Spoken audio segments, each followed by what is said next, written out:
Well, welcome everyone. Good morning. I'm going to put this a little bit lower so you can hear me. Welcome to the MIT Virtually There conference where documentary meets virtual reality. I know we can't see it here, but if you've come walking here, you see that there's flowers everywhere. Spring is finally here. Cambridge is blossoming, and we don't really care about any of this because we're going to spend the day putting our heads in headsets and thinking how much bluer the sky is in VR. For those of you who don't know me, my name is Sandra Rodriguez. I'm a documentarian. I'm also a sociologist of new media technologies. But perhaps most importantly for today, I'm the MC. I'm also a fellow of the MIT Open Documentary Lab, a lab which made this event possible today. And actually, there are some people who work real hard to gather all of us here. So without further ado, I'd like to welcome one of these people, Sarah Wallison, director of the MIT Open Documentary Lab, to officially start off this conference.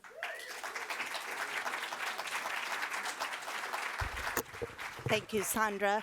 Can you hear me? Welcome to the Virtually There, which the joke goes that now you're actually here. So we have to continue that joke through the whole thing, except for the people on Livestream. I want to start out actually with a few questions to get a sort of a temperature of the audience.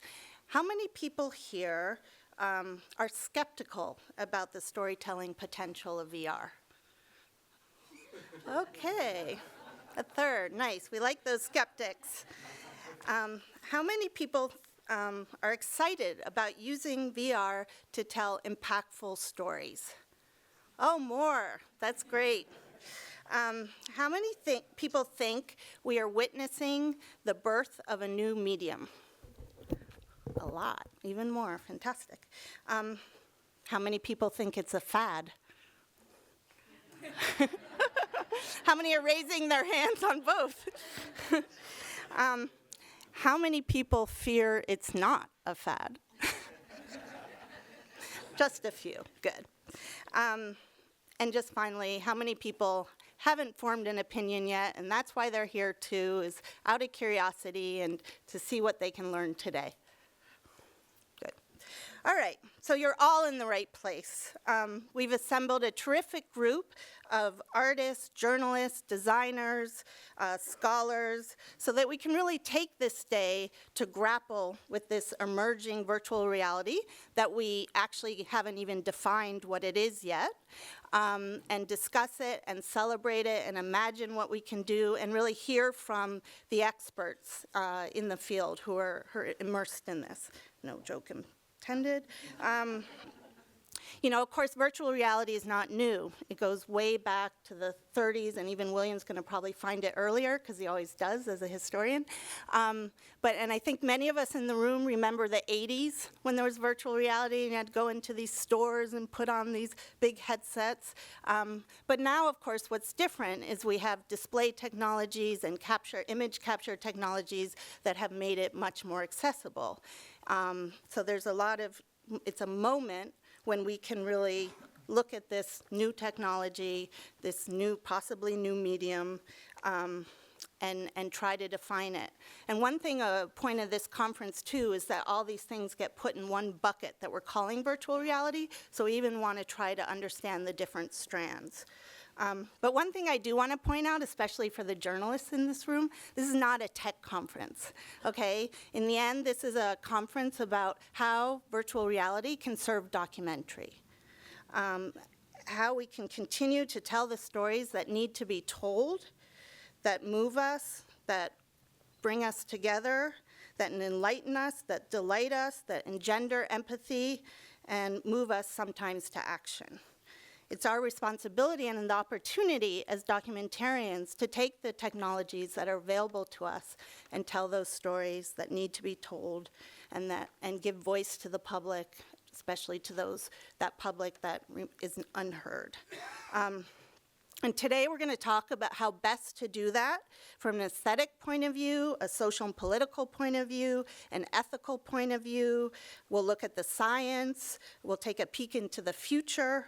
And one last thing, you're all an important part of this conversation. We have 2 mics on each side. We want to hear from you. This is a discussion as well as learning. And one final thing is, I'm really glad there are a lot of people here from Boston. I really wanted to bring this to Boston, to bring this discussion, to bring the projects, and to bring the training, because Boston is a documentary hub. There's great talent here, and this is an opportunity for Boston people, too, to learn about this. But all of you, we also have great interactive people here and wonderful people, so let's all be part of this conference. And of course, as you know, there's a great exhibit out there. It's open tonight, all day today, but you'll be here, and all day tomorrow. And I highly recommend that you try it all, because there's some amazing pieces out there.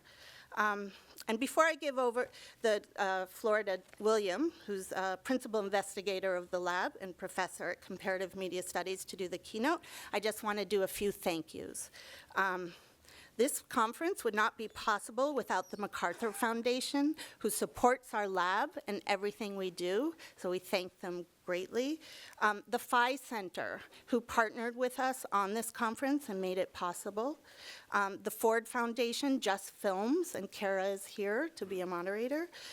Fusion, who's also doing the live stream, so thank you. Wincoat, the Fledgling Fund, Scenic, PBS Frontline, the Martin Trust Center for MIT Entrepreneurship, the Left Foundation, who really put the word out to the Boston community, the Canadian Talent Fund, and Telefilm Canada. Thank you. And without further ado, William.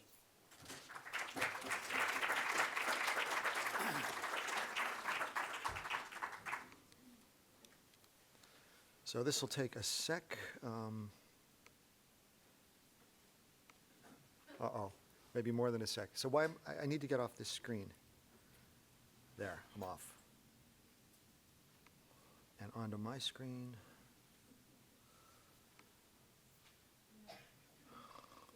There it is.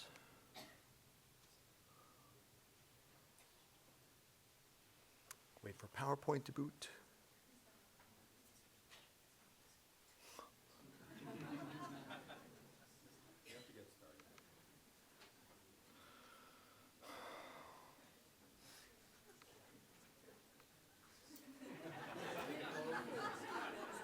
Thank you.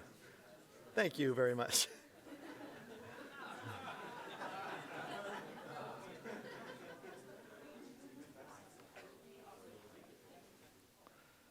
So, yeah.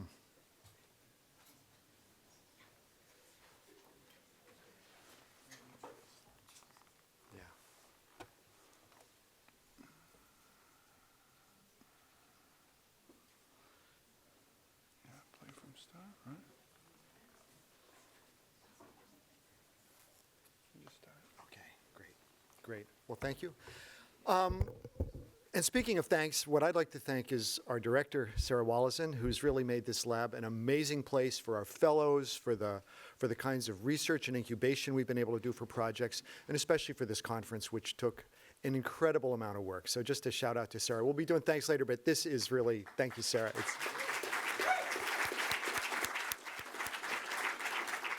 And 2 other groups I just want to mention. One are the 80 volunteers who've signed up to help run all the little VR installations, labor of love, and especially to the folks the 6:30 a.m. crew, the folks who were here really early today. Thanks for that. So I'd like to begin just by a few words about where we are. We're in the Media Lab at MIT, and this is a place where actually a lot of the fundamental research has occurred that's brought us to this point. And I want to actually start with a sort of a point of disaggregation. The Open Documentary Lab is part of an academic program called Comparative Media Studies that's physically housed in this building. We're on the 3rd floor. Come up and visit. And even though we do media and are in the Media Lab, in fact, we're institutionally different. We come out of the arts, humanities, and social sciences, and the Media Lab comes out of architecture. So we belong to 2 different faculties, but we're joined together in one building and in one endeavor. Media Lab is probably a little more design-centric. We're probably a little more critical, but we do a lot of design, and they do a lot of critical thinking. So there's a lot of reciprocity between the 2 groups. Anyway, the Sutherland was doing his work here and also at Harvard with these head-mounted displays. Aspen Movie Map, I didn't know this until I started preparing for this talk, but this was sort of a virtual Aspen, and you could drive around. All the streets were recorded. You could, kind of move in and out. You could go into buildings, and if you went into buildings, what you would find are documentaries made by Ricky Leacock, documentaries about the inhabitants. So the buildings were kind of an interface to the documentary. And I'd love to find that material. I haven't been able to locate it yet. Put that there, Richard Bolt and company, another endeavor to kind of interact with space, cave-like environment. And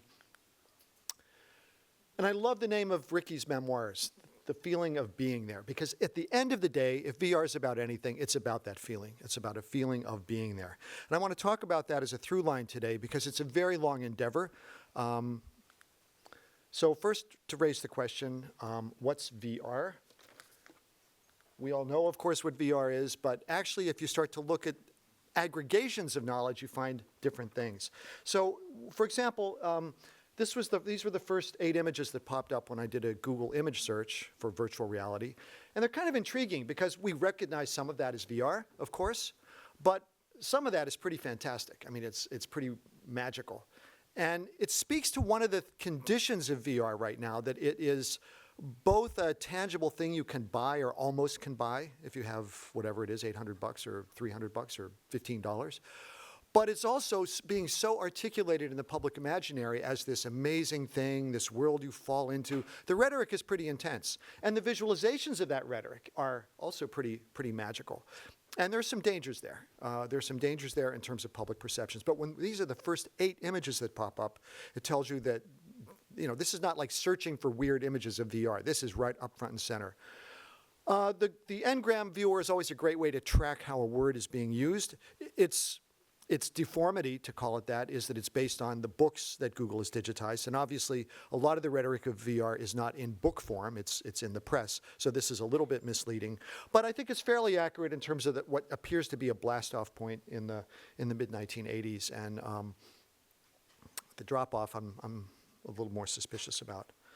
So one question is, what is it, after all? I mean, we tend to think, at least at this conference, it's goggles mostly, everything with headsets. But in fact, there's plenty of rhetoric about Second Life as a site for virtual reality. This is a virtual world, and you can enter it and meet friends and attend conferences, do whatever, even have a VR experience within Second Life. It's a little bit recursive. But in other words, this is a perfectly legitimate way to talk about Second Life, to talk about virtual reality, as many people have. The spatialized environment of the cave, most recently iterated, at least in my experience, from the National Film Board's circa 1948, a room where you can stand and your body motions trigger the video to sort of respond. Your movement through space is guided by your body motions. One-on-one experience, pretty much just like the goggles. Again, a perfectly legitimate way to think about VR, and historically has been VR. So we're at a moment where there are these competing narratives about what VR actually is, even though, as I said, each of us have our own default. And for me, the interesting articulations are the ones that have the money behind them, because in a certain way, these define reality in a non-virtual way, unless they're using Bitcoin. And this is from Goldman Sachs, January. What's interesting with these is both the kind of hype in the financial sector that's attended VR, and also the fact that it's very difficult to find numbers that disaggregate VR from AR. They're usually packaged together. And that's kind of, again, from a VR perspective, kind of an interesting move. Some of the numbers, and this kind of demonstrates the urgency, the push. If our experience here at the lab is any indicator, there is a real push, an institutional push. We hear it from folks in the press. We hear it from folks in broadcasting. There's an overt push to try VR. You've got to do VR. And I can't help but think that some of that push is coming from the incredible amount of money that's being pumped into the system right now. Yeah, $120 billion by 2020. That's pretty remarkable. The The headsets, of course, at the last IDFA, there was a roundtable discussion, mostly of makers, and one of the things that came up in the discussion there was like, what's wrong with VR? What's the biggest barrier to VR? And I think it was pretty, 90% vote that it was the headset, the barrier, the box, the thing that separates you from other people, the thing that must be strapped on your head. And as I said last night, of course we're familiar with a kind of one-on-one immersion. We've had a lot of centuries of experience with the book. That said, there is something kind of awkward about strapping the device on the head, and that shows up again and again as a barrier. And it looks as though there are some remedies on the horizon. This is Samsung's latest entrant. This is probably for AR, not VR, but we'll see what comes next. I want to end this little section with a warning. How many of you know about daily public broadcasting in Germany from 1935 until the end of the war, 1944?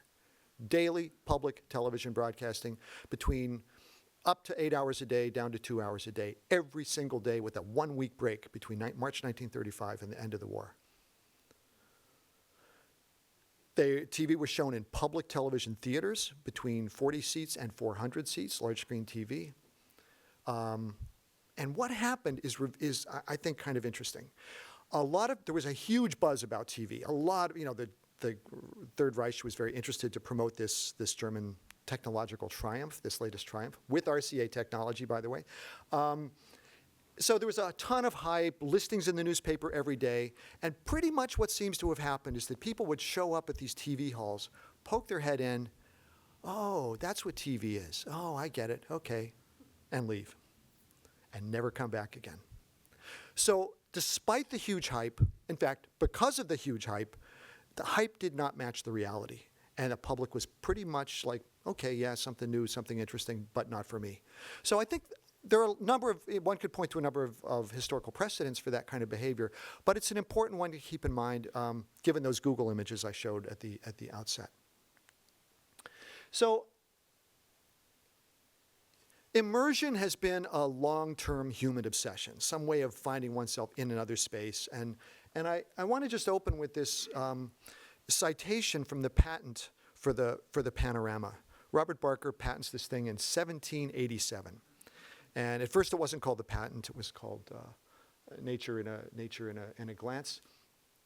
But what's interesting, there are a couple things interesting about the patent, and this is not the whole patent, obviously. One is he spends an enormous amount of time talking about what's between the viewer and the panorama itself. In other words, that mid-ground, because that's where all the things are that really trick the eye into seeing the panorama as reality. It's not that it's just a panorama. These were circular panoramas, right? It's that there was a kind of mid-ground full of stuff. Those tend not to be represented. If you go online and look for panoramas, you get the image, you don't get the mid-ground. The patent's all about the mid-ground. And secondly, the patent is about a claim, about an endeavor, about an intent. And that's the stuff that's in red, to make viewers feel as if really on the spot. And I would say that if that works today with VR. Callum Cooper and I were going to try to put together a little VR installation for this thing. It didn't work out, but it was going to be to sort of use some of these old panoramas and just do the voiceover from these perceptions of people in the 18th century and even 18th century and 19th century, because they sound just like today. There's a whole history of these developments. This is the Cineorama, the 1900 World's Fair, and essentially what this was a balloon ride. It appeared to be a balloon ride above Paris. It was built like a panorama, a physical panorama.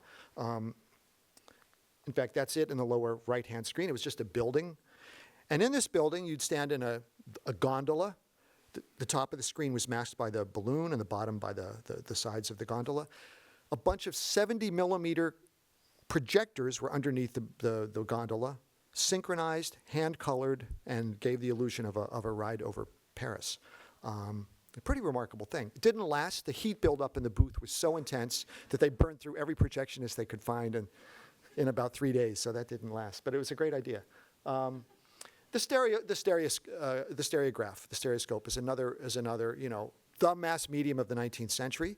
And I love this guy on the top, sort of probably looking at a stereo of the very place that he is, something we're prone to do with VR as well.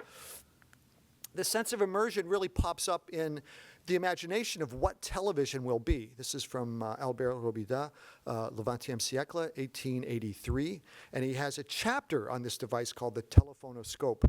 And the telephonoscope allows you to, I mean, we would maybe read this today through the lens of Skype, but this, I love the language here, the suppression of absence. In other words, presence. This sense of immersion and being there, of feeding time for the kids back in France. I guess this guy's in Indochina. Cinema is attended by huge, I mean, the Lumiere, the alleged Lumiere effect where people dive under the seats with the train.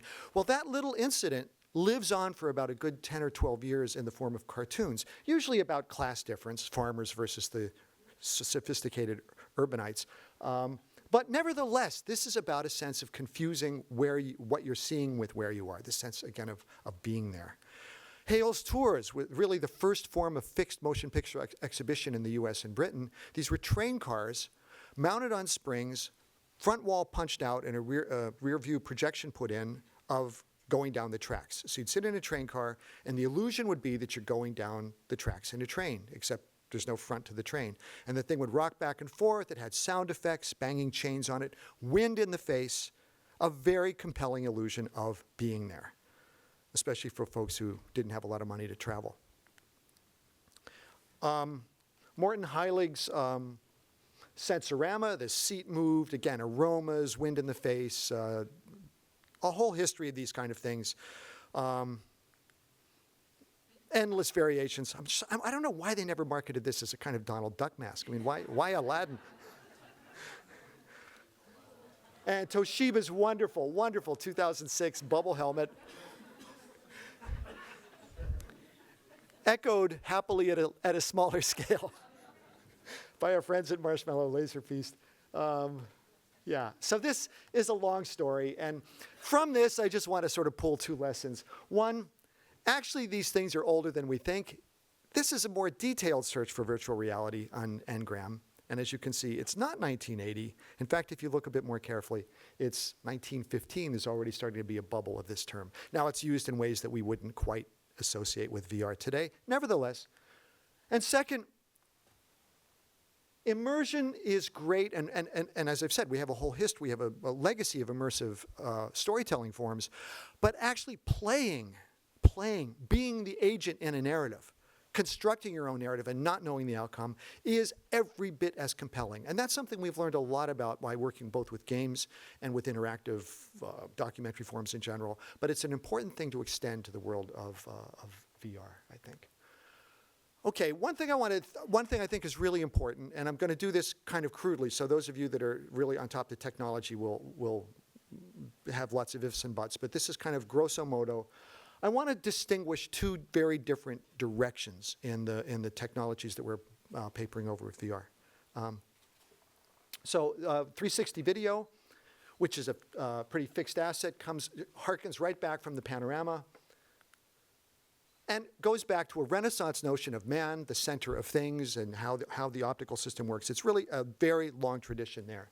And then things like laser scan, photogrammetry, 3D capture, a whole bunch of technologies that work in quite different ways, but at the end of the day, what they share is transforming the world into points of data and re-aggregating that data through algorithms.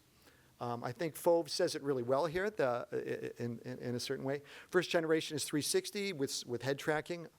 Second, a little more interaction possible.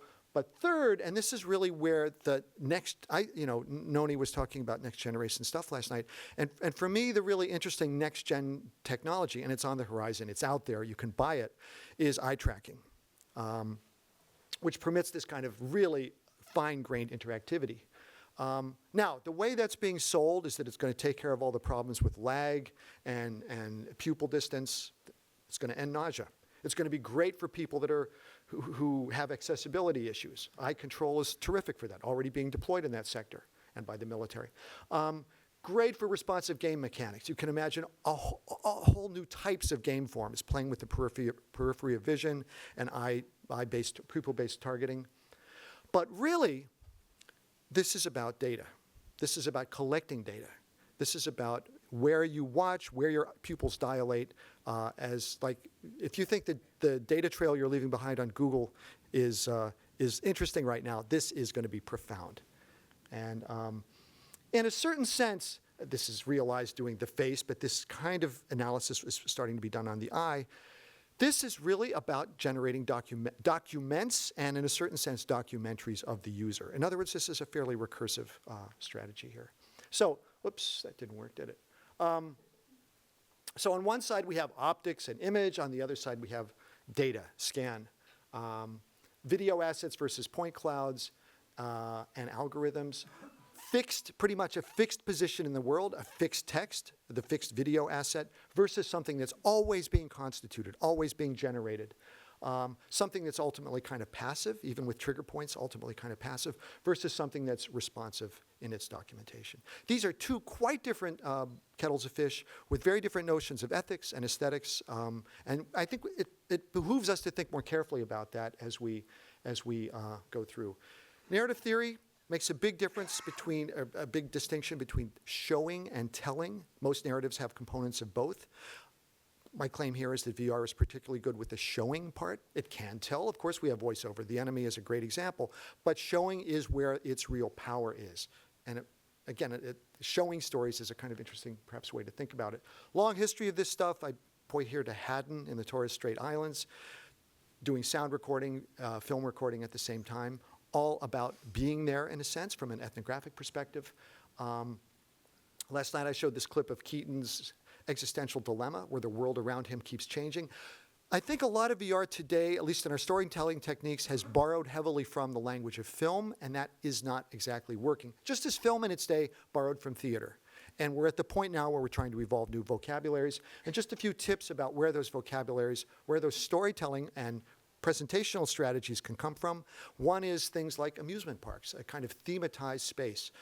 The tour, wandering, play, these become really important assets in terms of thinking about how one connects things. Architecture is a really terrific way to think about spatialized storytelling as well. And we have some precedents to go back to, but these are narratives that have been based on space rather than on word, space rather than three-act structure. Narratives that unfold through exploration rather than narratives that are pre-cooked and with a tidy little structure.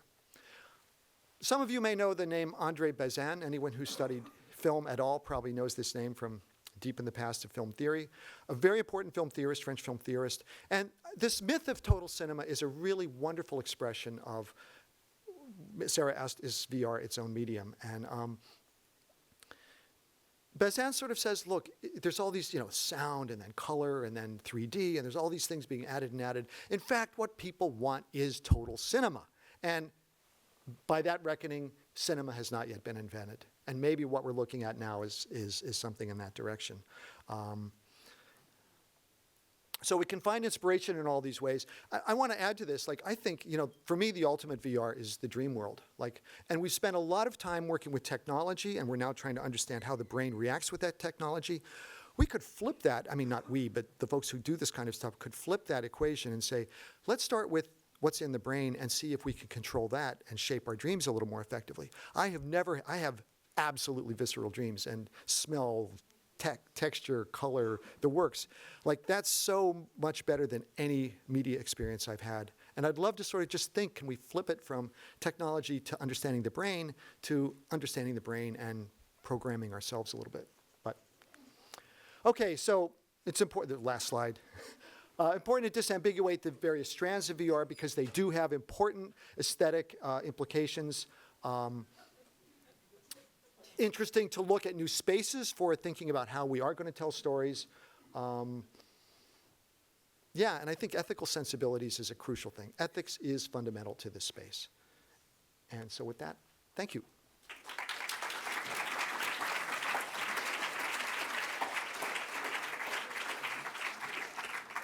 Thank you, William. That was actually a very nice transition. For the first time, I think of whenever I remember, I've had a dream last night about having a failed internet connection. So maybe, perhaps using dreams like these and pushing it into VR would be interesting. There's another smooth transition that you allowed me to make as we revisit old dreams of being immersed and teleported into new environments. We also need to develop new languages, new forms, new grammars to actually make sense of what we're creating. So for the first panel of the day, we're going to dive headfirst. This is kind of the all-star of crafting VR panel, so should I call it? So to help me present it, Cara Mertes will be moderating the panel called A Story in Search of a Language. Cara is director at the Ford Foundation's Just Films. That's Just Ford Foundation's Film and New Media Storytelling Initiative. And I'd like to welcome my panelists. I'm trying to see where you are and not seeing all of you here. Cara is here. And we're going to have, because it's the first panel of the day, let me just remind you that we have an hour to discuss. We're going to have a 30-minute question period. We have, as Sarah suggested, the 2 microphones. I mean, look at who's in this crowd. We do want to hear from you, so don't be shy. Please come in front. If I can, I'm sure Kara's not alone to do this panel. Where are my other panelists?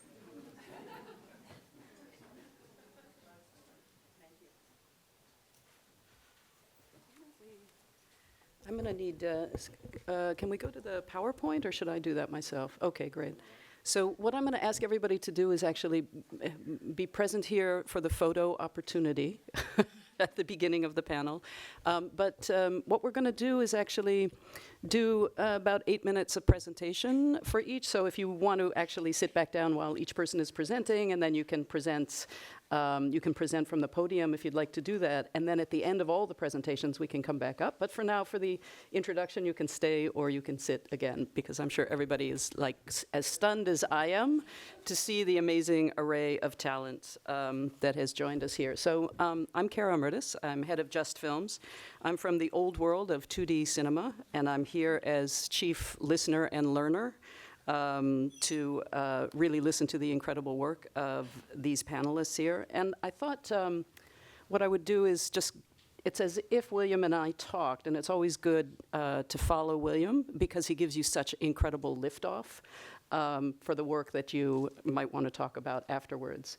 And so when I was thinking about how we would enter this conversation, I thought, we've been here before.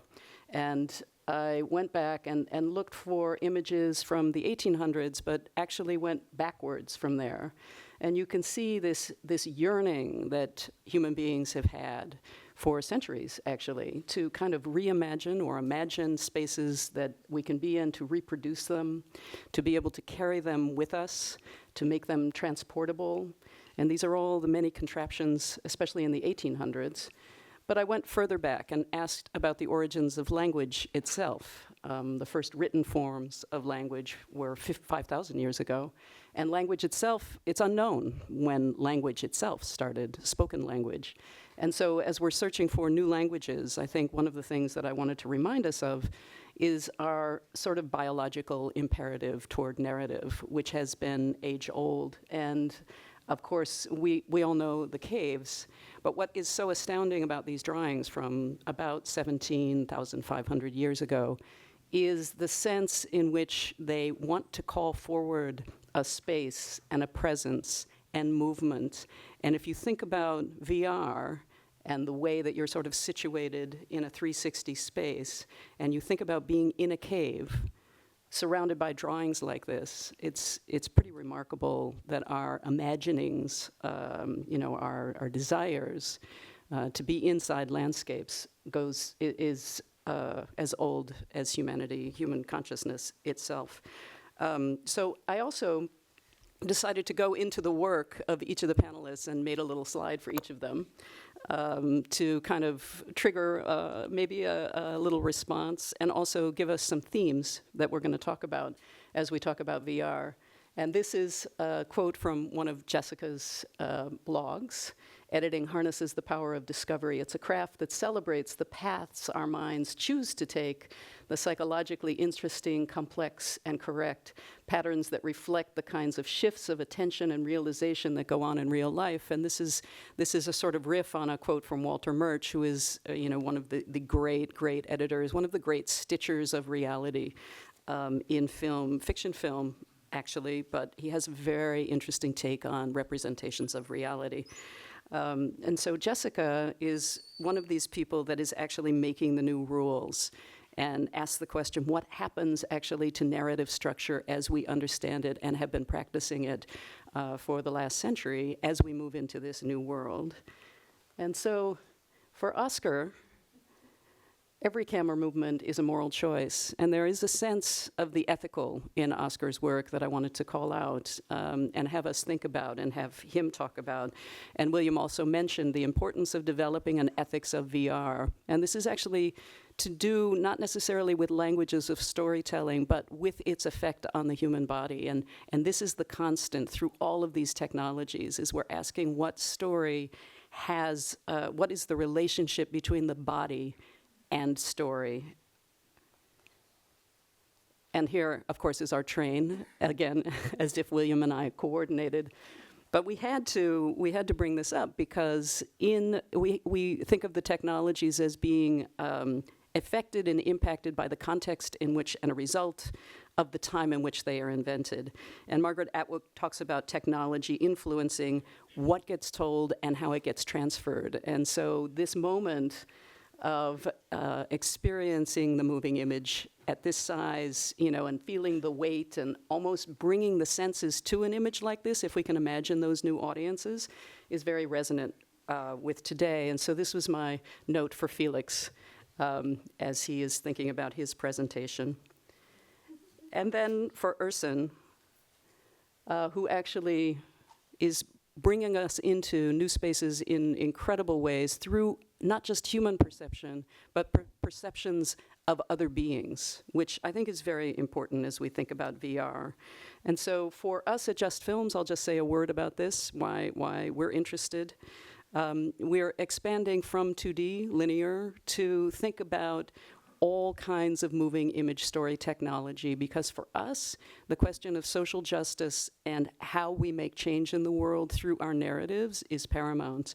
And as we see this new world unfolding and we see the uses that people are bringing to it, we understand that this is going to have to be a space where we need to follow our artists. And again, it's always about where our artists are going. And we see, especially our documentary filmmakers, but even more, we see performance artists, we see sculptors, we see anybody who has a sort of moving or an image-based background coming into this space and actually beginning to work on it. And so we're doing a couple of things early on besides the research. We want to create corridors for experimentation for artists who would otherwise not have access to this technology, and artists who you wouldn't necessarily expect to be working with this technology, to find them and create the space for experimentation so that new ideas can be had at this very, very pivotal moment of creation of new rules.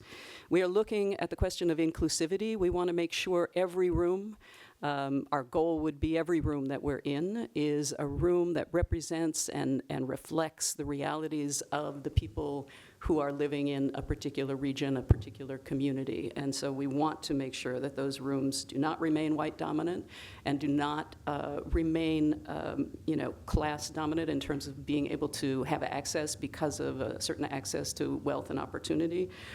Because those stories are the stories, actually, we think, that will define new kinds of futures. And then finally, that question of ethics is something that we want to explore. So with that, I'm going to ask Jessica to come up and start, and then Oscar will follow. And then we will have Felix and Urson. And then we will all come up and join. I'll want to harvest some questions from the room. And then I know people really want to get into this discussion, so we might lob one question for the panel. But really, we want to invite this to become a big circle conversation, if you can imagine a virtual circle. And we'll all join in to kick off the day. So thank you very much. And thanks to Sarah and William and the MIT Open Doc Lab for putting this together. Extraordinary, extraordinary day and extraordinary room that's here. So thank you all for coming.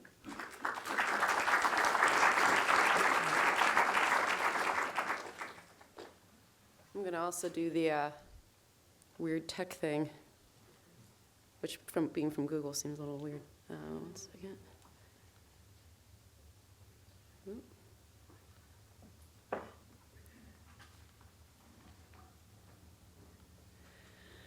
Hey. Hi. we're immersed.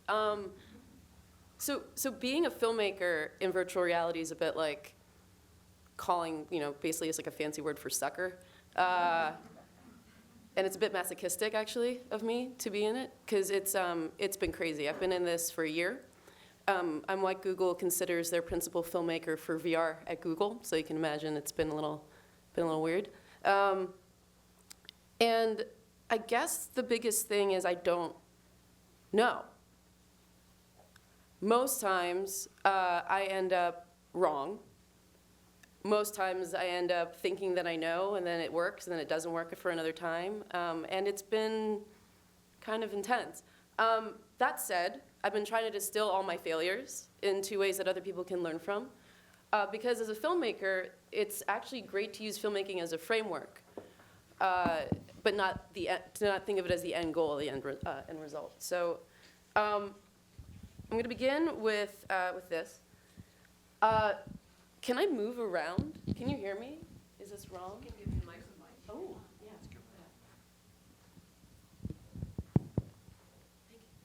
So this is a frame. And as a filmmaker, we love the frame. That's everything to us, right? And at Google for the past, 6 years, it's been what I've been doing, which is making films in frames. And so when I was involved with VR, when I started with VR at Google about a year ago, I went around the world and filmed a bunch of stuff. And what I ended up doing was when it came down to editing this stuff together, I saw it as this, which is a linear construct, right? It's what I knew. There aren't any books. There aren't any podcasts. There aren't any films about what I could be doing or not doing. And so what I did was I put frames next to frames next to frames. And what I'm going to do is just quickly go through it in 3 different sections. The first, what I want to talk about is world building. So one of the things I've been thinking a lot about is how do I take a linear construct and adapt it to what VR actually wants from me. And the thing about VR is that it's not only turning away from the frame isn't just a thing that happens, it's a thing that's embraced. So the frame isn't actually ever really here for very long. It sometimes, goes there. I will be introducing really interesting keynote transitions and effects because I feel like they're greatly underutilized. So I was wrong. Right?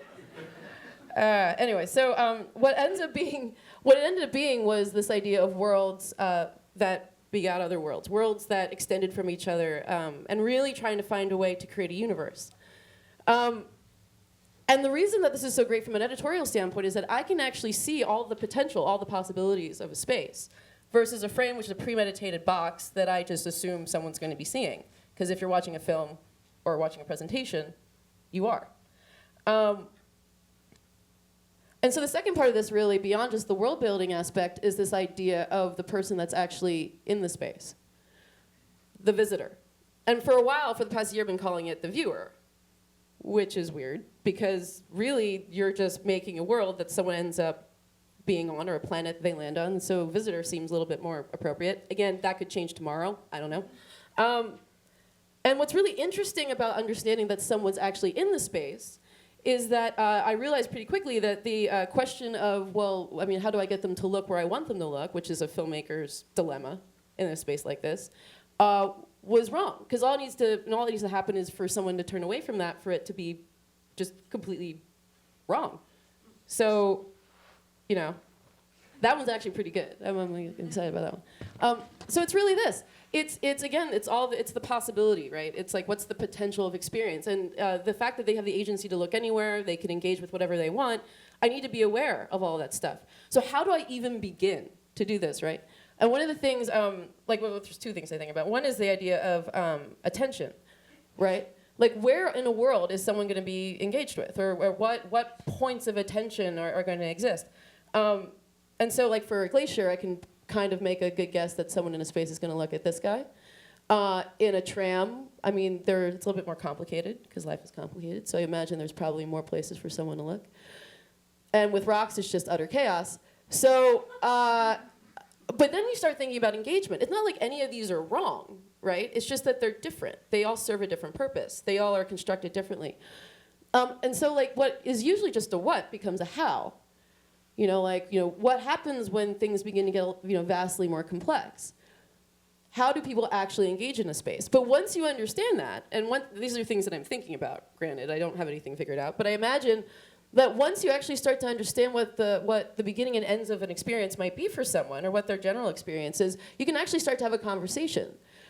So I'm like, oh, you're gonna look here? Okay, well, you're gonna look through a window. I'm going to extend that. Now you're in another space. If you look through that way, then I can meet you where you look, and now you're in a different... So it's like this weird tunneling effect. And there's more. But I just did this slide so you can take a break. But there's ideas of discovery, right? Once you understand what engagement could exist, you can actually start to craft around it. So like, okay, you're looking this way, maybe I'll plant something just out of the corner of your eye, so you discover it. Discovery is huge. Engagement with discovery, stories that are discovered, it's vastly more interesting. Rebellion, what happens when you look the other direction? How do we reward that? Do we reward that? How do we engage with something like that? And movement as a narrative layer. Right now, we just think of movement as like, oh, they turn their head to see something. But what if that motion was actually in itself part of the experience, like part of the narrative, right? Like, what's the dance there? And once you really get an understanding of that, and start putting this all together, you start to align things. And suddenly you have a pathway through this thing that you've created. And the last thing I want to talk about is agency. So things that I've been talking about are all kind of leading up to this, and they're important, but agency is the biggest thing. I made a lot of mistakes, like tilting the camera sideways and putting it on my head, as if that was a good idea. And it's pretty good. And bunnies, right? Oh yeah, they're so cute. No. So the one thing that we forget, and the one thing that seems the most important, and I forget this all the time because I'm like, oh, it's a camera, and I know the camera to be a tool, is that it's not just the human at the end of the experience, it's the human the whole way through. It's not just a human at the end that puts on a headset. The camera is a person. Which when you look at it, you're like, I guess I can see that, but it's like a brain and eyes and ears. And anything that happens to that camera will happen to a person, will happen to a human being. That's a huge responsibility.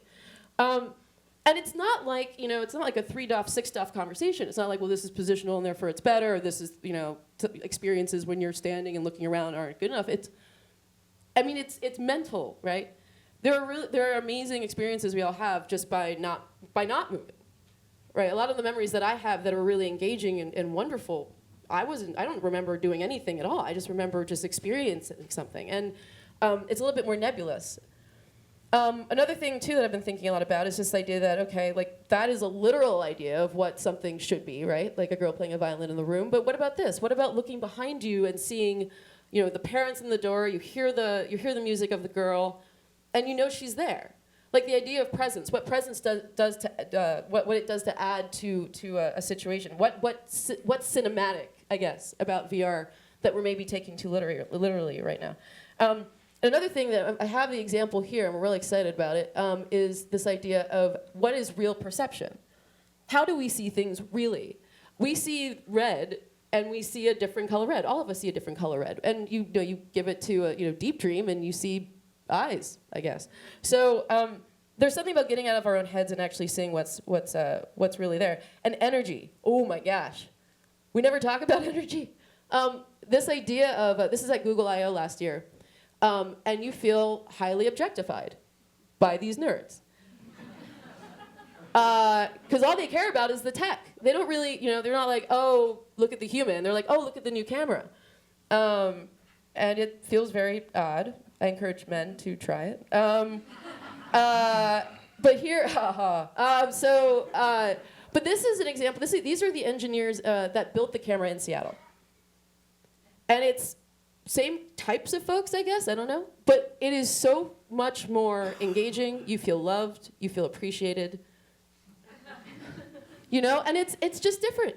It's totally different. And there's an energy. There's an energy to the room now. There's an energy, when you go see your family. There's an energy when you go to a place that you don't know. There's definitely an energy when you're in front of a bunch of people trying to talk. And the thing is, cinema has done really well with that because it understands itself as a medium. It knew how to harness the stuff that makes energy palpable. Tells these stories about love and joy and sadness because it understands itself. And VR is not there yet. we are just beginning to even understand how to make the stuff, let alone understand how to translate a lot of the more complicated stuff like consciousness and energy and things like that. I forget why I put this up here, but it's kind of cool. Yeah, this is what I really want to talk about. If you think of, so for me, sorry, I'm like going on really long, but if you think about film as a condensed atom of story, of character, of a world that you do not know or understand, but it's in this little atom, and you imagine that atom exploding, that's VR. The story, the consciousness, the light, the color, everything is all around you, and it's very nebulous. And so the question filmmakers should be asking, anyone that's asking in VR should be asking is, how do you craft that universe? And so my work is basically trying to figure that out. So with that, thank you. Thank you very much.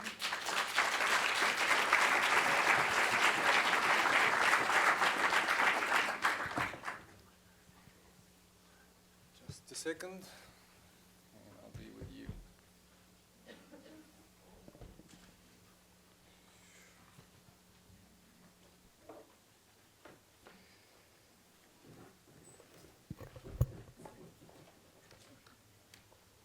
So yeah, surprise, surprise, white guy with a beard who likes good coffee. Talking about VR. Yay!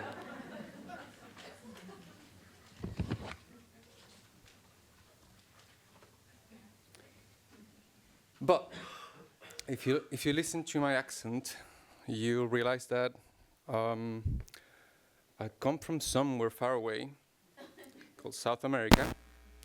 Sorry. Gonna plug it in now. Yay. And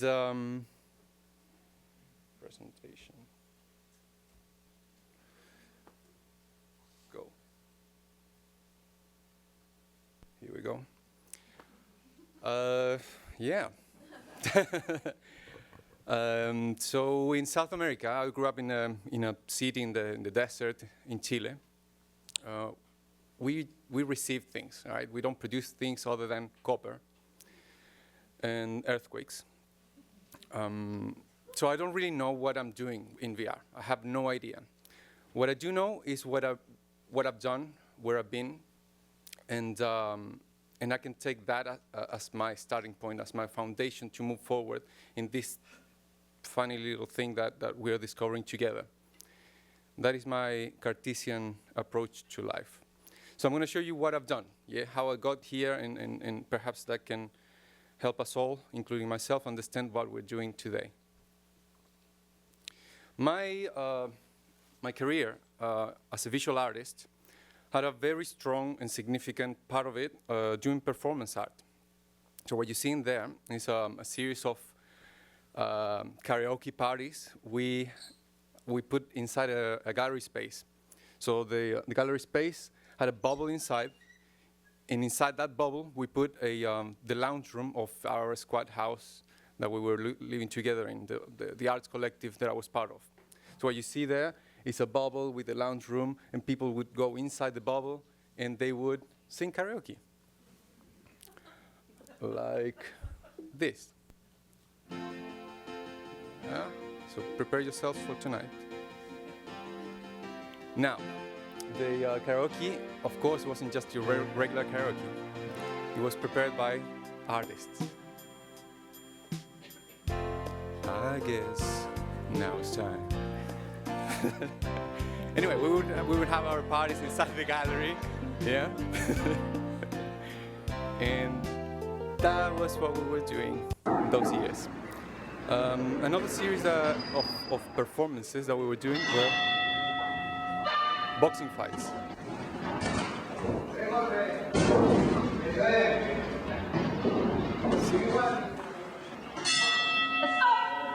So that one there was, again, like a party event, like an art event, in which we would invite people to see fights of different characters. Of course, the fights were real.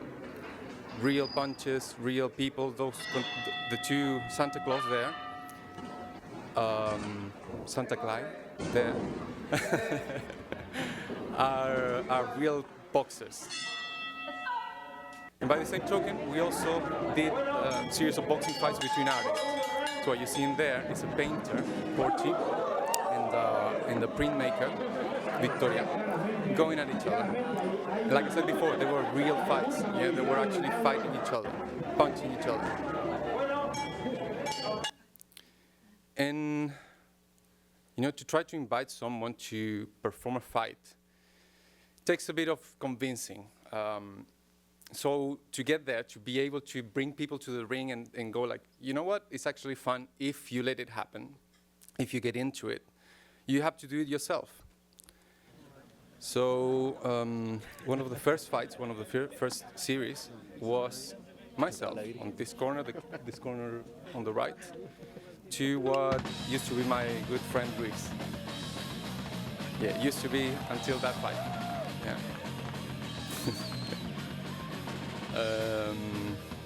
Just a bit of information that I'm going to deploy right now is that the referee there is my father. Yeah. None of us had any idea of no training in fighting. My dad has no idea of being a referee. You can tell. At some point he starts lecturing me, and I can hear anything. When you're in a fight, real or staged, this is staged, but the punches are real. Like we got bruises, we got blood coming from our noses. That surrounding environment, there's a crowd at the back. There's some lights. It just blurs out. You don't see that. You don't understand what's going on. You just have this tunnel vision that calls for your complete attention. What you see on the floor is a canvas that's being painted as we fight, or like just mentioned before, as we danced. And as we danced, the soles of our feet are soaked in paint. So we were making this depiction, this capturing the moment of the fight, and turn that into a painting. So that's the end show. On your left, you can see the pictures and the videos captured from the series of boxing fights. On the right, you can see the triptych that was the ring, the canvas on the ring, put up as a painting. You can see the footsteps of the two contenders, the two corners, plus the referee, which is the yellow paint. That's my punk approach to being creative. Of course, you don't fund your life by doing these things. So I had a daytime job as well, being a multimedia designer. One of the biggest challenges in my career as a multimedia designer was to be the integrator for the Museum of Memory and Human Rights in Chile. Incredibly complicated technical challenge, because the mission of the museum is to not just show the history of what happened in Chile between late 60s to early 90s, the time of the dictatorship and around that era. It wasn't just showing history, but also being able to capture history, to be like a porous membrane that could welcome the audiences and letting them share their artifacts, their mementos, their stories.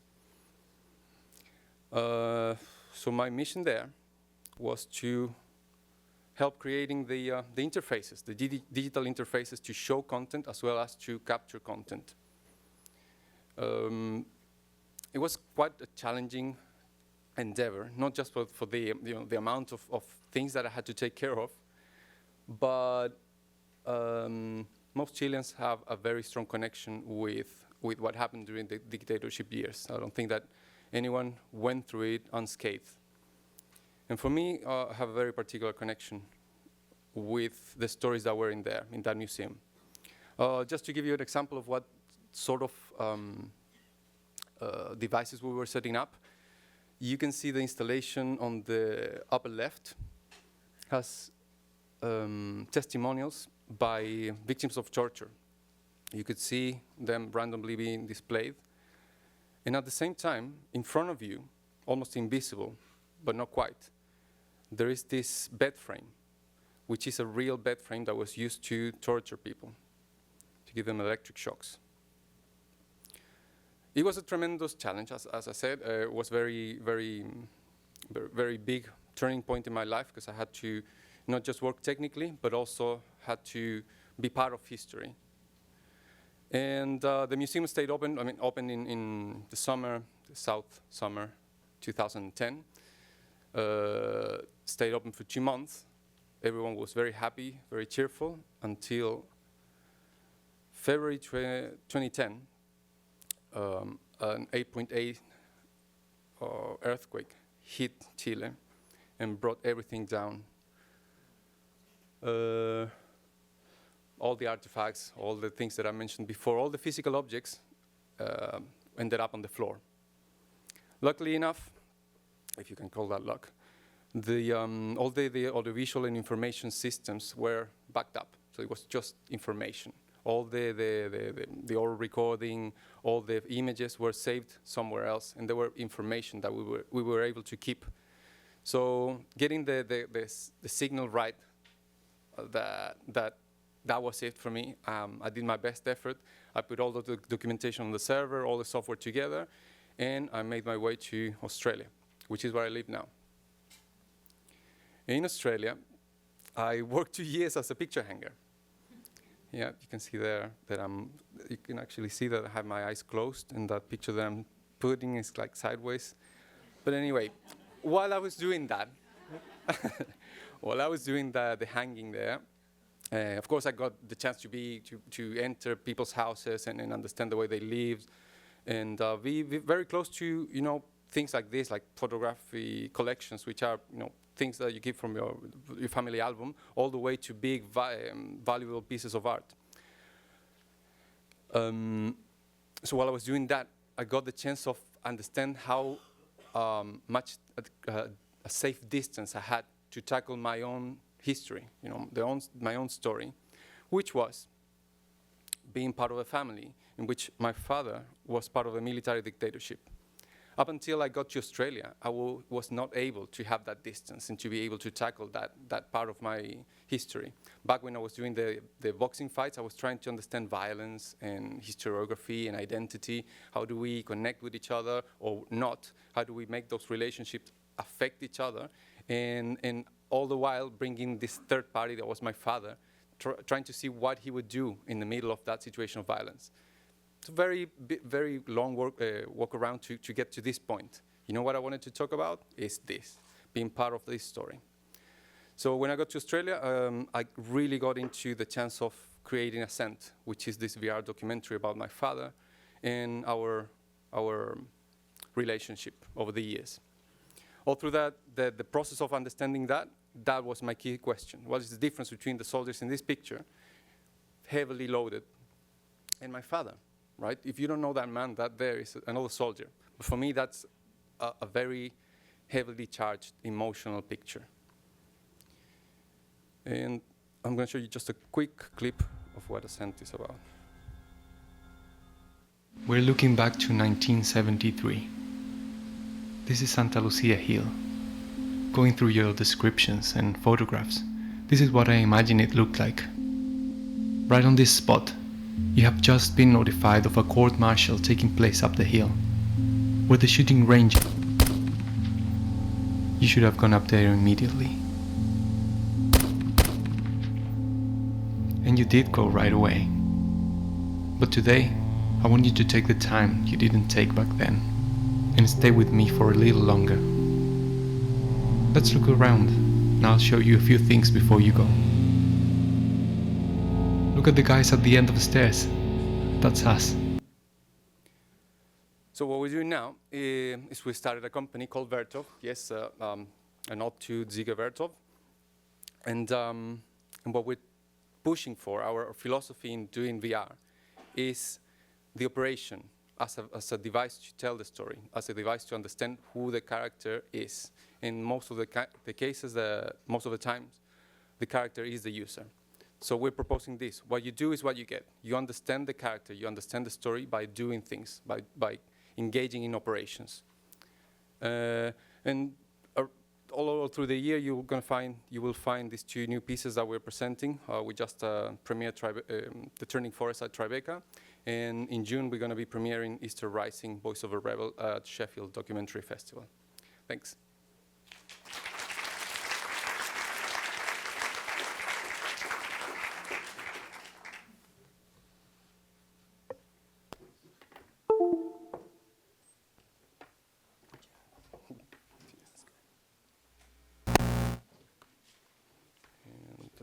goes back.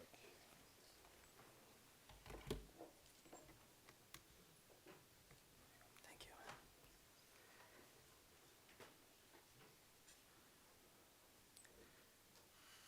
Hello. I'm just going to start this. My name is Félix Lajeunesse.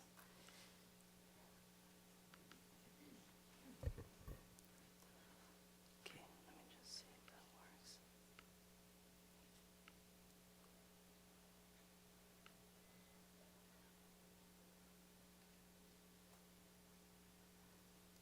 I haven't verified this before, so I just want to make sure that it works. Sorry about that.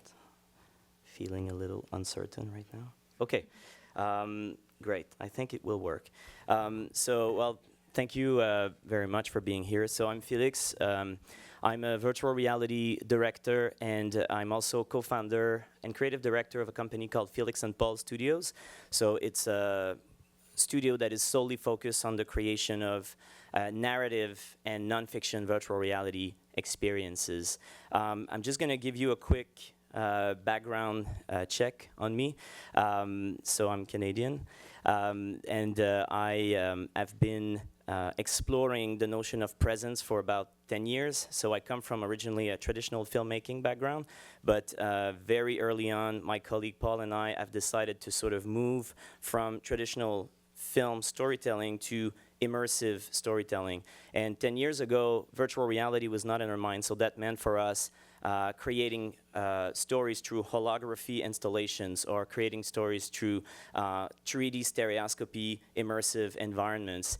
And that really became the focus of our work, and we started to explore the notion of presence and how can we tell a story while maintaining and nurturing a state of presence for the viewer.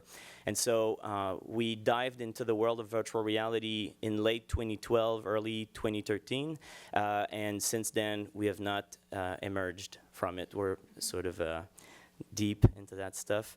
And I want to, today I think the theme is nonfiction, so I decided to sort of give you a brief tour of some of the nonfiction projects that we've created and maybe share just a few insights in regards to how we approach storytelling through that medium. So everything you will see are just a 2D preview, so we sort of rendered a camera sort of looking around inside of our virtual reality project, so it's kind of a preview. So this is the first ever project we've created is called Strangers with Patrick Watson.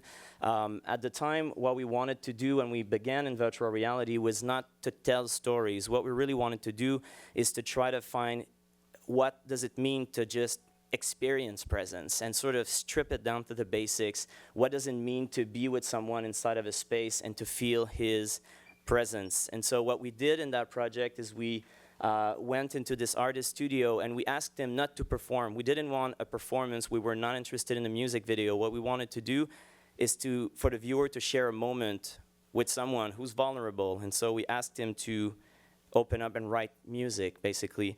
And so it's really a moment that you share with him. And this whole idea of who you are as a viewer inside of a piece is extraordinarily important for us, whether we do a fiction or a nonfiction project. So in this piece, we thought of the viewer as a visiting friend. And we asked the artist, when you have friends coming over, when you write your music, where do they sit? And so he said, well, they definitely do not sit next to me. Only my girlfriend would do that, but a friend would sit about over there. And so that's sort of where we position the camera at the height of someone sitting down. And we also told the artist to relate to the camera as if it was a visiting friend. And so we said it's a warm presence. You know, this camera is someone that you care for. It's not just an abstract machine filming you. And that relation, I think you can feel it through the piece. Maybe also another note is that we really do believe that the relational dimension between the viewer and the environment and the viewer and the talent, whether it's fiction or nonfiction, is very important. And we try to nurture that relation in our work.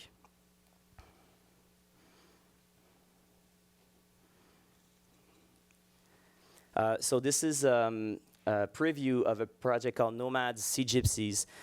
So basically we created a series of 3 virtual reality experiences that are packaged together in an application called Nomads. Each of the Nomads episode transports you into a different nomadic group across the world. So the first episode was shot in Mongolia with a family of yak herders. The second episode was shot with the Maasai in Kenya. And this third episode was shot north of Borneo with a family of sea gypsies, who are also called Bajau Laut. They are nomads living on the sea.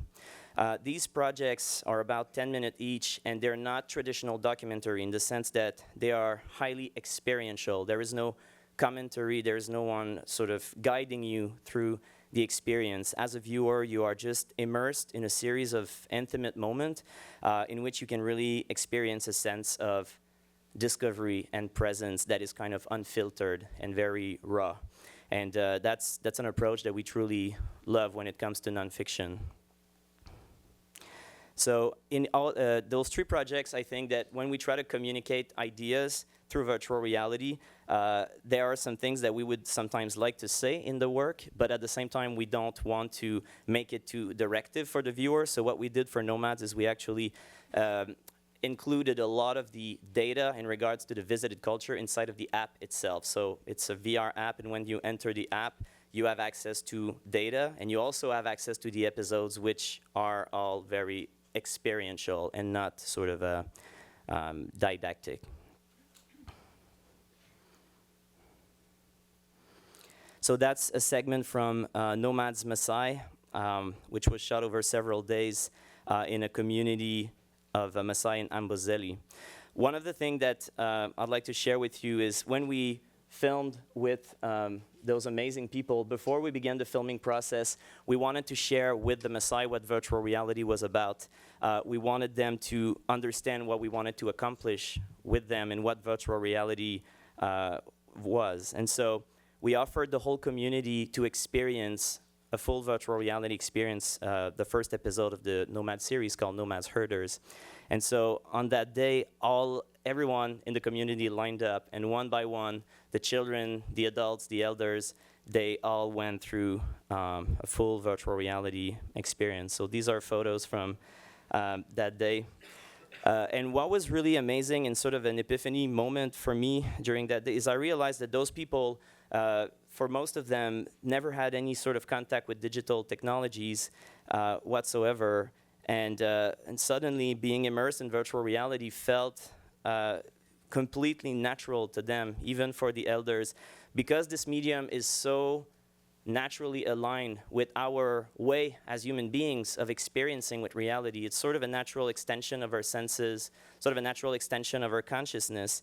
And when you're immersed in VR, you just find your way very naturally, which is not the case of a device like this, for example, which is not what you could call sort of a natural way of interacting with reality, pressing button and scaling things and stuff. So VR is really aligned on sort of a natural extension of reality itself. And I could feel it on that day watching those people. And maybe an interesting anecdote is that most of them had never traveled out of their village and the Amboseli region, and they took their first trip abroad through virtual reality.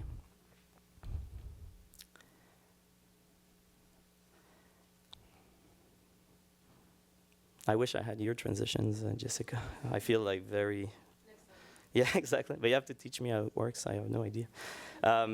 So this is a project called the Inside Impact East Africa with President Clinton. That's a piece we made a few months ago. It transports the viewer into the contemporary reality of Kenya and Tanzania, and it also looks at the commitments that the CGI is doing in that part of the world. So it starts in New York in President Clinton's office, and it sort of transports you with him as a companion through this journey. What I wanted to say here is that it was interesting working with President Clinton in the sense that he had a very specific message to deliver in this. And so although we're very much attracted to highly experiential content, now we had to deal with the president's speechwriters. And so we had to sort of merge our practice of experiential storytelling with one that is more directive in a way. And so we really sort of worked hard to balance the sense of self-discovery and presence that is so important for us to nurture in virtual reality experiences with a more sort of cognitive-driven message. And we think we did okay job, at least at it. You can judge it if you watch the whole thing. And okay, lastly, this is a project we launched at Christmas. It's called LeBron James Striving for Greatness. So it's kind of an immersive portrait of LeBron, kind of an immersive dive into his preparation for the new season, so his mental training and his physical training as an athlete. And you know, we were talking about editing earlier. When we began, all of the projects we created were just single moments, like Strangers with Patrick Watson. It's a 5-minute moment. We felt that editing would really destroy presence. We felt that sort of traditional storytelling of taking someone into a moment and into another moment would just be a reset every single time and would just explode presence. And we tried to avoid that. But with time, we started to, in a piece like that, for example, in LeBron James, there are 30 shots. So we started to change our views in regards to that. And what we did for this project is we looked at it as an inner journey.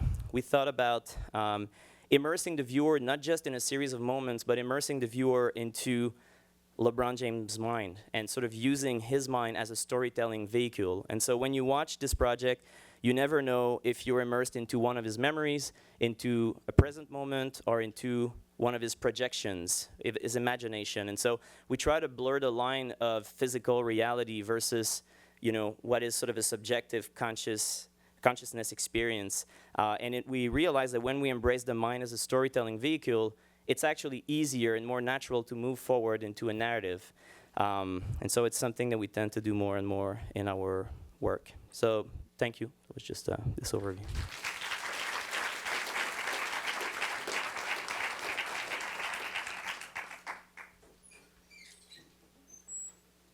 Hello. Another guy with beard. I love coffee as well. So, I am co-creative director of Marshmallow Laser Feast. We are a small studio from London, but try to work remotely all around the world.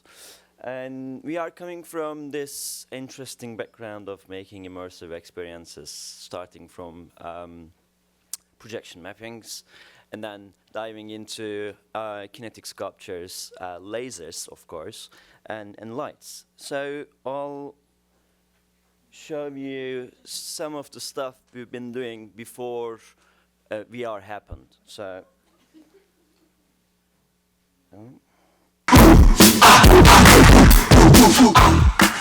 Thank you.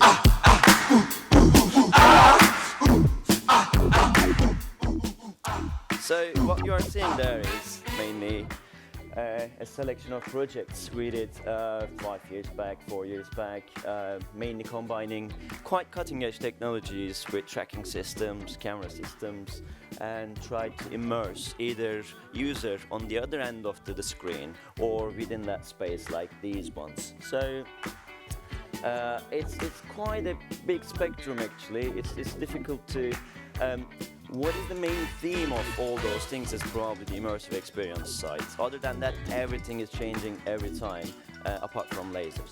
So, starting from there, it was kind of obvious for us to go into virtual reality, which we tried for a few commercial projects. So we tried to follow this model of get the money from clients and spend in art projects, and not bankrupt in between. So that's kind of the model, and luckily there are. Oh yeah, that's. What a show! Unbelievable! Very clever. It's Barney's father. Amazing. So so we are trying to follow this model, try to get clients to pay for our R&D and then spend all that toolkit into our art projects, which I'm going to show you one of them that kind of falls into this theme that we are following for last 2 years and planning to follow another 2 years. What is the beyond, what we can do beyond the limits of our senses. How we can make them visible, how we can make invisible visible. So, In the Eyes of the Animal was one of those projects.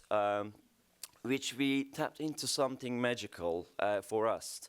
So there is this little fact that average human being can see, can memorize or count up to 250 logos and brands, whereas they can't count more than 5 trees or plants. So, and I was one of them, absolutely, and it was mind-boggling because you go into forest and try to do something, and you realize you know nothing about it, but you can count every kind of GPU out there, any kind of computer and cameras. So that was kind of a beginning for us as a studio, because we start thinking about nature, how we can put ourselves into other species' eyes, hearts, their senses. So this project commissioned by Ant Festival and Forestry Commission in the UK, they came with the idea of, okay, you've been doing immersive experiences. They have this beautiful forest up north in Grisdale, famous with its sculptures and installations. And they want us to do an immersive piece. And we start thinking about it. And the more we thought, we went to this place, which is quite magical, this interesting moss and the lakes and everything around that.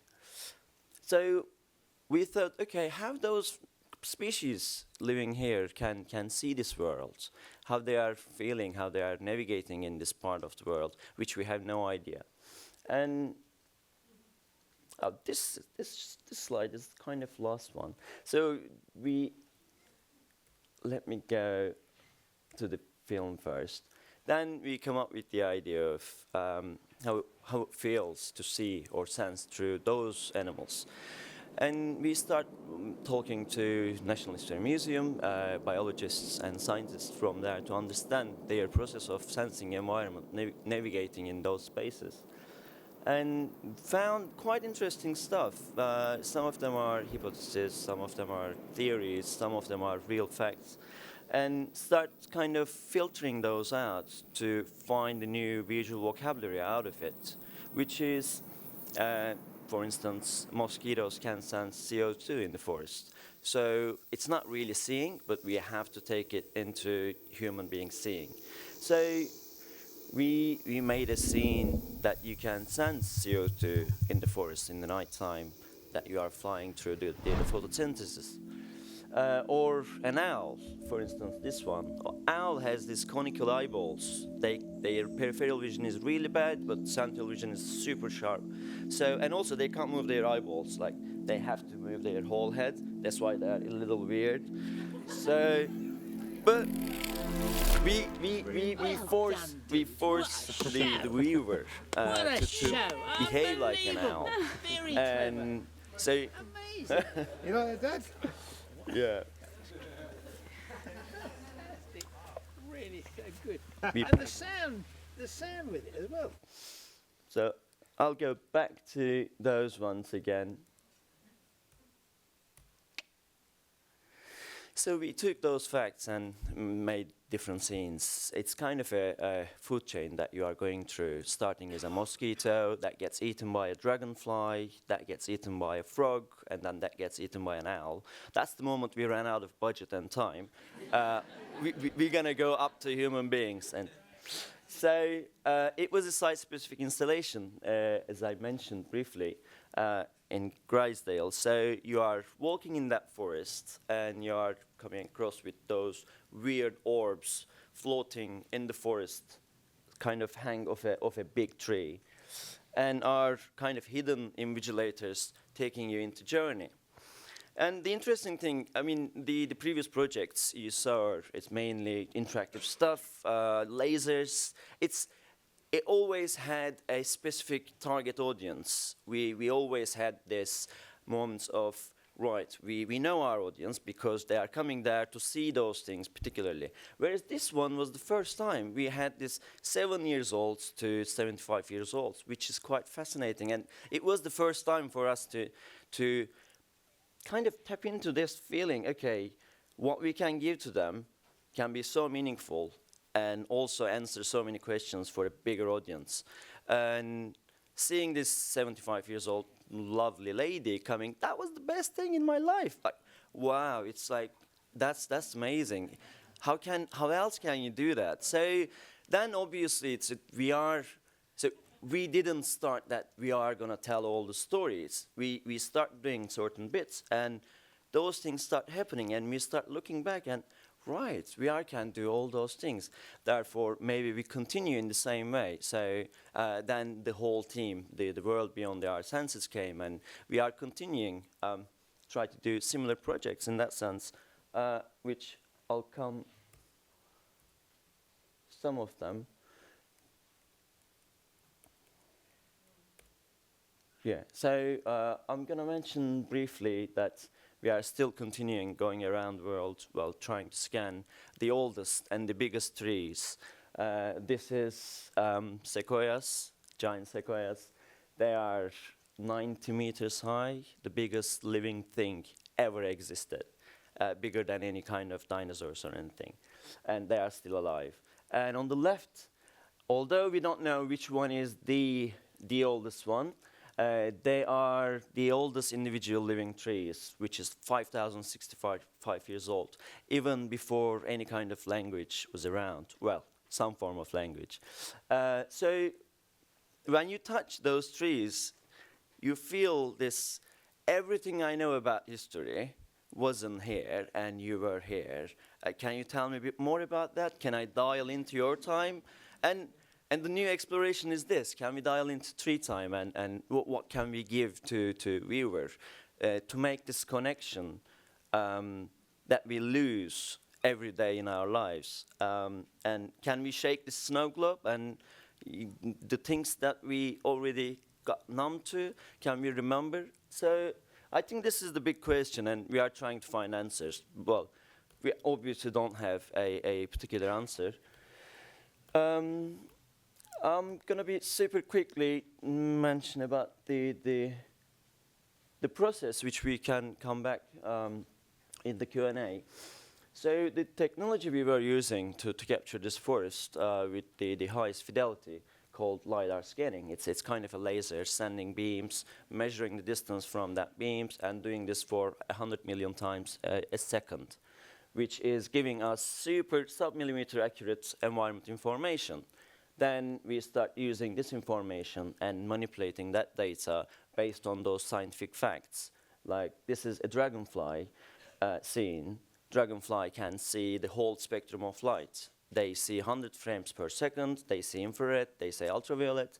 So we try to find what is the full spectrum mean to human beings, or seen to human beings. Therefore, we can just steer towards there and make a scene that can remind you this. It's not really scientifically correct, nor we are trying to do scientific visualizations.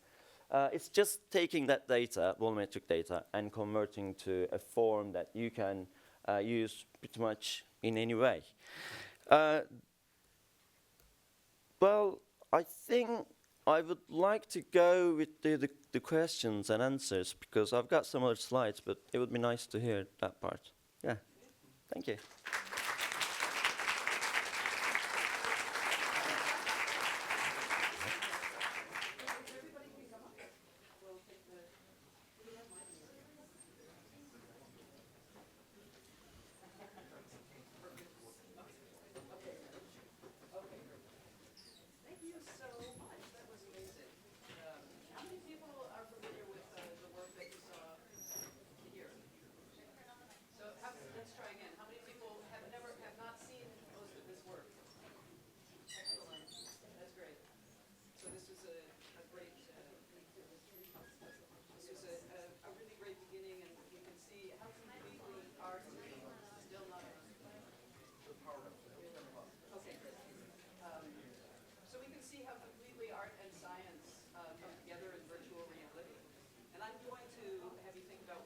Check. I also want to start gathering questions. Nick, bring up the mics.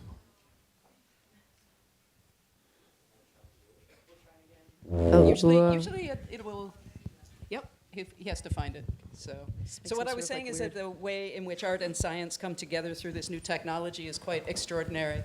And one of the questions that I want to actually have you think about initially is exactly the question that William brought up at the beginning, these different technologies of virtual reality. And I wonder how each of you would speak to the idea of data-created reality and photographic reality, and how you think about the differences in terms of story and really stimulation, so that we can explore these two terrains a little bit further. But before you can mull just a bit, I want to collect maybe 3 or 4 responses or questions from the audience at this stage.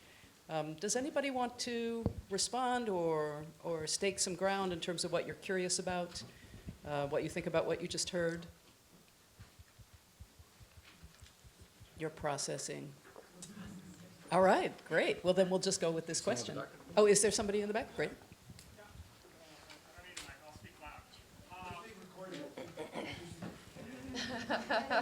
And seriously, these are, it doesn't have to be the most all-encompassing question. Thoughts are welcome too. Yeah, please. Yeah, I'm really interested in the connection between the people being displayed on the scene and what's happening. It seems like a lot of VR up to this moment is just pure experiential. We really lose that emotive connection between me, the observer, and the individuals in there. I'd love to hear how you guys bring that connection in more. You touched upon it a little bit, but I'd love to hear more about how you're approaching that.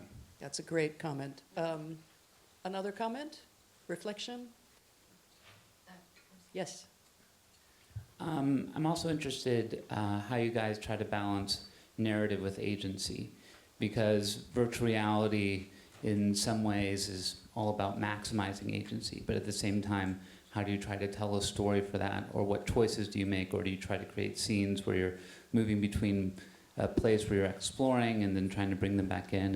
And sort of what tools are sort of best allowing you to move between these different states? And could you just identify yourself and your practice, if you're an artist or if you're... I'm a VR producer and director, and with Sensorium Works. Excellent. That's great. Sabah.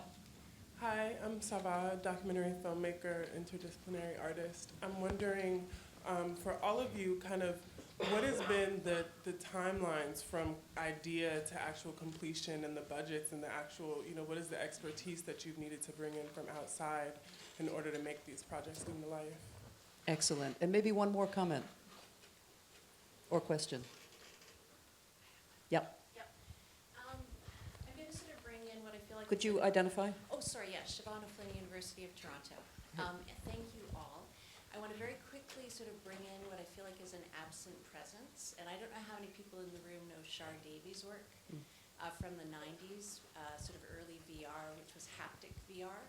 So that presence was actually created through basically a harness that responded to both your sort of vertical kind of presence where you stood, which allowed you to move through the environment, or your breathing. And I think the sort of the value of really thinking through presence in terms of haptic VR is kind of lost when we just think about the visual. And I'm just going to open that up. That's great. Because you should be here today. That's great. Does anybody want to dive into the first question, this last question, actually? They all have to do with agency and body. I can dive into the last one, actually, Yes. about the haptics. In the Eyes of the Animal project, we use those haptic vests to kind of give the feeling of wings as an animal, how it feels like to be a dragonfly. Therefore, you should have wings. And vibrating those wings would kind of stimulate a bit more that changing your perception, almost swapping out with something else. So, and also, it's not the only one. I think I've seen many applications that they are using the similar approaches, which using either sound or particularly just for haptic feedback, those vests and some other products coming out as well. So yeah, there are different applications interestingly using. It would be good to as we move towards a more complex ecosystem of devices and attachment to complicate the virtual reality that we're playing with, to also go along understanding what's the narrative capacity. So not just getting you more engaged, but also what it means to have wings and to understand your character. If it's what it actually does to your character. Yeah, it's almost like you want to deconstruct. Like, you want to see why really you feel that way, or what actually goes on. Like, if I see a cup of coffee and I want it, like, why? Is it because I'm thirsty? Okay, but like, what triggers that? Like, what's the like deconstructed wings for a creature, which we don't know because we've never had wings, but is it flight? Is it movement? Is it a particular? I don't know. It's like, what does the mind actually do in those situations? I suppose it's like having ears that you know they are there and you can move them if you really want to, but you don't feel them when you are hearing. Or in the same sense, although this is a little kind of giving a sense of how it feels like to have wings since yesterday, but you've been around for ages. So it's like, obviously it's not the same feeling, it's not embedded, therefore it's really difficult to deconstruct. But from story point of view, yeah, that's interesting, how it feels like to have wings that comes and goes, and you can build the story around it. Like a dolly camera versus a crane. So Yeah. Exactly that. Yeah. Well, it's also just like, that's actually really interesting, because I was thinking about how like you forget that you have limbs sometimes. Like you don't remember you have physical presence until it's gone, or until like, oh, my arm hurts and now suddenly I realize I have an arm. I'm like, oh right, an arm. Like it's kind of weird, because then that also means like, what are the implications of that? Also, I don't know. Do you want to add anything? Yeah, I mean, maybe like when we talk about physical presence, so for example, you have been creating work, the two of you, that embrace a more kind of imaginary kind of language, right? Like the visual representation doesn't necessarily look like strict reality. And so it feels like it sort of opens up all the language of the imagination. In the live action space, we've done initial experiments with light field technologies, which is a capacity to capture not just from a fixed point of view, but from multiple point of view at the same time, which grants you the freedom inside of the virtual reality experience to move and to experience parallax and a real sense of physical space.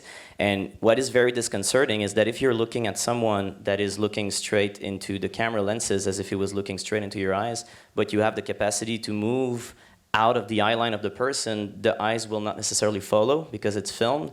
And it's extremely disconcerting. It's as if, I'm moving in front of, but your eye line stays there. And so it completely breaks presence. It completely breaks my sense of engagement. So even if I have an enhanced physical presence as a viewer, because and I feel your body presence more because you're a real fleshed out human being that I can experience by moving around you, your eyes and your focus does not follow. And it really breaks my sense of connection with you. And so there are some qualities to being granted more physical freedom inside of a VR experience, but there are also downsides to that we've found out.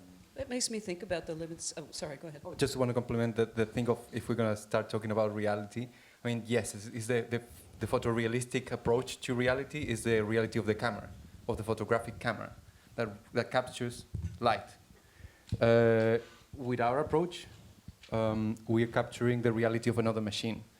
So I really love your approach in terms of what it means to have this post-humanistic bridge towards the other, towards the animal, towards the machine, towards whatever that thing is, and what it brings to understanding of your own self. So yeah, it's another reality. I wouldn't say that it's not photorealistic, it's just a reality of another set of devices, set of factors. I mean, it also goes into, there's that question about like, well, what do you do? How do you craft when you don't?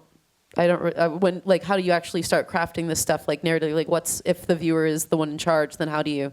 And I think that was I'm sorry if that wasn't the question, but I'm gonna pretend like it was. So what's interesting is that I've been filming a lot. And like, I think maybe other than Felix, like it's just, I've seen so many stitches, and a lot of the stuff I've seen, and I feel like a crazy person, is like, things emerge kind of naturally just from capturing real life, just seeing what happens.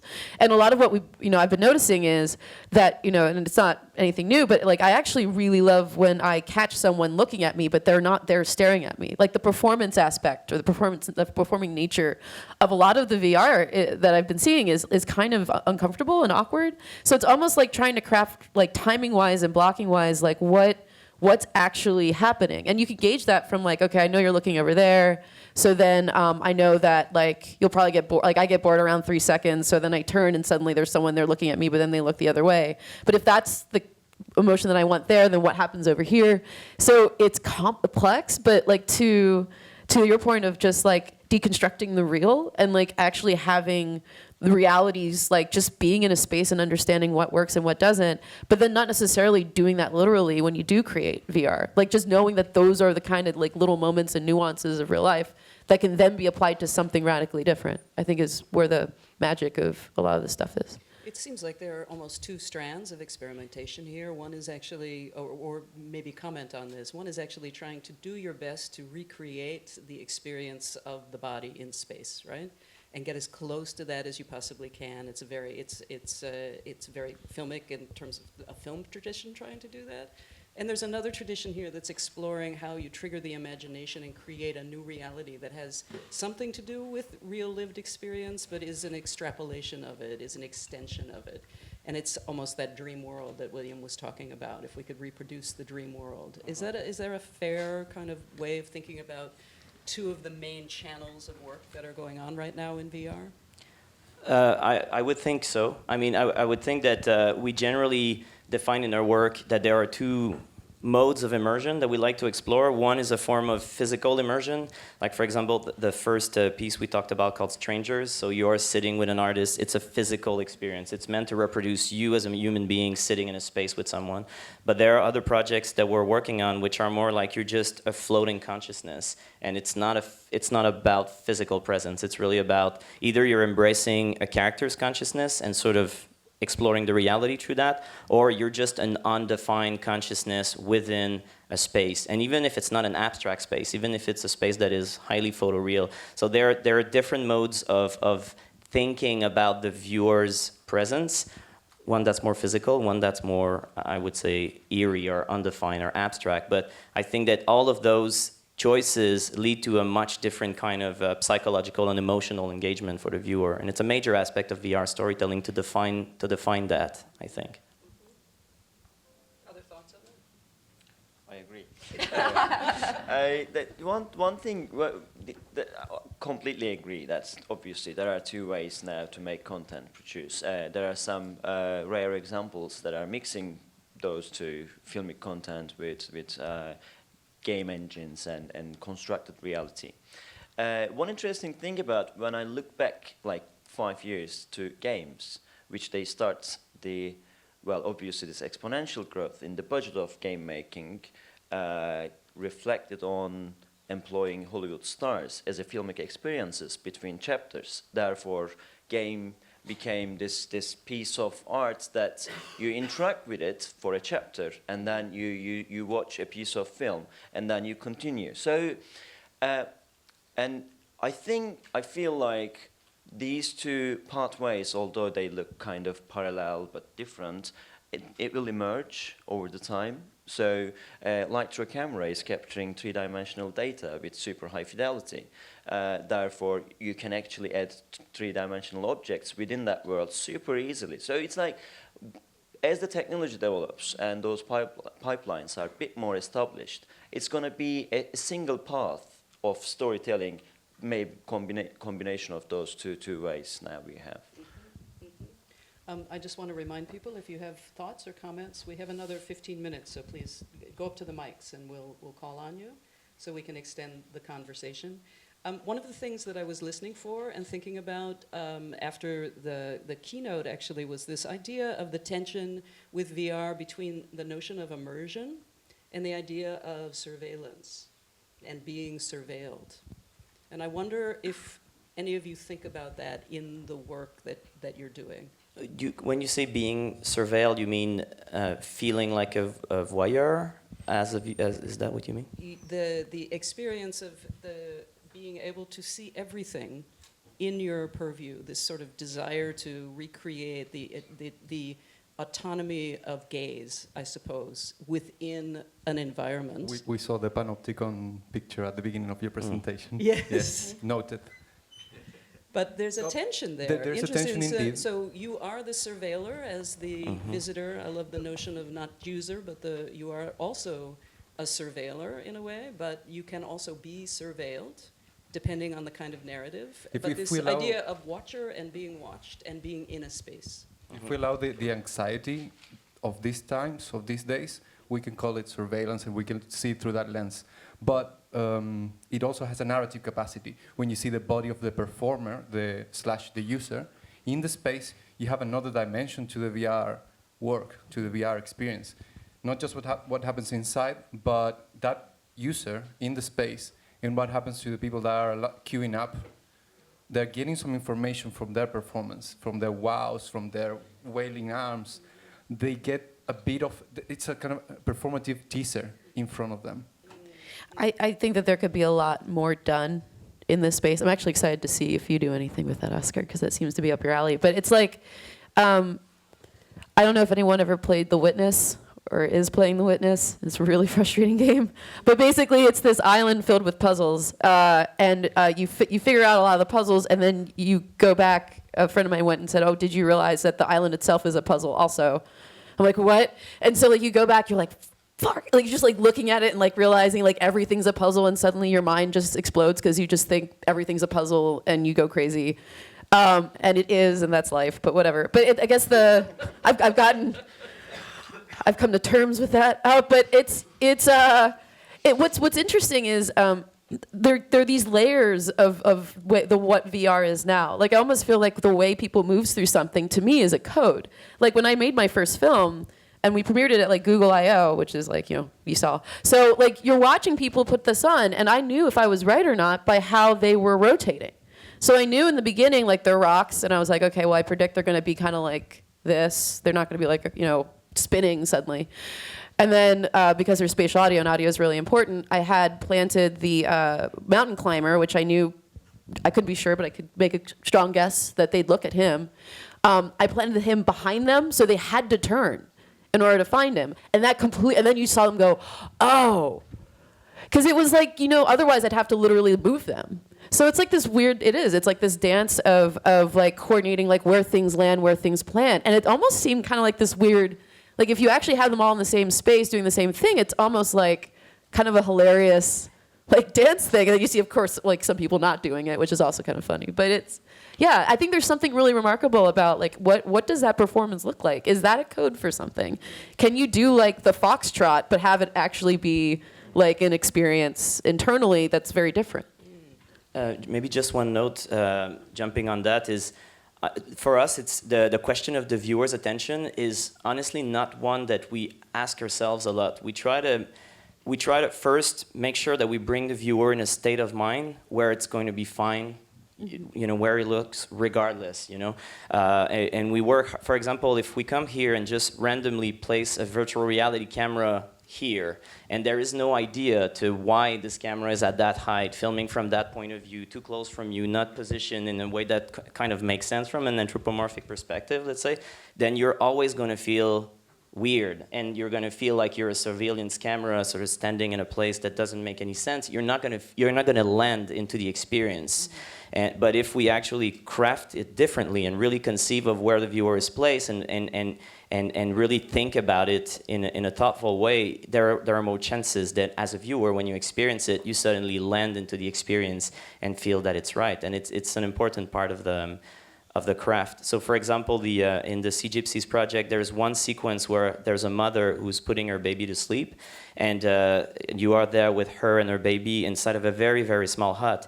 And we wanted to capture that because the way they sing to their children is absolutely beautiful to put them to sleep. So what we did is we asked her if we could put the camera there, but before we started filming, we put it there, we let it there for like 6 hours just for her to get used to it. And we repeatedly told her, it's fine. It's just as if someone like your mother was there with you, you know, and she accepted it. And eventually she was fine with it. And then she started doing her, you know, her song for the baby and all of that. And we captured that moment.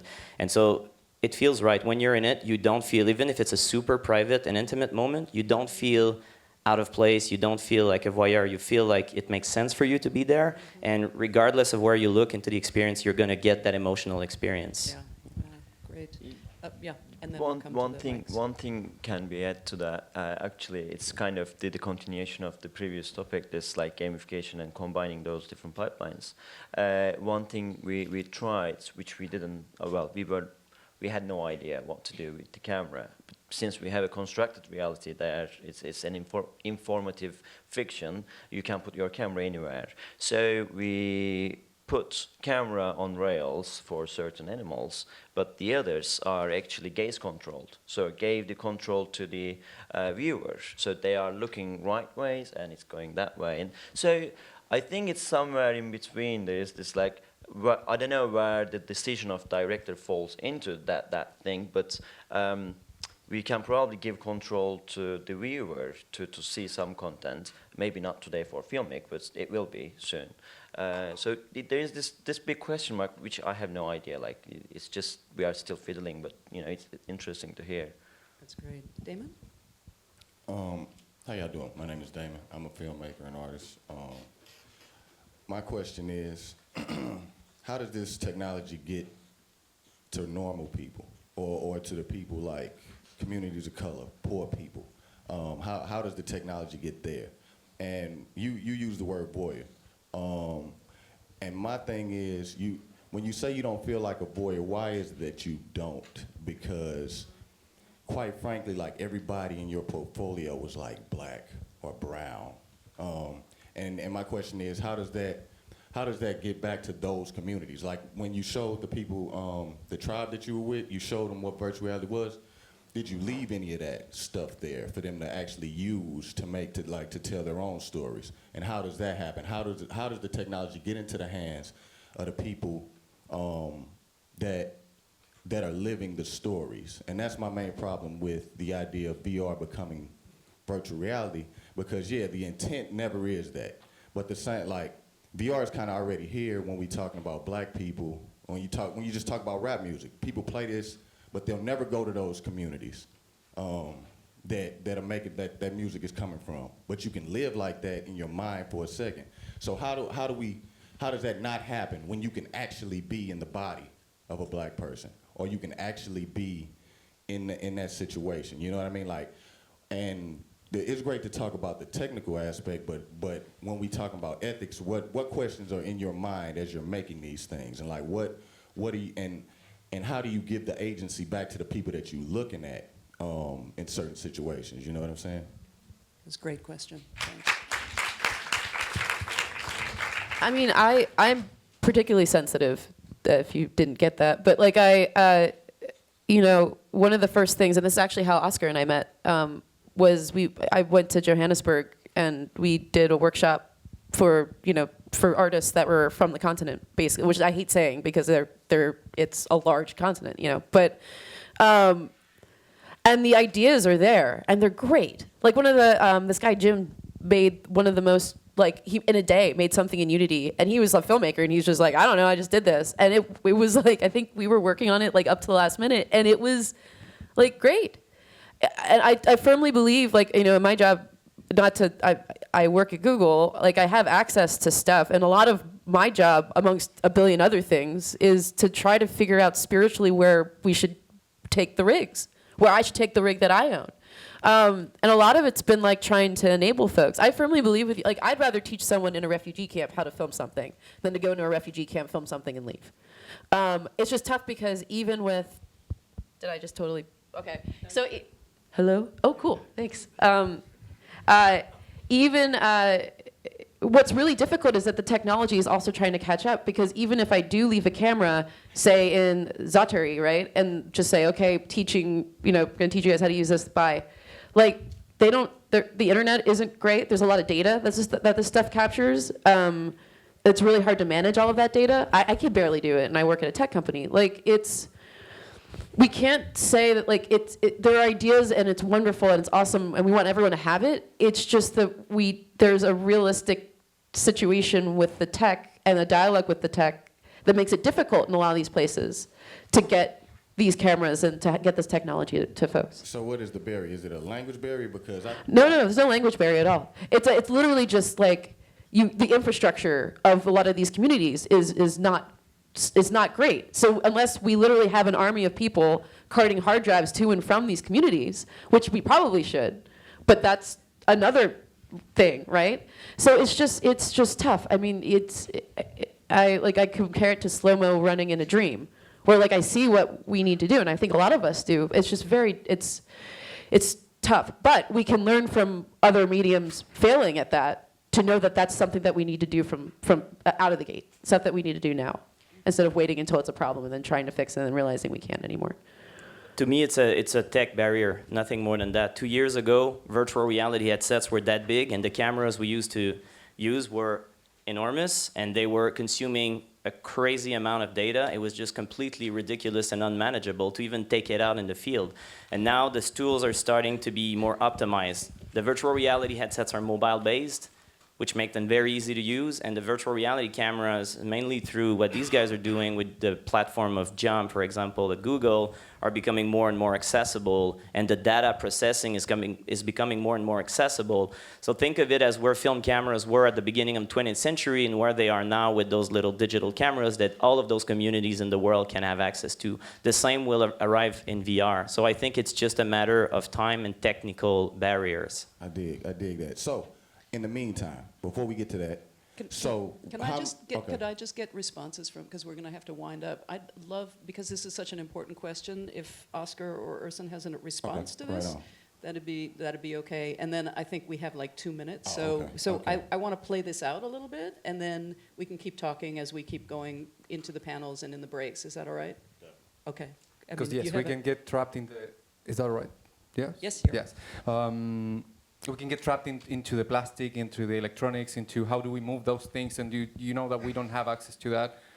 Not all of us have access to the plastics and the electronics that we need to get our hands on to play with this and to be part of it. So we cannot fix that. If we cannot fix that, let's find another path. And I think it has to do with the creative approach to the narratives. That's exactly what we're proposing, that our storytelling doesn't rely solely and necessarily fundamentally in the appearance of the subject, of the character. It's not about black people, yellow people, or Latinos. It's about how you live through your days. What are your actions? What describes your life? And you are the only carrier, the only bearer of that knowledge. No one will come and try to capture that. You only know that, and you can claim that. Real quick, one of the first documentary filmmakers like Vertov, Cinema Verite, I can never pronounce it. Cinema Verite, you basically have, all of that was from documentarians actually just taking cameras and completely messing with them. Like, they made their own stuff. They're like, this doesn't work. I don't have this, so how do I create it? So there's this whole idea of also if it can't get there fast enough, and we're seeing it right now as a barrier, then help us fix it. Do something. Please, I would love that. I would love for someone to just be like, I built this, and people have, and it's remarkable what people have built just by having absolutely nothing. But it's not about the plastic, it's about the language. True. Yeah. But it's also kind of, there's a little bit of both. You can make that 51% more meaningful. Yes. Well, technology will be there quite soon, so that's not going to be a problem in a few years' time. It's a great point that if you can share this knowledge as you go those places. But one other thing is, for someone who don't have access to those places, time or various other reasons, being able to see a bit more than a single image or a flat video, I think that still adds about the consciousness of this area, this human being, that part of the world exists. So I think it serves both ways, and filmmakers being more conscious about sharing this whole exploration phase, which is happening for the first time for our generation with VR, it would be great sharing this knowledge and stuff. So, yeah.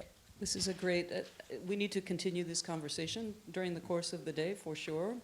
Right now we're going to close. I want to thank this panel for shaking the snow globe with us. And we'll see you all during the day. Thank you very much. Actually, it's true. We will be continuing this conversation, and actually in a couple of talks, there is talks about accessibility and democratization of this new medium, so keep your question and comments. I see a lot of people are getting up, but we do have a next panelist. We're very proud to invite Dennis Tortum. Dennis is one of our very own. That's our first individual speaker of the day. Dennis is one of our very own. I'll let them, I have to like walk around these all-stars, keeping the stage to themselves. Shoo. Dennis is a graduate student here at MIT, Comparative Media Studies, but he's also a researcher, and he's been working on a master's thesis that deals with virtual reality and maybe tries to embody this new language when we talk about VR. We have an entire day. It really feels like we've already wrapped up so much about it. Maybe we should end the conference here? No? I knew it. We're just getting started. We have questions about ethics. We have questions about the language, of course. We have questions about how do we craft new languages. Dennis, you have a very special montage that you want to tell us about. So are you plugged? Are you ready to play? Almost. Interesting. If some of you have a moment to take a break, we won't have a break before lunch. That's how many people we have crammed into this conference. I think for each, because we're getting a little late, for each individual presentation, we're going to skip the questions. We're going to keep them for our lunch break. We have things to talk about. And so I'm going to give you warnings, 5 minutes and 2 minutes warnings. Okay, yeah. Hello. So I'm waiting for the presentation, but I'm Dennis Tortum, and I'm a research assistant at the Open Documentary Lab, and I've been researching VR, so I'll talk a bit about VR and probably related to the stuff we've been talking about. So basically, I will talk about 3D capture and the technique of embodied montage for VR documentary. Hopefully, it might add to the language or like how we talk about VR. So to start, how can we create a virtual reality documentary? And what are the recording instruments to do that? One way is to capture 360 video. And this is a screenshot from the New York Times piece, The Displaced. So the piece presents a 360 video that moves linearly. The user can look around and explore. And it is shot with multiple cameras. The videos are stitched in post-production to create a panoramic video. And in this case, the realism is high, but the interaction of the viewer with the system is limited to moving her head.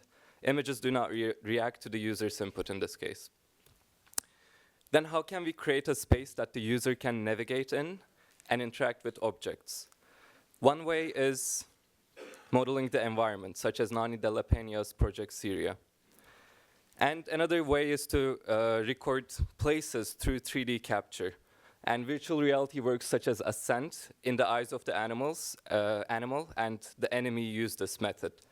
And these works record the environments and objects through technologies and techniques like Kinect, laser scanning, and photogrammetry. And in these works, the images, at least partially, are created through 3D capture.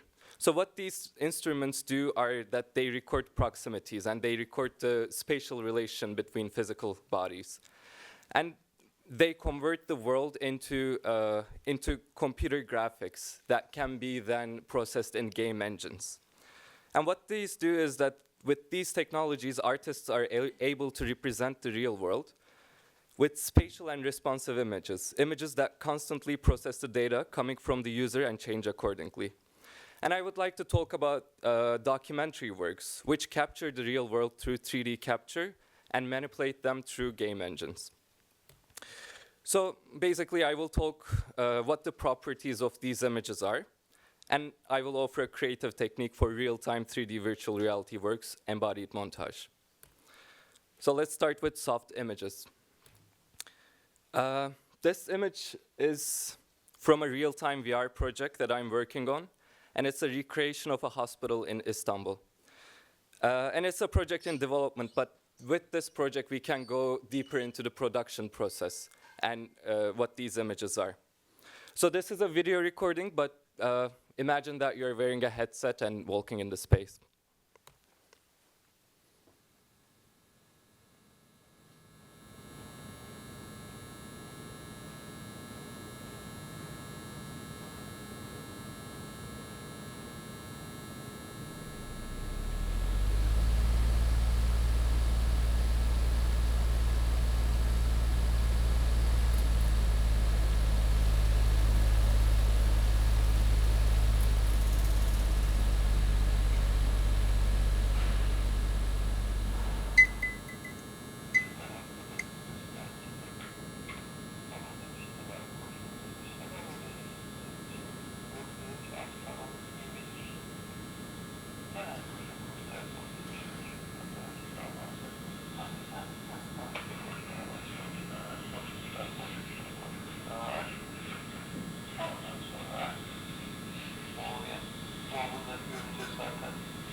So regarding these images, what I'm interested are two domains. One is image as data set, and the other is image as rule set.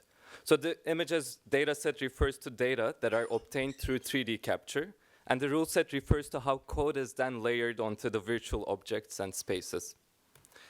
First, image as data set. So this piece you saw was captured with a laser scanner, and laser scanners are being used by architecture and engineering companies to especially make precise measurements. And I think this is rather a transparent technology to see the workings of 3D capture. So what happens here is the scanner emits lasers in all directions, measures the time the laser travels to an object and back to the sensor, and calculates the distance of each point. This way, it collects the coordinates of each point the laser hits. And then the new image comes, but as a text file, as a data set of coordinates. It contains depth and spatial relationships. So this is not just an image, but also a data set for spatially replicating the objects and places that the device has captured. And as you can see here, there are 14 million lines, and each line refer to the coordinates of a point and the RGB data. And the one interesting thing is, like, unlike other type of computer-generated imagery, these images have an indexical relationship to a place. They're based on their registration of data from a physical space. And they constitute the new representation of reality. So the technology is being deployed to capture crime scenes and present these as evidence in court. And there's a recent forensic technology organization report on laser scanners, and it reads this. The data provide a completely objective analysis and highly credible evidence in a court of law. Data obtained from scans document the entire scene and may provide spatial evidence first missed as relevant patterns or evidence not obviously visible. So I want to talk about the evidence that is missed by the human eye but caught by the machine.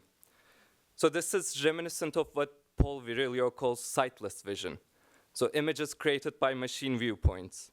And these technologies produce a diverse nonfiction imagery that relocate the human vision to machine vision. And through these point clouds, the human observer is granted an inside look to the synthetic perception of the machine. And through the VR headset, the machine vision becomes embodied by a human observer. And this image you can see is seen from the point of capture, and it is similar to a photograph. However, the image is not fixed. So if we want, we can move away from the point of capture and skew the perspective. And right now we are seeing outside of the apparatus's point of capture, which you can't do with photographic images. And in this case, we can even see the blind spot caused by the apparatus on the left side. And here's a more clear image of the blind spots. And this image is a synthesis of two different registrations of laser scans. And the other quality is the transparency. So the properties of objects can be altered through 3D capture because they're essentially data. And as you can see, 3D capture creates an X-ray architecture. And the captured place can be architecturally reconstructed. Any corridor can be connected to any other. Objects can be rearranged over and over. The image and the space is not fixed. And then also this image is not only a data set, but also a responsive rule set. What happens is after you capture these images, most of the time you put in a game engine like Unity. And in Unity, code can be embedded to objects, to environments, and to the first-person camera. For example, a chair in the rule set might be hard and brown, but if you look at it, it can explode, or like if you approach it, it can move farther away. And these rules don't need to resemble the rule set of physics or reality in any way. And the other thing is, user's body and gaze is constantly tracked in a virtual world. Thus, actions can be set in relation to user's bodily input. So these images are compiled of data and software, and they're soft images. So the image is no longer a passive and fixed representational form. It is no longer a stable representation of the world, but a programmable view of a database that is updated in real time. So my question is, these images, when combined with a VR headset and optical tracker, can react to an observer's bodily movement and attention. So what are the creative potentials of embedding code into objects, spaces, and the first-person perception gives us? And I will argue that it is embodied montage. So I'll take a step back. This is Eisenstein, a Soviet filmmaker. And in the 20s, he develops his notion of film editing called montage. And rather than creating sequences in which shots follow each other seamlessly, he places contradicting shots right after each other in order to create a meaning. So two shots, when combined, create a third meaning that does not exist in neither of the shots. The heart of montage lies in creative juxtaposition, in counterpoint, and the basic principle is to give birth to concepts, to emotions, by juxtaposing two disparate events. So this is Strike, and in Strike, Eisenstein crosscuts the killing of the workers with the butchering of a bull. The intercutting between these two images creates an associative link of butchering in both instances, and this leads to a heightened emotional reaction in the audience. And here's a brief clip.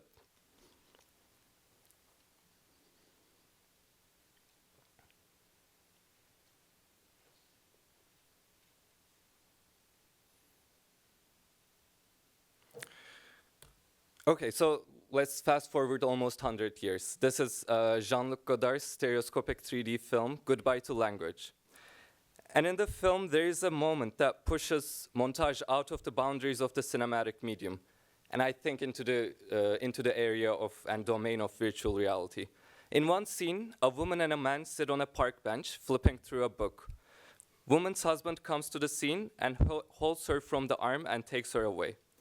In this moment, the two cameras which set up the stereoscopic image, which are precisely distant from each other to recreate binocular human vision, diverge.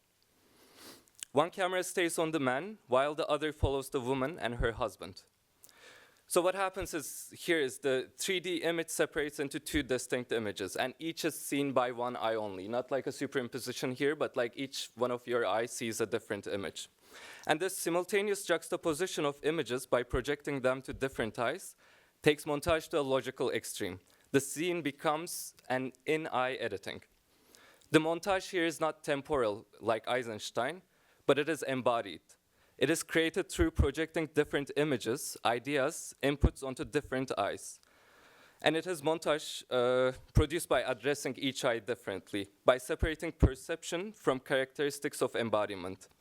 And this is a genesis moment of what I would like to articulate as embodied montage.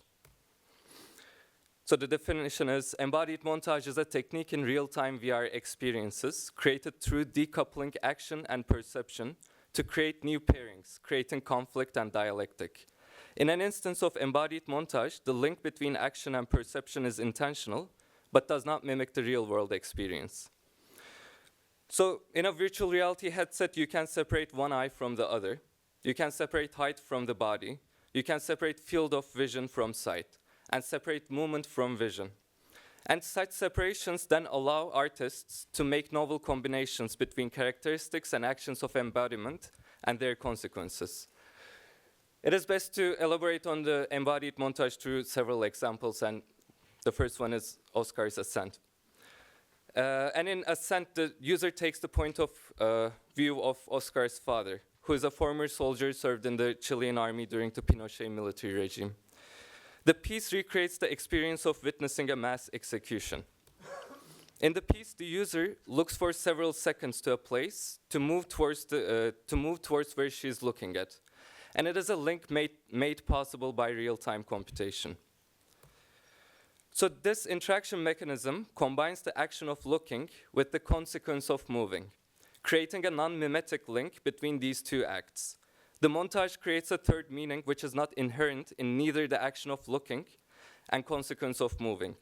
What emerges in this juxtaposition is that looking means moving, thus acting and being involved, similar to the artist's father who was involved in the mass execution by witnessing it. And similarly, Notes on Blindness attempt to recreate the experience of a blind person through embodied montage. In the piece, as the user stares at dark and empty places in the environment where the positional audio is coming from, shapes of objects start to form.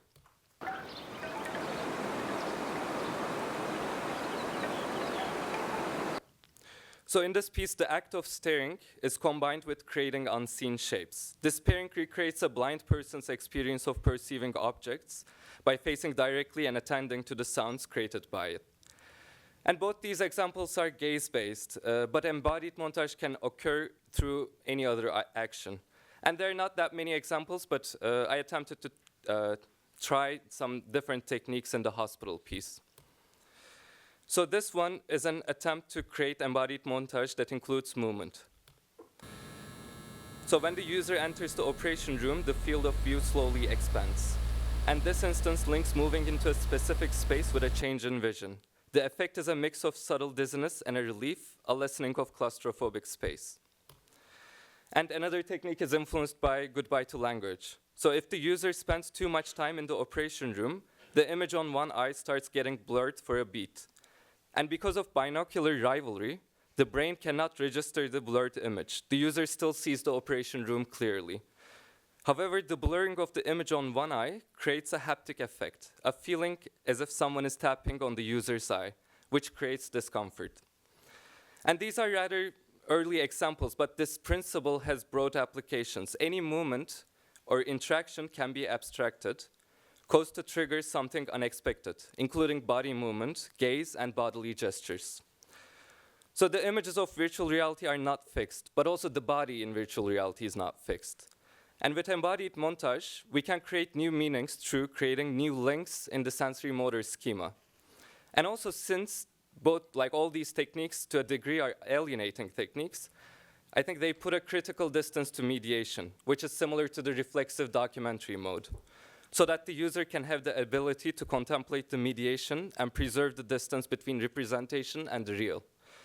This method does not recreate reality, but provide formal elements to the user to interpret the experience.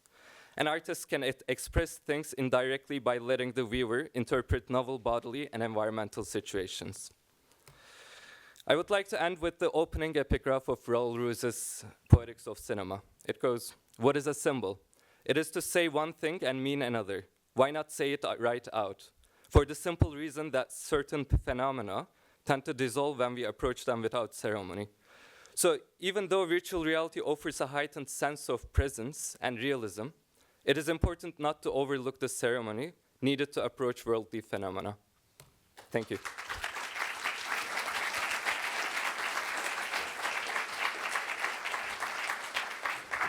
Now you know. Now you know. Next presenter is Ziv Schneider, and she has perhaps the most intriguing title for her presentation, Virtual Glue, The Many Futures of Our Past. Yes, it's trippy. Thank you, Dennis. Ziv is a multimedia artist and designer, but she's also a research fellow at NYU Tisch ITP. And of course, Ziv, I'm going to be a little bit stricter with time now. Okay. Hi, everyone. Yes, virtual glue. And I'm in the last slide. You have the ending. I'm sorry. Yeah, I was asked to be quick. So, right. So my name is Ziv. I come to you from New York and originally from Israel. I come from a background of design and art, and at ITP, I play. I'm going to show you a few projects I made in the past year and a half experimenting with virtual reality. This is our floor at ITP during the setup for the previous show. I invite you to come see our show on May 17th and see the projects that people are working on. And like many of my fellow students, I've been experimenting with virtual reality and ways of making virtual worlds and all the affordances of this new medium. At ITP, we speculate, we ask a lot of what-ifs, and then the way we answer those what-ifs is by making, and then asking questions. And so VR is a medium that incorporates the way the viewer interfaces with the piece, and we all see it in a different way. The user is a body, the user is a camera. I see VR kind of like binoculars that let you look far and investigate. And in my work, I like to look into databases and archives and narrate them in a new way and offer solutions for how they can be communicated to the public, which is something I did in a previous piece called Facing the Nameless. And then this led me to this database of the Interpol showing stolen artifacts. And I was taking a class at the time called Cabinets of Wonder with Nancy Heckinger, and it was about past, present, future of museums, and our challenge was to create our own museum.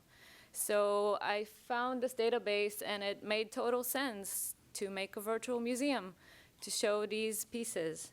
And so what if I make an imaginary virtual space to display art reported stolen, so a space that doesn't exist, and then the public will see it because it's in virtual reality and it's the hype.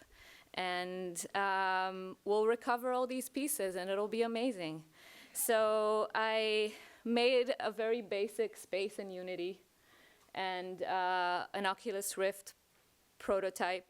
And what I really like about the museum space is I think of it like this. It's kind of like a structure for a non-linear story that you can just get lost in, and you kind of go for a stroll with, and each user that's in there kind of has their own path through the space, and you can go back and experience other things, and you kind of just meditate. And so I made this space that you navigate. Welcome to the Museum of Stolen Art. The Museum of Stolen Art is a virtual space for pieces that went missing and cannot be viewed physically anywhere in the world. We are dedicated to being the foremost museum of stolen artworks in the world and also to assisting in their recovery. For looted art, go to your right. For art theft, go to your left.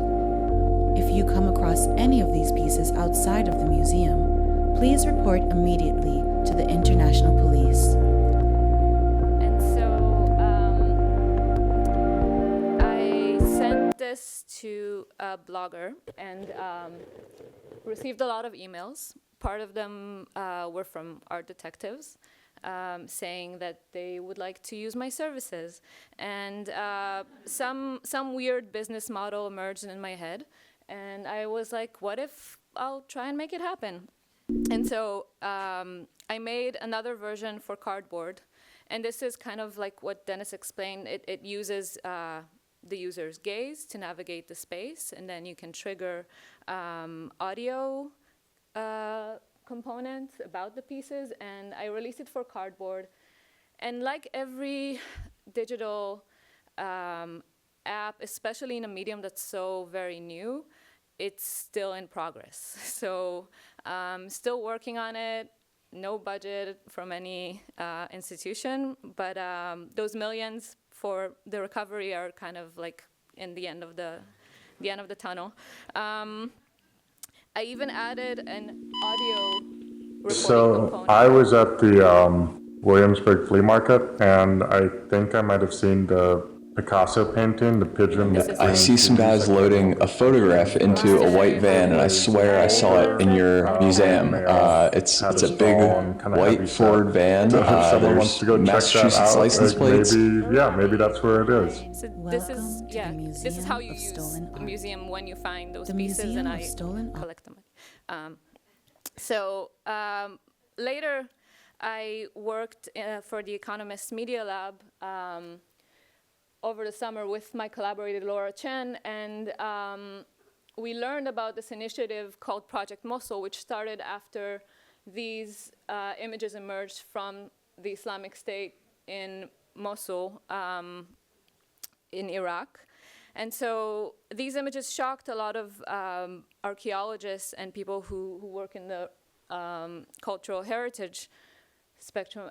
And this is a Facebook post where they initiated their project. And what they do is they basically recover images from the public. These two guys from one in Spain and one in Germany. And they collect images from the public, and they have the public also help in kind of removing the object from the scene and doing the processing, the photogrammetry process to reconstruct these artifacts in 3D. And so we said, what if we make the museum to house these artifacts? And so a real space we cannot access, showcasing reconstructions of destroyed artifacts. So we, my collaborator Laura Chen and myself, we built this museum in Unity. This is a projection from a spherical view. And in this space, you could walk around and then get information about the artifacts. We made a pretty quick prototype that we showed at ITFA. And these are the 3D prints. And the new version of this project is actually here outside, and you can view it. And that's the public release one that's going to be out this week. And it looks a little different than our indie game version from a lot of feedback that we got. And so you can hear about the destruction and the reconstruction in a space that gives it scale, that gives it kind of the idea of where it happened, and also a space you cannot access, especially me with my Israeli nationality. And so I sometimes get asked, like, is virtual reality and virtual museums, like, are you thinking this is going to replace real artifacts, real museums? And I really have no intention of that. My intention is to create experiences that raise questions and meditate and kind of just a reflection on these technologies, on reality, on absence, on crime. And but in some cases, I think it would be great if virtual reality could replace real spaces. When I think of cultural heritage sites such as Joseph's tomb in Nablus, where people, would kill and fight for stones that are holy, I think that would be great if virtual reality could replace that. And that's kind of a question that I want to keep exploring. in my work. And one of the most pleasurable things about working on this Recover Mosul project was the idea of building a virtual world together. And so, you know, someone in Spain and Germany and in England and United States, and we're all building this unity world together in different hybrid techniques. And something I think about when building these worlds is also this technique of Japanese pottery, kintsugi, excuse me if I'm wrong, and the idea of highlighting the fact that the object was broken even makes it more beautiful, and not hiding how it's made and the hybrid ways in which these worlds are constructed. So another museum I'd like to show is the Exquisite Museum that I made with Scatter. And it's going to be launched soon. And in this museum, it is scanned and reinterpreted by its audience. So people who work in the museum and kind of like part of the Carnegie, this is the Carnegie Museums in Pittsburgh. And we did a workshop with the Studio for Creative Inquiry and the Innovation Studio in the museum, in which we taught people how to 3D scan, and we taught them Unity. And then we just wandered around the museum and scanned objects. And each participant was given this basic room. This is, and some artifacts, they could put some like display cases. And they made these exhibitions with, you know, and curatorial text, and they textured the walls, and they textured the whole space, and made these like really lovely reinterpretations of the museum. And look out for that soon as well. And another really fun project to work on. And I'd like to finish also with a quote. I think a lot about this quote that says, "The artwork intensifies itself under the repeated gaze," and just thinking of, you know, those sculptures in Iraq that lasted thousands of years, and paintings from the Renaissance that lasted for centuries, and just thinking, you know, how we should consider how long will what we make be viewable for, especially when we use hardware and software that is, you know, involved with corporate politics and, you know, born to fail kind of. So yeah, just something to keep in mind when thinking about these projects. I think I have, yeah. Thank you. That's actually a very good question. Longevity of VR pieces, and also one that was started right before, accessibility of VR pieces. Should we keep this trippy, imaginative, immersive new medium to ourselves? And who is ourselves, first of all? So maybe to talk a little bit more about it is our next presenter, Brian Charles. Brian is Chief Technology Officer at Datavized, and an immersive design and technology studio, and will get us to think a bit more about accessibility and democratization of the future of the immersive web. What's going on? Hold on. Okay. He's obviously online. Are we? We are. Great. Cool. Thank you. Cool. All right. So who am I? Quick introduction. I'm Brian Charles, CTO of Datavized, an immersive design studio. Whoa, that's interesting. We'll come back to that. I've been doing code since the early 90s, mostly on the web. I've been doing media-driven code for maybe 10 years or so. I'm going to talk about web VR. This doesn't get a lot of attention. We're not really seeing a lot of mainstream, so-called mainstream VR work, such as it is, being done with the web. So maybe an introduction is in order. Fundamentally, it's just a web page that renders VR. It uses WebGL for hardware-accelerated graphics to generate the left eye and right eye images. It uses a new kind of in-graft WebVR API for accessing VR hardware for tracking the orientation of your view and the position of your view. And it uses the Web Audio API for positional audio.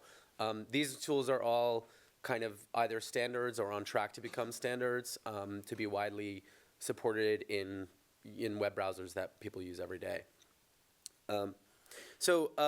Quickly, before we move on to the good stuff, let me just get some limitations out of the way. I think WebVR kind of gets a little bit of bad rap, and it's sort of looked as the kind of younger stepbrother of the rest of VR. So there is some performance cost on the CPU by using JavaScript and the kind of web stack. The graphics APIs are limited to what you can do on mobile. So even if you're running on a fancy, expensive desktop, you still have to use the same kind of limited APIs that you could use on, say, a phone, which is an interesting constraint, and I try to use it creatively to kind of be a good constraint. There's limited graphical authoring tools, which we do need to work on as a community. Right now, most people are coding things by hand, which is a little bit tricky, but does let you do some cool stuff. And it's not amazing for video. So almost everything you're going to see on WebVR is kind of real-time computer generated, which is still pretty cool. Allows for some really interesting interactions, which we'll get into in a little bit. WebVR provides some really interesting advantages when it comes specifically to distribution.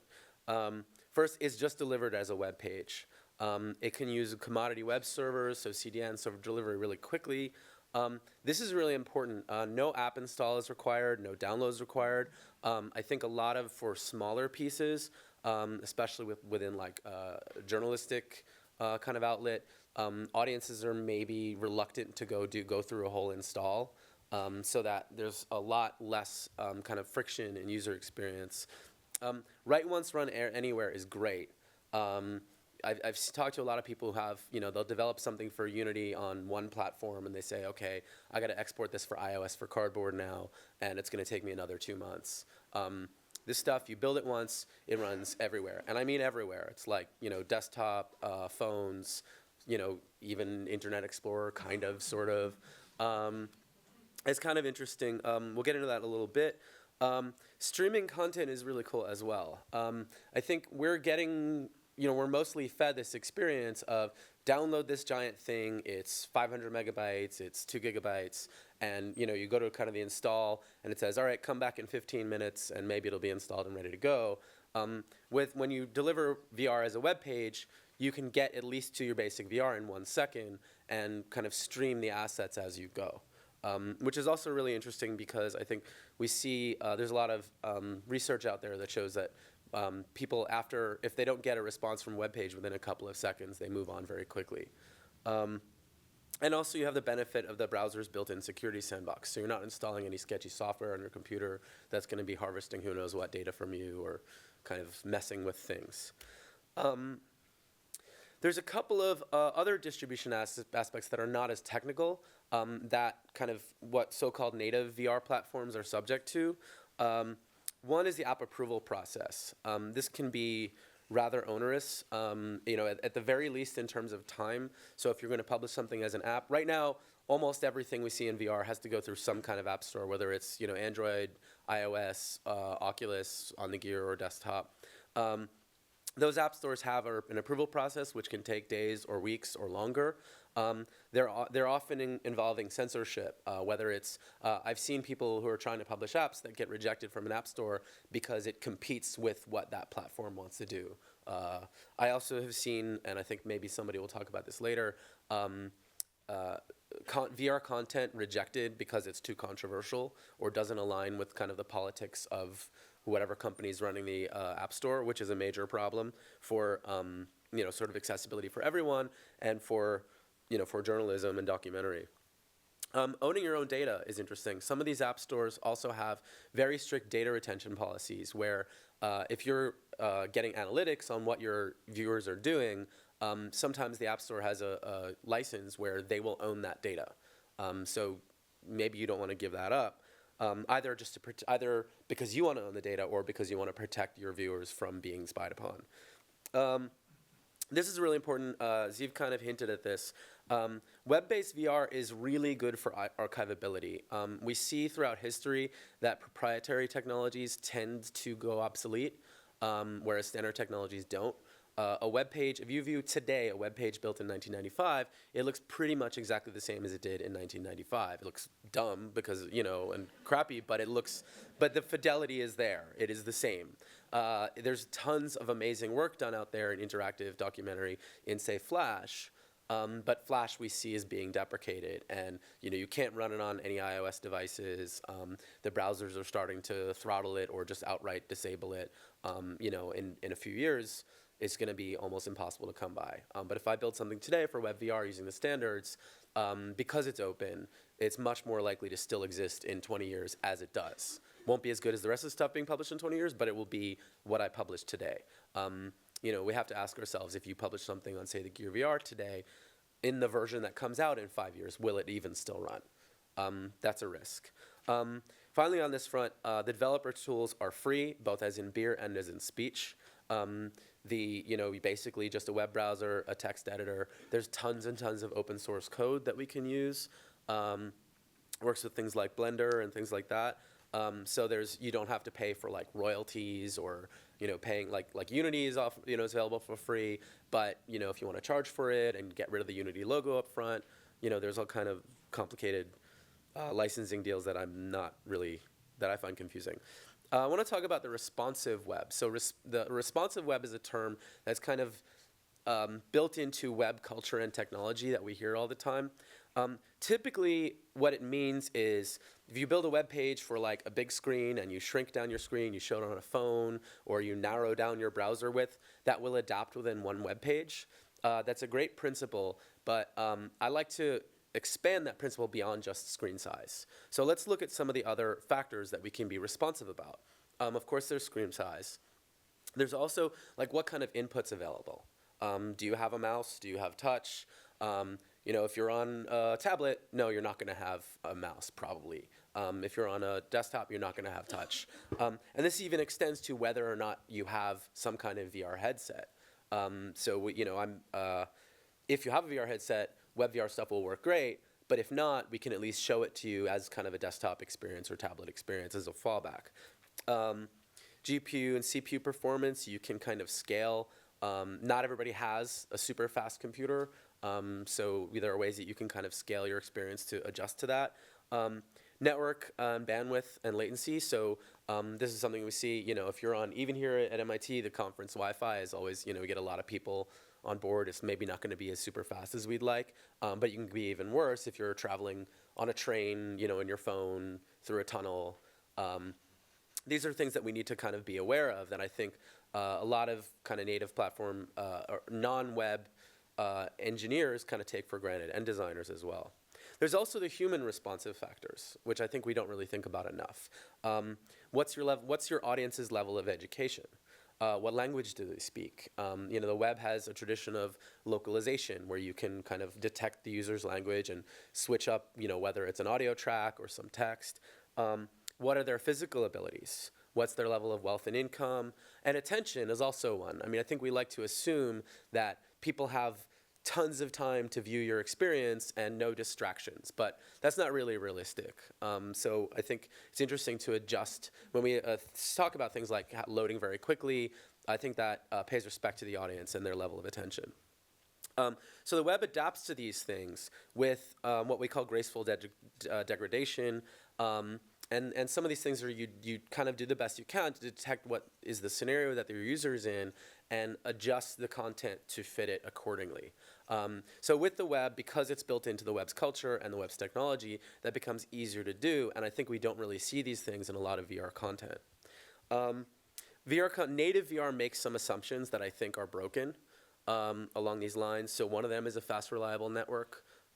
Again, networks go down. Even a great, if you have fiber, like sometimes it goes down. Or maybe you live in some place that doesn't really have access to super fast networking. It assumes that your content is downloaded and installed in advance. Furniture is a big one. Sometimes you have these experiences where you're expected to turn around and look behind you, but maybe you're sitting on a couch. I leave it to you guys to imagine what that looks like for somebody to turn around fully 180 degrees while they're sitting on a couch. It's awkward and painful. This is one that we experienced in New York as a problem with dedicated VR real estate. We would like to get an HTC Vive at our office, but our office space is about that big, including, for 4 chairs. So the real estate space is a bigger problem. Also, distractions, et cetera. So there's some design implications of this. Even the best scenarios, they break, right? Like, so what we do is, my team, we design for kind of the worst case scenario or the lowest common denominator and scale up from there. And what we find is that if you do that, the best case scenario becomes that much better. If I can build something that renders at 60 frames per second on an iPhone 5 or a cheap Android phone, when I get it on my desktop back at the office, my $1,500 GeForce 980 with the Oculus Rift, it's going to be even better. And it's going to load up super fast. It just kind of, everybody wins when you kind of take on the discipline of designing for those experiences. So I'm going to run through this really fast. Here's a very quick example. You guys can go to this. I'll tweet the URL in a little bit. This is an adaptive example. It will play. This is just VR running in an iframe in my presentation loaded on the web. These are the requisite trains that we all need to have in our presentation. I think that was a requirement. This is another quick example. I think we're going to show this outside. This is really cool. So this is some BB-8 fan art. He should be, I'll just click here and see if he shows up. There he is. So this is really cool. I love this because, so this is 2.6 megabytes, the whole thing. And the way this works is that the landscape, there's your 3D audio. And this, again, works on Oculus, Cardboard, all those things. The landscape loads and the sky loads, they're procedural, so they load really, really fast. The BB-8 model is a few megabytes, and he takes 3 or 4 seconds. Thank you.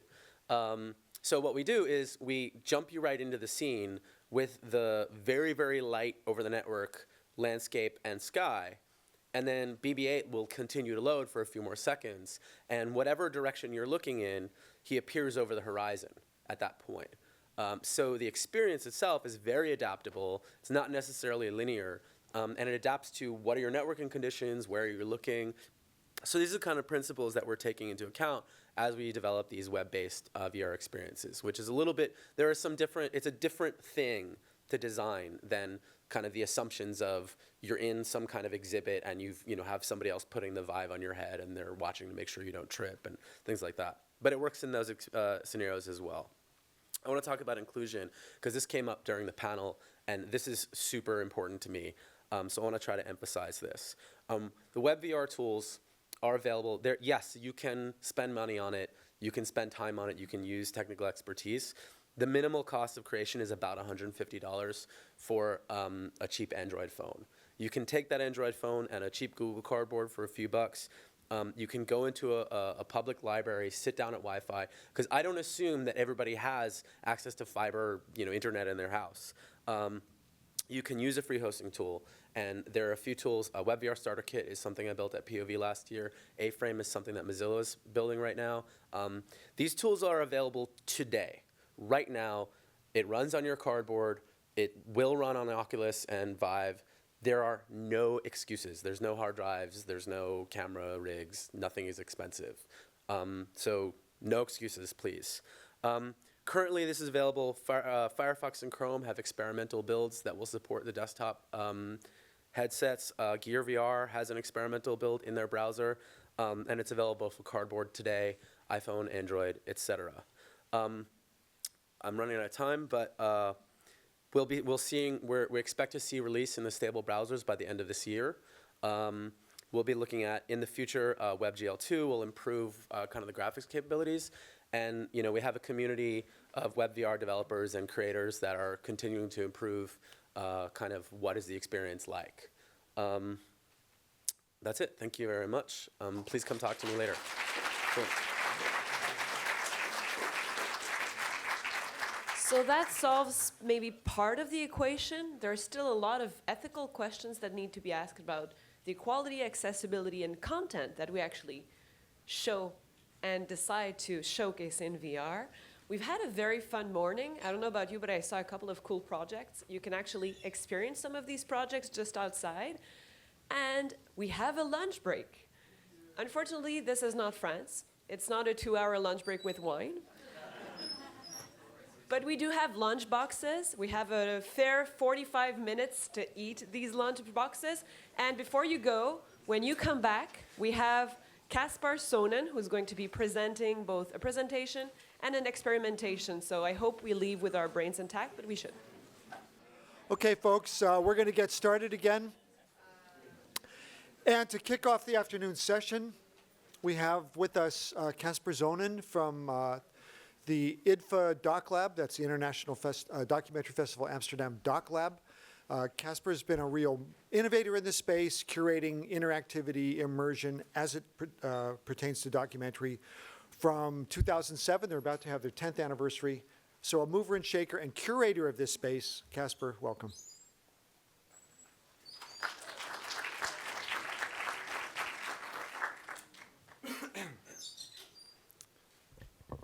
Hello, hello. First of all, can I ask the people, everybody, to like give a little round of applause for Sarah and everybody on the team here.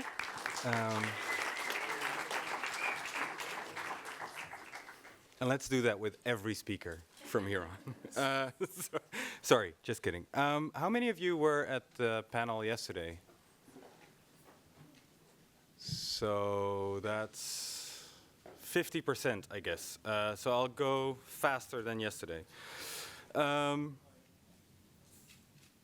as said, I work at IDFA, which is one of the world's biggest documentary film festivals, and it's about to celebrate its 30th anniversary next year.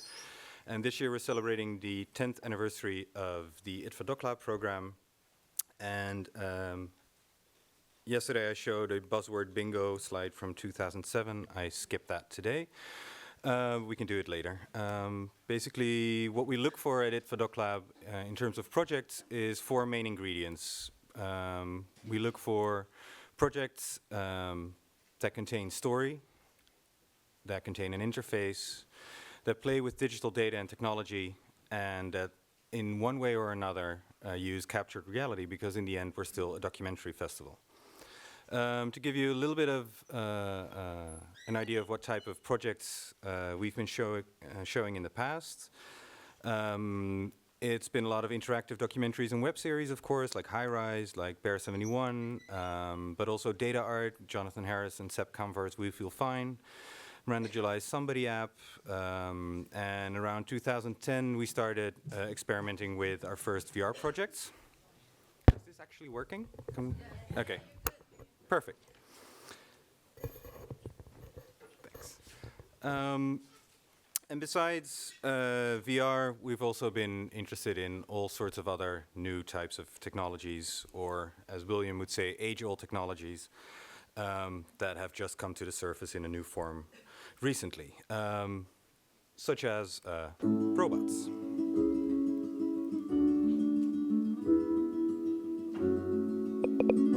I'm going to ask you some questions.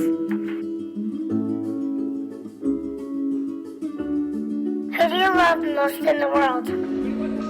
My mom. I love my mom. My wife. What will people remember you for?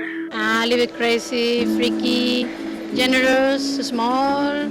Tell me something that you've never told a stranger before. So again, we're not going to do that today. I actually have the robot with me, so if we have time left. No. So what do we do with these projects? We are traditionally a film festival, so we're good at showing projects in dark spaces, linear films mostly on big screens.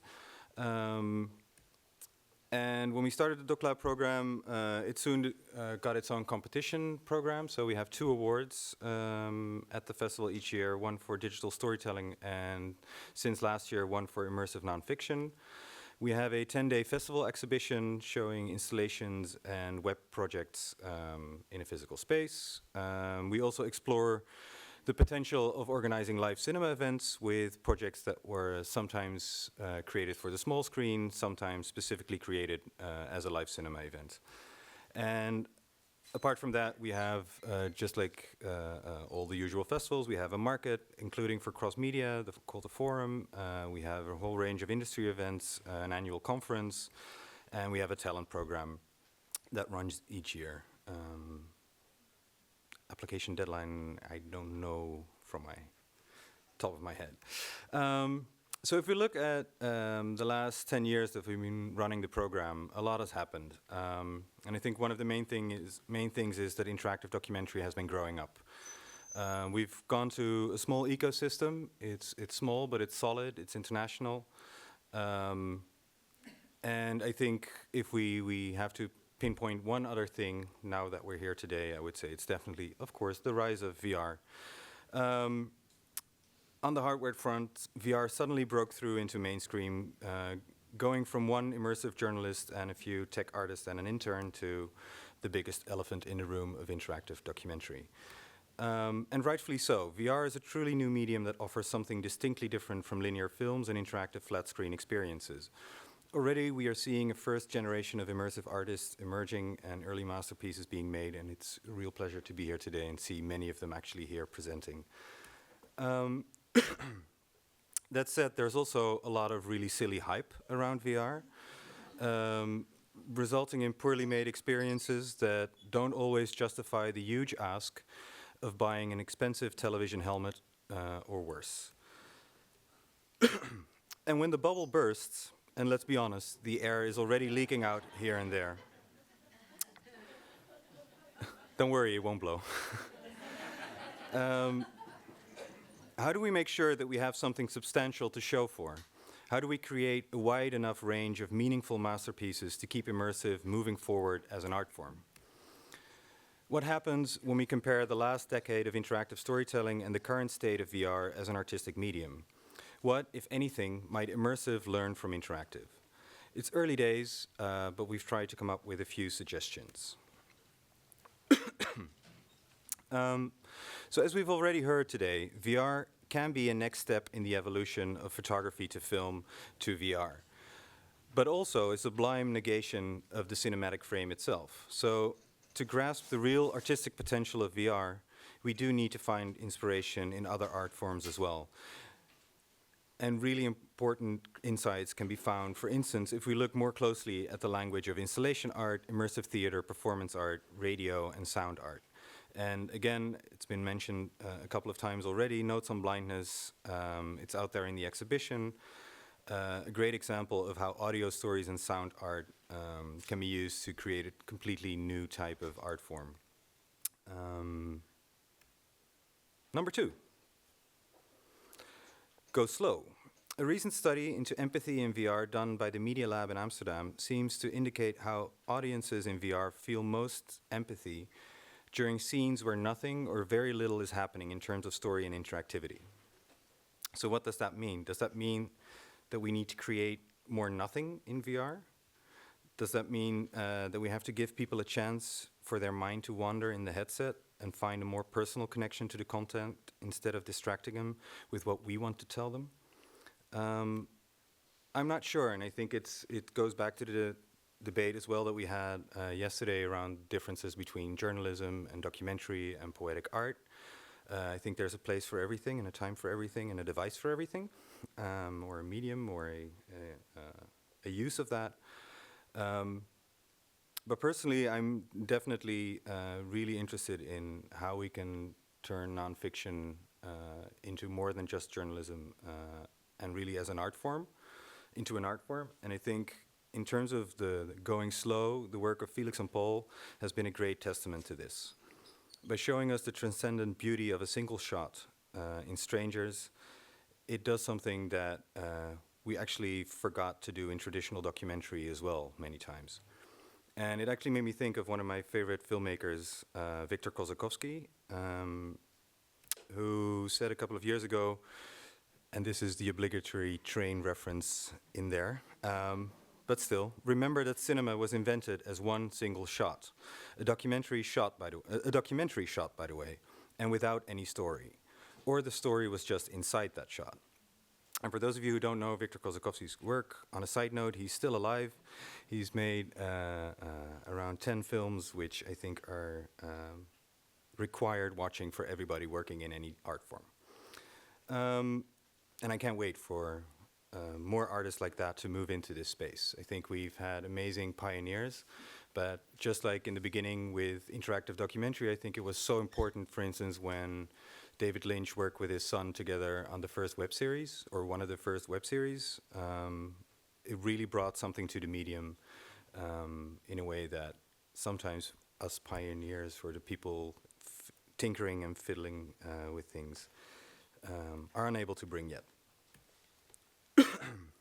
Number 3, participation is awkward. I think everybody who's ever been to an immersive theater show as a kid knows that.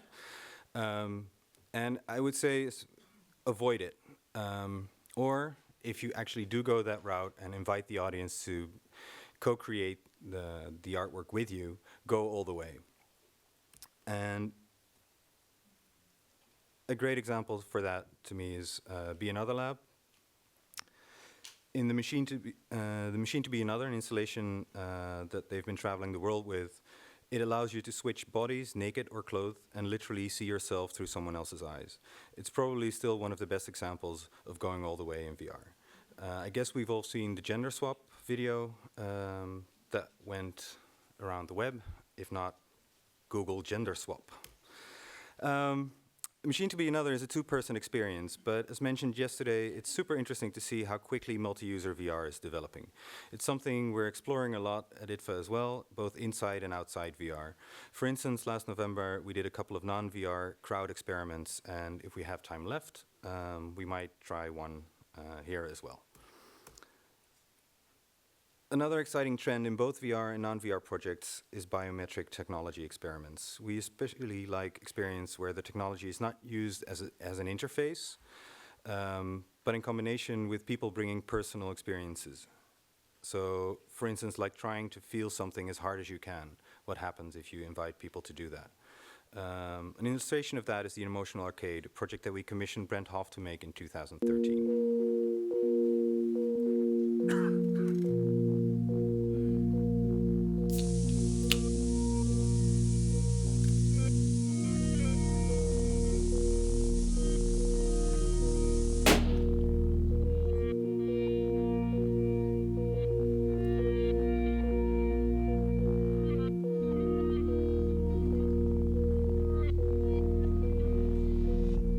The emotion was chill, and I didn't think of anything. I thought of nothing. Cool sunsets, sunrises. The first time I was down here when we were at the beach, I got like tons of pictures and stuff. I was thinking about bunnies chewing crackers. My target emotion was lust, and I was thinking of passion and desire.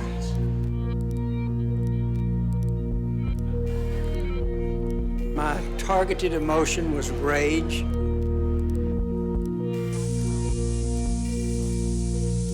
I play a lot of video games and I get mad at that a lot. My emotion was bliss, and I got there by looking at my nephew competing against me and smiling.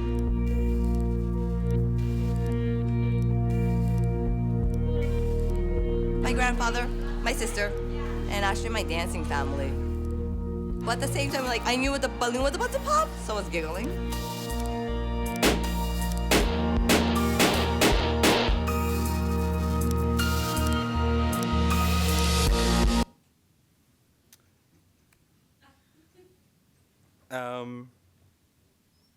I guess on a side note, when playing with biometric technology and neuroscience and all those types of things in the art world, I think there's always sort of a disconnect between artists and scientists, whether how scientifically viable is it what artists are doing with this technology. The claims that some of the artists are making around the technology can vary from downright lies to somewhat hopeful claims.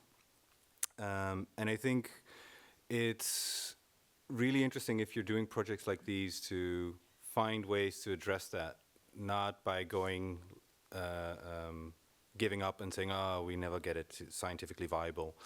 But actually finding ways that you can use these technologies to create meaningful experiences for the audience.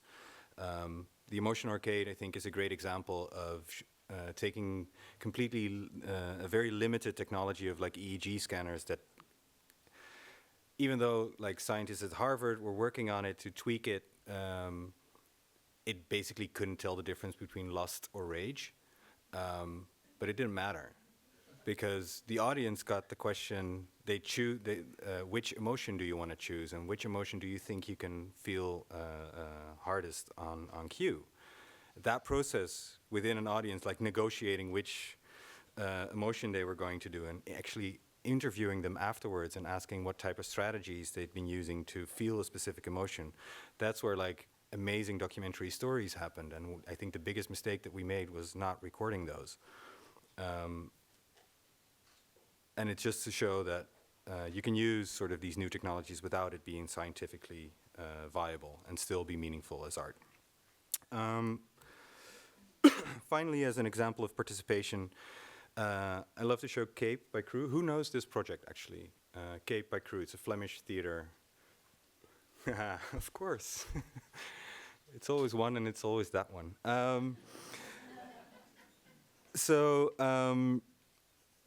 Crew is a Flemish VR theater company. They were working on VR back when Nani was working on it on her own. They were doing really strange immersive theater experiences in VR. And because it was so expensive and they were making,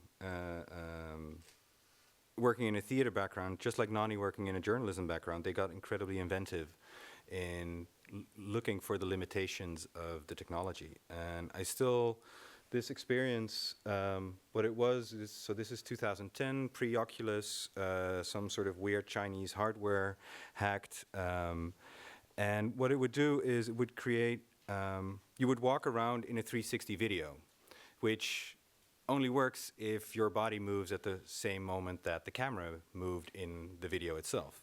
So what they did was they gave you a helper in the video who would actually be pulling the camera, and they gave you a person, a volunteer, who would be helping you make exactly the same movements. It's something that we can all do very easily right now. We just don't think about it because we see VR as something like that should be distributed as a file. But why not build an installation only? Because in most cases, the artists are still standing next to their work at exhibitions because they're tweaking it. So I have to move quickly. So 4, on point, don't try to do everything at once. As awesome as VR is, combined with AI characters, haptic suits, smells, conveyor belts, and wind machines, true immersion is not about creating the perfect illusion of reality. Our brains are perfectly capable of suspending disbelief on their own. And well-orchestrated forms of sensory deprivation, instead of catering to every sense at once, is actually a great way to create immersion. One of my favorite things we ever done with Amy Rose and May Abdallah from Anagram at South by Southwest, they created I think one of the most immersive experiences I've had the pleasure to witness, using basically a blindfold, a piece of fruit, and some audio files. And that leads me to my final point, which is a question. What does VR actually suck at?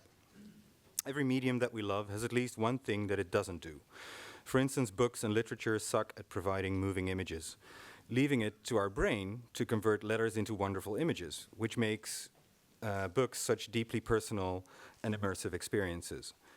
Films, as opposed to theatrical performance, suck at creating a visceral live experience, which in turn enables us to become the perfect voyeur, crying and falling in love much more easily with people on the screen without fearing some unwanted eye contact. So what does VR suck at? What is it not capable of doing? Actually, I don't have the answer, and I would love to hear if anybody has any thoughts on it. But I still think it's a meaningful question as we move forward, to not just think what VR can do and what it can bring, but actually what is it not capable of, because maybe that's also where some of its true beauty lie.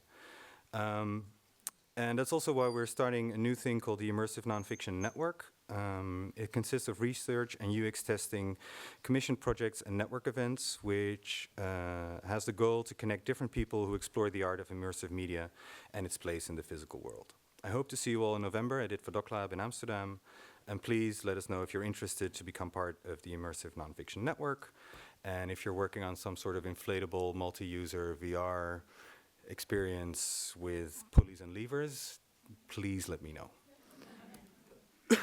Thank you. You have time? Yeah? So I hear that we have time for a little multi-user experiment, which doesn't require headsets. Do we want to try that? So, word of notice, it might very well not work. And we're going to shine a bright light in your face, which, and the other thing is the camera mostly picks up the center. So if we will move a little bit to the center, that would actually be a lot more helpful. Give me 2 minutes to set it up.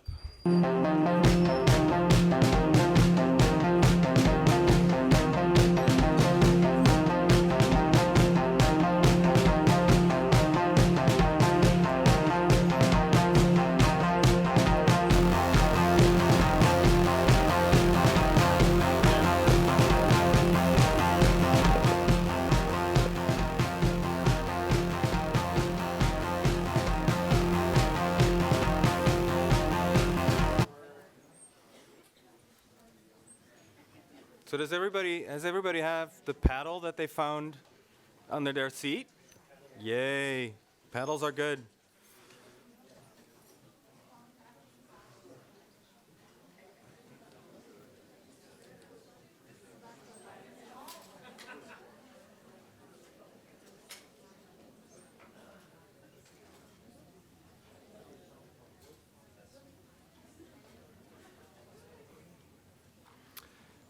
So the point of this is you are a flock of birds and you're going to figure out how to play a game.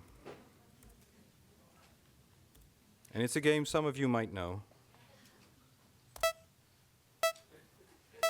There you go.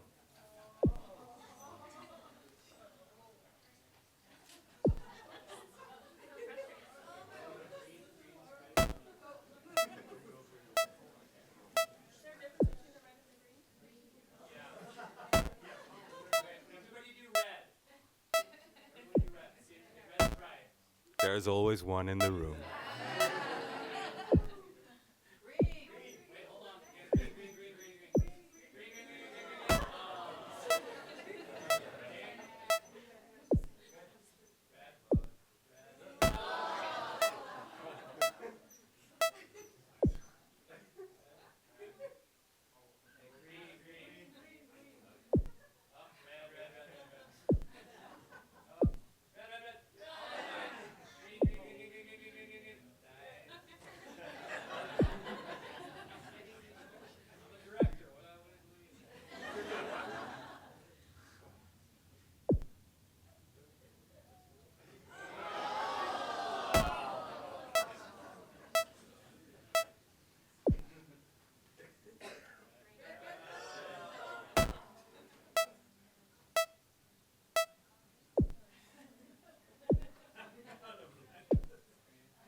I mean, this is MIT, right? You should get the high score. Come on.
Come on, last 3 balls.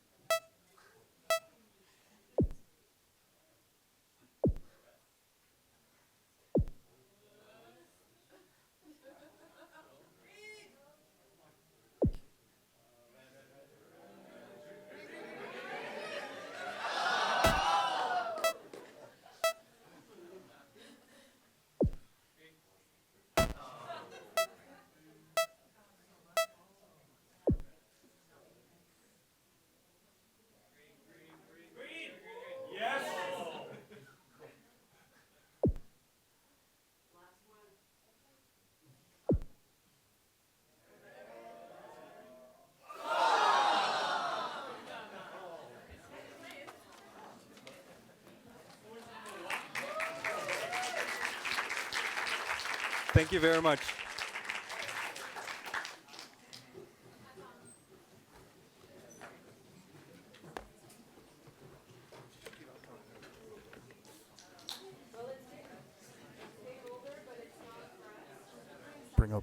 Bring up one, Nick.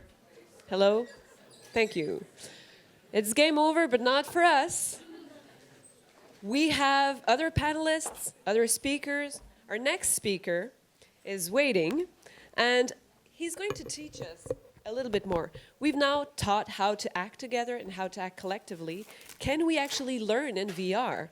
Our next speaker is Russ Gant. Russ will be presenting Black Rock, an experiment in long-form documentary VR. You know, we've talked about a lot of experiences that are short-form. What can we do in actually long-form documentary VR?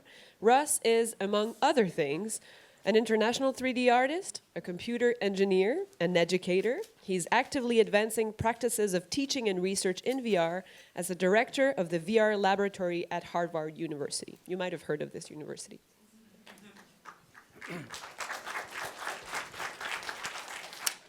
Good afternoon, everyone, and thank you for the invitation here today.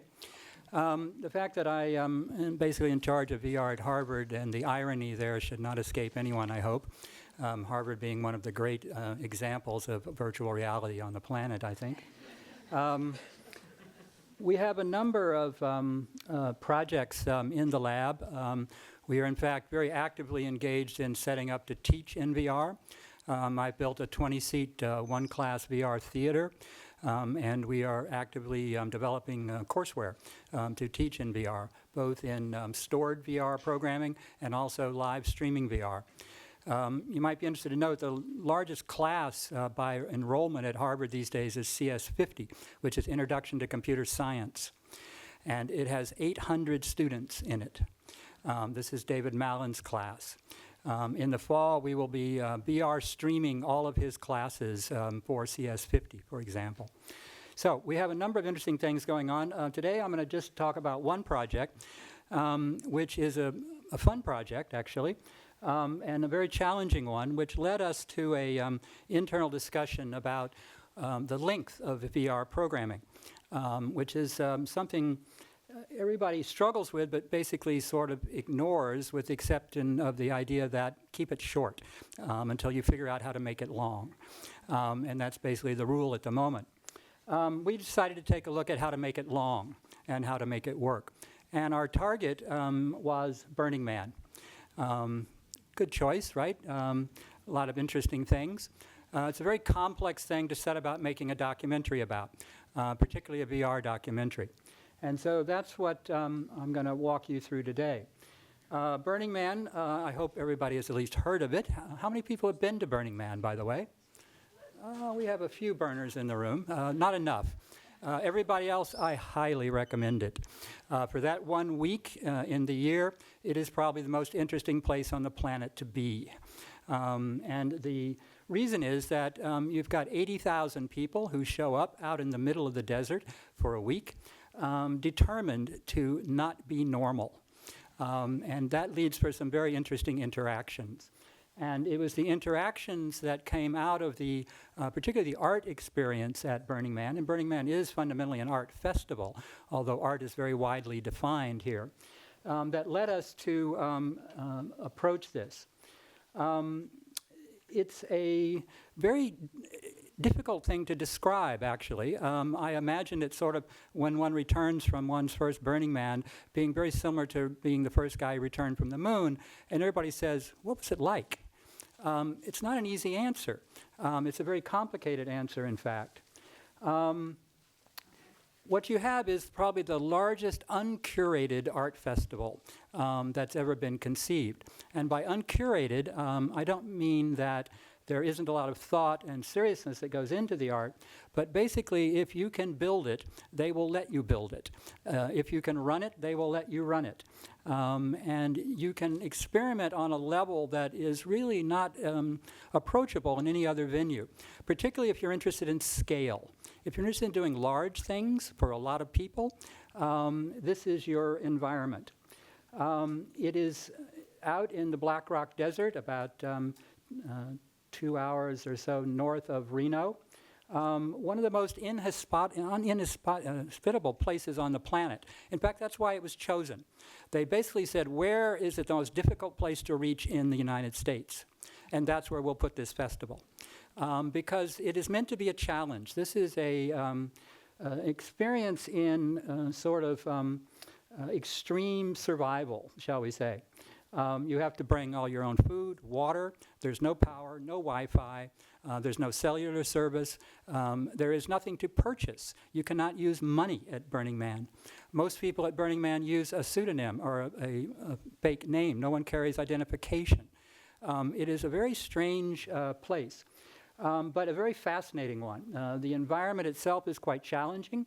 In fact, one of the reasons we decided to do this work is we're in the process of working in Egypt, in Giza, outside of Cairo, on the Giza Plateau, documenting the tombs, pyramids, and temples of Old Kingdom Egypt. And working in the Egyptian desert is quite a challenging environment. And we decided the only environment that was more challenging we could test our hardware in was Burning Man. In a lot of ways, they're actually quite similar. The other thing is that a lot of the art at Burning Man is meant to be immersive. And of course, VR is an immersive recording medium. So there seemed to be a very good fit between trying to capture the sort of movable insanity of the festival and its immersive qualities with an immersive recording system. These are what are called mutant vehicles. They are, in fact, art vehicles, art cars that are built on automobile or bus chassis that drive around out in the desert and are essentially support systems for movable parties. You can get on them and get off them. They are particularly interesting when the sandstorms hit and your visibility drops to about 20 feet and you have dozens of these large vehicles crisscrossing in the desert around you, and they appear and disappear out of the clouds. This is what was called media circus. This is, in fact, where journalists get their permissions to film at Burning Man. It's actually quite difficult to film at Burning Man. Part of the ethos of Burning Man is that it is meant to be anonymous. It's non-commercial. You're not supposed to sort of benefit financially in any way, so no commercial filming is allowed.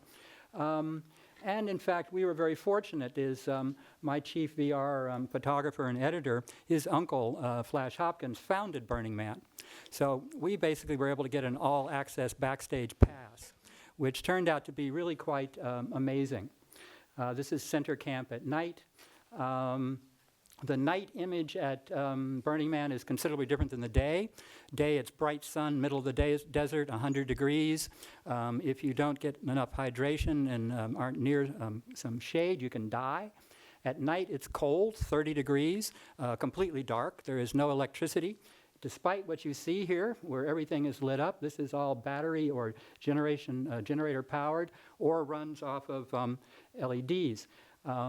With the 80,000 participants out there at night, you must light yourself up and your bicycle. And by the way, last estimate was 50,000 bicycles at Burning Man, all of which were lit with LEDs and in motion at the same time out in the desert in the night. Also, you're allowed to burn things and blow them up, things that you're not usually allowed to do in art festivals. You can burn very large things and you can blow up very large things. Butane is one of the hottest trade items at the festival because it's consumed in very large quantities. This is about a 100-foot articulated fire-breathing snake, which is a pretty interesting thing. Here you can get a size estimate of the crowd. This circle is about 2 kilometers in diameter, and there are about 80,000 people surrounding the final burn of the man. You get some idea of the scale of what's going on here. Filming at Burning Man is both difficult and problematic for some of the reasons that I mentioned, not the least of which, like I say, is the fact that you often go into whiteout conditions. You may recognize a 6-camera GoPro rig here. Bicycle and GoPro rig was our sort of basic way of shooting. GoPro rigs were particularly good because being waterproof, they're also dust-proof, which was very handy. Other people have tried to film there without them and failed miserably, I have to say. This was an interesting, this is a portable typewriter, human scale. We went out one morning and we're looking for things to shoot. We found this. Oh, that's great. We went back to get the cameras. By the time we got back, it was gone. This is another interesting thing. Things only appear and disappear for hours or a few days at Burning Man, completely unpredictable as to what you will find each day you go out. Here's 3 of our rigs. We took 3 VR rigs with us and included one of the more interesting challenges we had. We had 90 batteries and no electricity other than what we could generate ourselves. We filmed 14 hours a day for the week, meaning we were basically in filming mode the entire time. And we burned through multiple terabytes of 64 gig chips. The 3 of us were the primary photographers on this. We had producers assisting us. So how do you design a VR documentary for a long, complicated event as large and challenging as Burning Man? How long should a final film be in VR? And how do you use that? Cinema links are usually dictated by distribution mediums, not by the shooter or the people, the creatives involved. It's determined by how you're going to distribute this. So can a VR documentary in fact be feature length or long form? And what does that mean, basically? The best answer for how long any documentary should be is as long as it takes to tell the story. Well, the stories at Burning Man are quite long, quite complicated, which mean that you would need a very long, complicated film to do that. You do have some constraints these days, particularly on the viewing side with viewer fatigue. You've got your headset ergonomics, how big, how heavy it is, look-around strain. That is, if you give people the ability to look around, they look around, and very quickly they have a sore neck from looking around for any length of period of time. Social isolation, how long can you stay inside of a headset before you have to check your phone? Digital storage capacity on your both not only your shooting devices but your viewing devices, and the what is coming to be in the future, the speed and cost of the streaming infrastructure, as we'll see. Most comfortable learning and viewing times in general are about a class time, 50 to 60 minutes, but the average VR experience today is less than 10 minutes. The average non-VR documentary runs 110 minutes. There's an old newspaper adage that a 15-minute telephone interview is a long interview, but a face-to-face 15 minutes is short. 5 minutes in VR feels longer than 5 minutes on a movie screen. A night out at the movies makes a film shorter than watching it at home. Watching a film on an iPad or an iPod is rarely a continuous event. It's a series of bouts or single sessions. Watching a 30-minute documentary on a laptop feels longer than watching a 60-minute documentary on a flat screen. These are all things you have to take into consideration. So, is this a chicken and egg problem, or does it reflect the nature of variable length media? Can we conceive a variable length VR documentary that has no fixed length and at the same time does not cause the viewer to suffer physical fatigue, or what I like to call director infatuation fatigue? So, how do we solve that? I'll skip through a couple things and we'll get to our solution. The structure of our film looks like this: a linear preview, a map-based selection menu, and user scene ordering. So, what we have on the top are, in this case, 14 scenes. We shot 56 scenes over the week. The bulk of the 50 scenes are below. So the linear form of the interview takes a short sample from each of several scenes, strings them together, you're on rails, and then dumps you at the end to a menu. The menu shows where all of the scenes that we shot. This is a vertical view of the playa. The circular ring is where the campsites are. The playa in the center is where the performance and performance art occurs. By indicating which of these things were of what type, they were art, they were music, they were camp life. The last scene coming out of the linear form of the film is you are looking down in the empty desert and you are looking down at this map. If you use your gaze interface and you look at one of these dots and tap your VR headset, you teleport into that scene. That scene may last 2 minutes, may last 5 minutes. Our longest scene is 74 minutes long, a continuous 74-minute shot. When you hit each one of these scenes, you don't know how long it is when you get in it. And that allows you to decide when to exit. You can exit quickly or you could exit very shortly. Here we're up on the top of the RV. At the end of seeing any one of the scenes, it returns you to the menu, and you can choose another scene. And again, link together more than one scene if you wish. So you might choose 3 art scenes or 3 music scenes, link them together before you return to the menu. So one of the ideas here is that if I tell you you're going to watch a 3-hour documentary in a headset, you're going to basically say, I don't think so. If I say you're going to watch a 10-minute teaser about what this documentary is about, and then I'm going to let you choose how long the documentary is for you. And I'm actually not going to tell you very much about what these scenes are. You're going to have to experience them and explore them yourselves.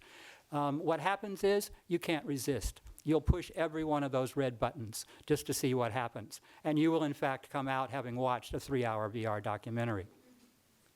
So most of what we did was ambient audio. We did do a couple of interviews, particularly with Flash Hopkins. He's the gentleman in the hat here, who was one of the founders back in the 1990s. But generally, we've taken in this discussion between directed and non-directed documentaries, this is non-directed. There is no narration track on this documentary. The experience is the experience. And this actually turns out, as several other speakers have said, to be quite powerful. It allows the event to speak for itself, allows you to choose what you are interested in. Oh yeah, I should say something about this scene. This is Tom from GoPro. We gave him one of our cameras, we bolted it onto his helmet, and he jumped out of an airplane at 5,000 feet and skydived into the center of the playa. It makes for a very interesting shot. We also had our second VR camera on the ground, and so he spotted the camera and was able to land directly in front of the second camera. So we're able to do a camera transition between the two from the skydive to the ground shot. In fact, it was very interesting having 3 cameras and doing a 3-camera VR shoot. Allows you to do things you cannot do with single camera involvement. This was one of the interviews.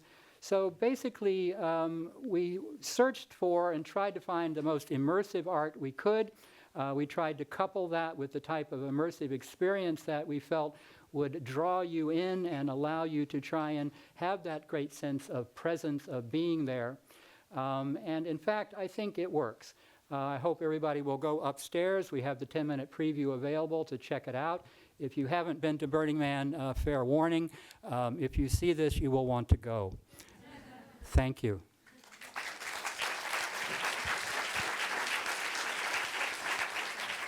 Thank you, Russ. It's always, there's so much going on in that little community college up the hill. Little joke we have among these 2 universities. Next up is a very special project for us. I'd like to invite Fox Harrell and Karim Ben Khalifa here on stage to talk about a project called The Enemy, which you can actually see here during this exhibit. It's special to us because it was actually incubated at the Open Documentary Lab. You can sit there, yeah, why not? I'm taking a little time because, as you see, we need to get these off the stage without you noticing. Are you noticing anything? You can't see, right? So the project, The Enemy, was actually incubated here at the Open Doc Lab at its very beginning. Karim is helping out. And it marks the beginning of our own exploration of VR, even though you did all the work. You know, we didn't do anything. We just look at you go, right? Karim and, thank you. Karim and Fox are a great team. I'd like to present each of you. Fox is Associate Professor of Digital Media here at Comparative Media Studies, but also at Computer Science and Artificial Intelligence Lab at MIT.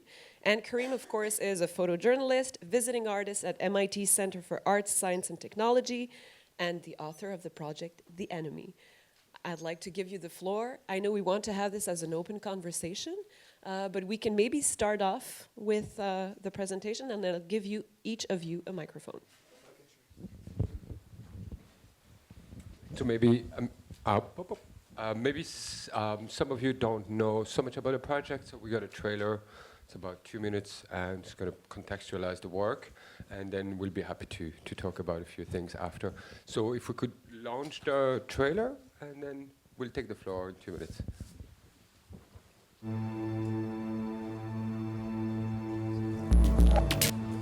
This project was born out of frustration as a photojournalist.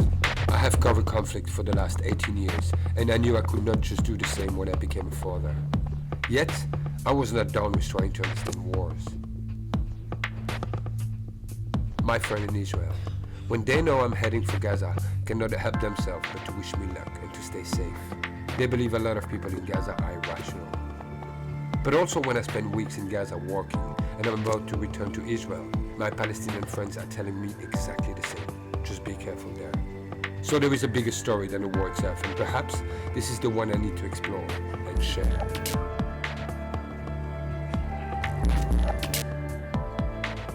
This project is rooted in my experience, covering from one side to the other in many different wars and conflicts. Finding that people's dreams, hopes, and nightmares are often more similar than they are different. Who's your enemy? For the audience to understand and feel that, we will use artificial intelligence and cognitive science, and the latest technologies in virtual and augmented realities. האויב שלי הוא כל אדם או גוף שירצה לפגוע בי, במשפחה שלי, בעם שלי, בנשק, בדרכים אחרות שיכולות לפגוע בנפש.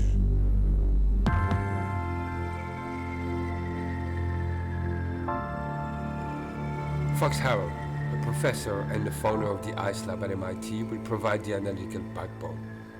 When the audience walks in between enemies, we will measure how they physiologically respond to the installation, and by using neuroscience research, we hope to shed light on what kind of empathy has been created.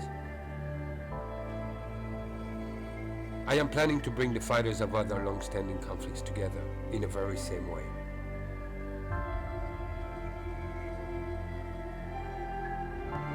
You create an enemy as a kid without having met your enemy, because the society around you has created an enemy in the other. So the question is, could I be you if I was on the other side?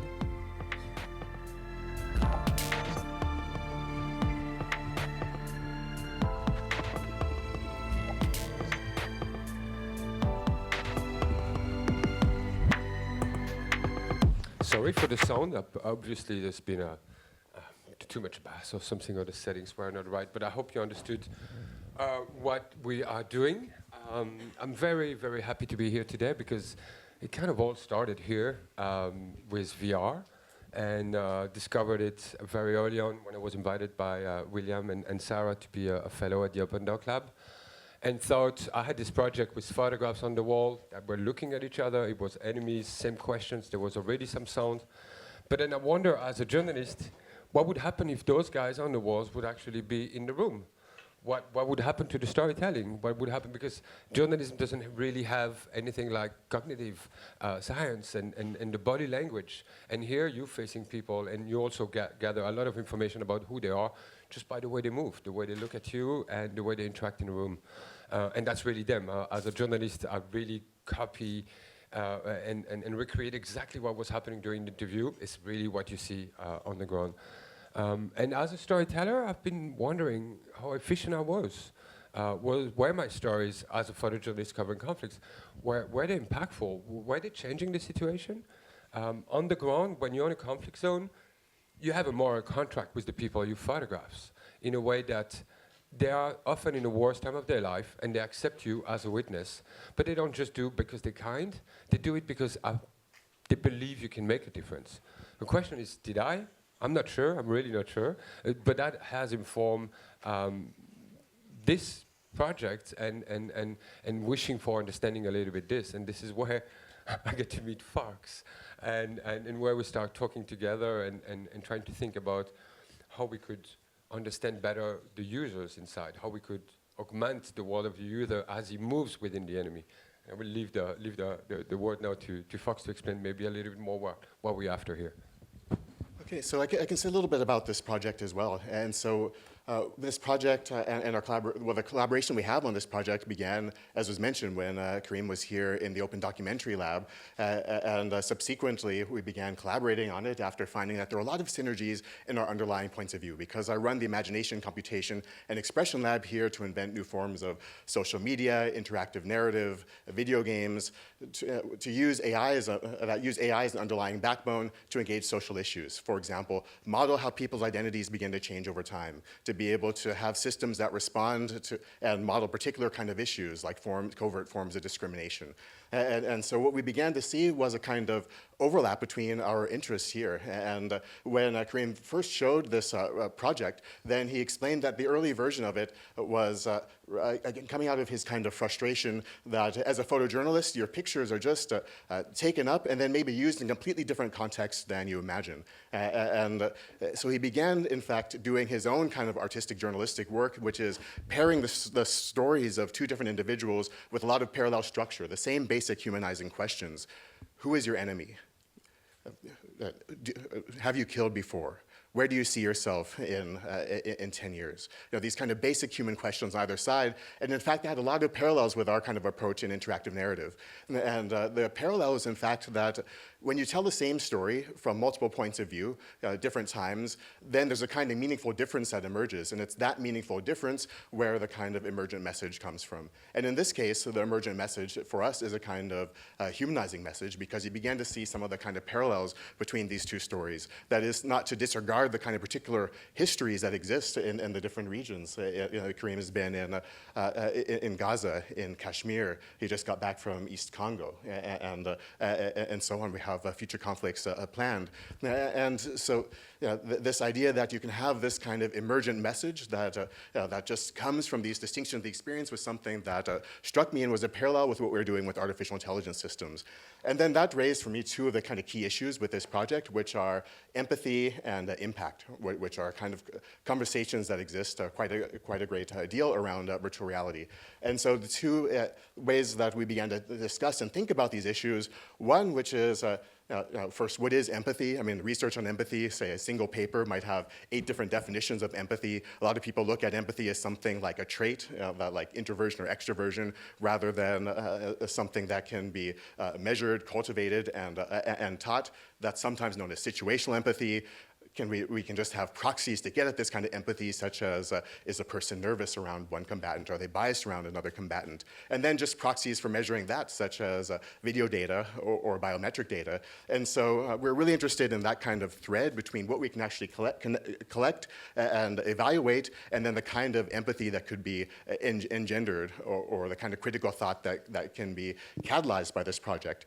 And then impact was another kind of topic that came up for us. And the other elephant in the room. Right, and so, I mean, for some that I've discussed here, that impact means something only like the number of people that have watched or engaged with your medium. You know, for others, impact, that's something more like what's the kind of social change that's been enacted by the system.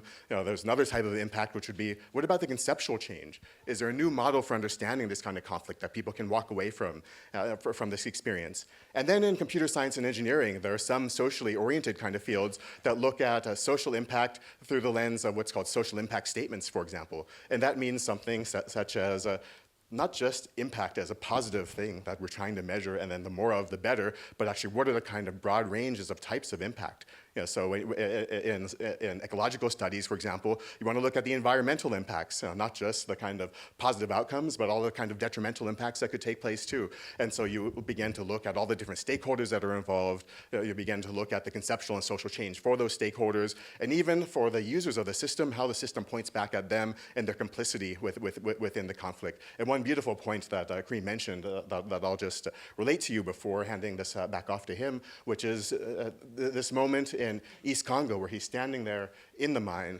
interviewing soldiers from either side of the conflict in East Congo, and he has this realization that this is the mine from which the raw materials come from that are actually used to build the computing system that we're engaging this work through.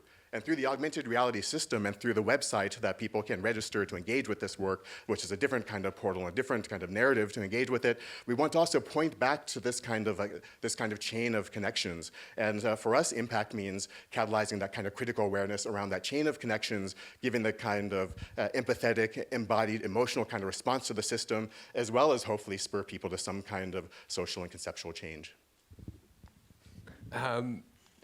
So you see, I mean, we're obviously very different and also very complementary.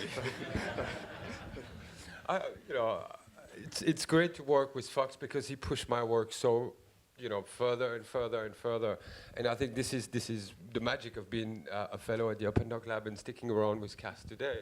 Is you push as a storyteller. I have a lot of questions. I want to find out a lot of things. Is my work useful? Going so far into like the darkest corner of this world, I really want to take those risks, but I really want this to be impactful to some extent. And this is what we're working on.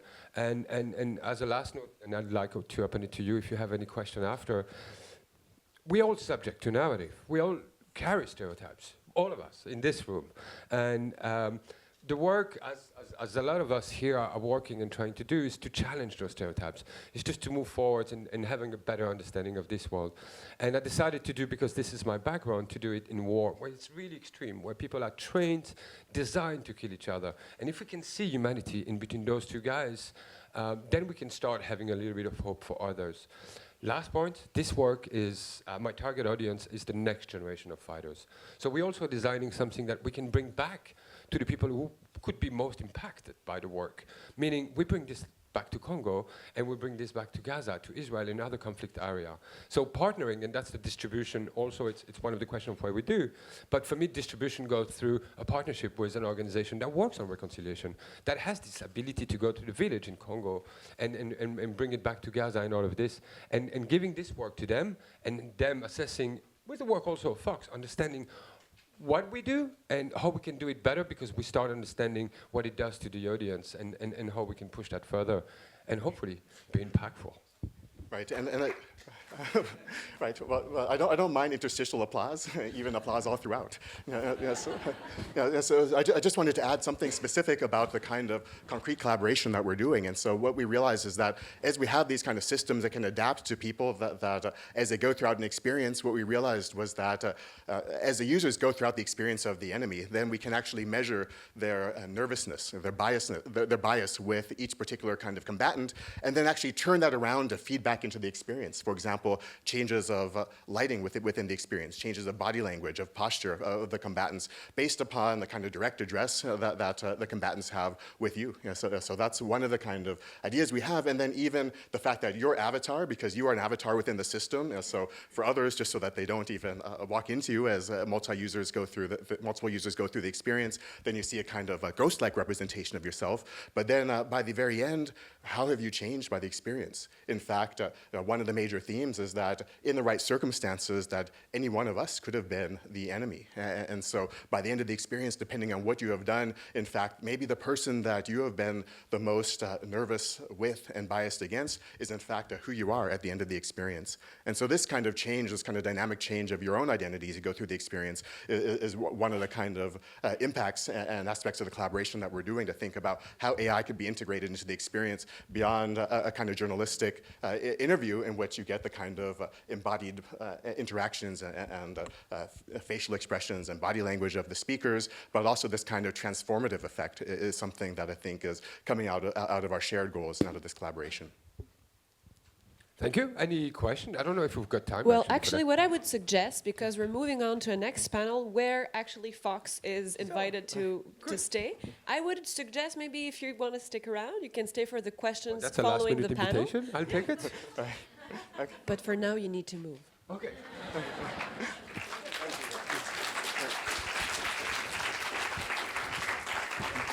Fox is actually on the next panel, so we will pursue this conversation.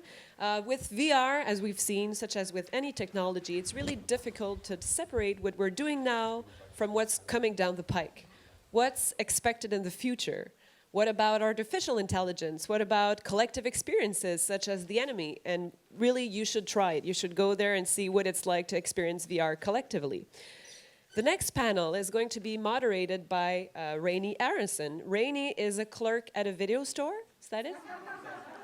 Okay, you're still with me. Some of them are. Some of them are not. But that would have been interesting, right? I think it would have been. Rainey is actually a leading voice on the future of journalism. She's an executive producer at PBS Frontline. She's been internationally recognized for her groundbreaking work in cross-platform journalism.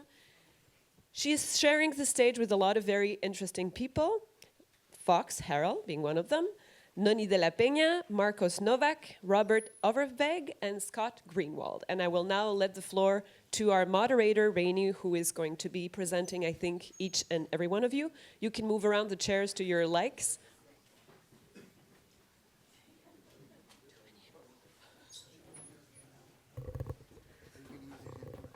Yeah, it doesn't matter, actually. Is that better? Hi, everyone. I'm a clerk. I'm an everything. I was actually just thinking about, and this may be true for everyone, that I live in multiple worlds right now in the world of media. So I do run Frontline, and I'm the executive producer of the series, which actually means I oversee linear, digital, and our more recent explorations of new story forms. And I just want to say, and I can't say it often enough, that for me to walk out of the newsroom, a linear, very traditional newsroom, which I love, into a world like this with so many of you all who are going to be joining us in a moment and before our panel, to be here to think out of the box and actually seriously in a frameless setting as well is really important for someone like me. I was a fellow in the Open Doc Lab, and I continue to be. And seriously, taking a morning off, it sounds like just a little bit of time, but taking off those hours to come to MIT with Sarah and William and all the amazing fellows, I felt like I had a college reunion today, seeing them again. And it's a really special thing. So we have a really, really righteous and big panel. So what I'm going to do is quickly just tell you who's on the panel. They're going to do presentations. Then we're going to have time for real questions. And Karam is going to join us as well, as is Fox. Okay, great. So we have Noni de la Peña, Fox Harrell, Marcus Novak, Robert Overweg. I hope I said your name right, Marcus, but you will hopefully tell me otherwise. And Scott Greenwald. And we will be first hearing from Noni. Hi, I don't know how many of you people were around yesterday, so I've tried to just distill a few ideas. Because this is a future of documentary panel, I thought I'd give you some overview education on the differing types of VR as quickly as I can. So the form that I'm best known for practicing is, I call it kinematic. Sometimes called volumetric or walk-around VR. All the headsets coming into the market, ACC, actually that is not the Morpheus, that's an early version of a Sony headset, and I need to flip out that slide because we now have Morpheus out there. And the Oculus Rift all will let you walk around in a space. So what does that mean to be able to walk around in space? We employed this very early on with a piece called Project Syria. It was commissioned by the World Economic Forum, and here's a little trailer that kind of gives you an idea if the trailer's going to play. Of course it's not. Hang on. Of course it's not, but it'll only take me a minute to do that for you.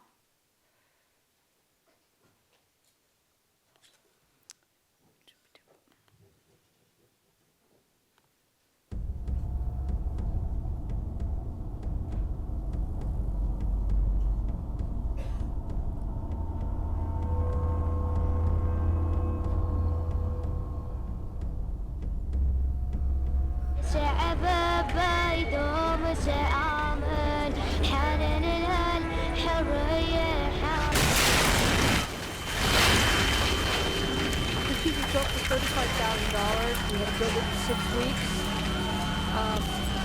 In the middle of trying to find source material, I actually contacted a Spanish photographer, and 20 minutes after I reached out to him, it came over on Twitter that he had been kidnapped.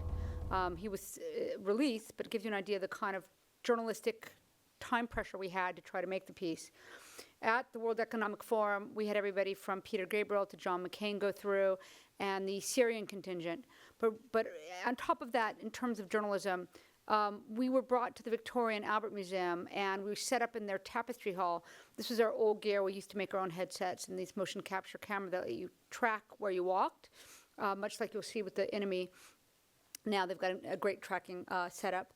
And it was sort of, old tapestries against the new technology. But the deal was that it wasn't advertised. So anybody who came to the piece just happened to wander in literally and see our crazy headsets. And it was 5 days. And the V&A is a world-class museum, so you had people from all over the globe. And at the end of it, we had 54 pages of guest book comments. And the curators told us they'd never seen such an outpouring. I was trying to find one of the comments. I haven't even read this whole book myself because it's so unbelievable what people say. Like, people coming out crying, whatever. But one of the most important comments I saw was that it was from somebody from Aleppo. And she said, when I saw this, I thought, how dare they make a game about my experience? But when I took the headset off, I wish that everybody in the world could see this piece. So we also use this similar for I want to say sports because I want people to have a wider idea. We ended up making a piece trackside for Formula One where we put you on in the middle of the pit crew, and then we had you drive a car.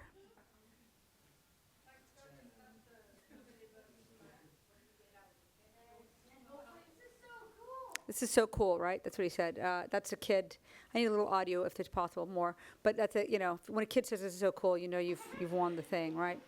But we then took it and we put you, 1-to-1 where you were tracked for where you were driving. So when you reached out for steering wheel and volumetric, that steering wheel was in the physical world for you to touch, right?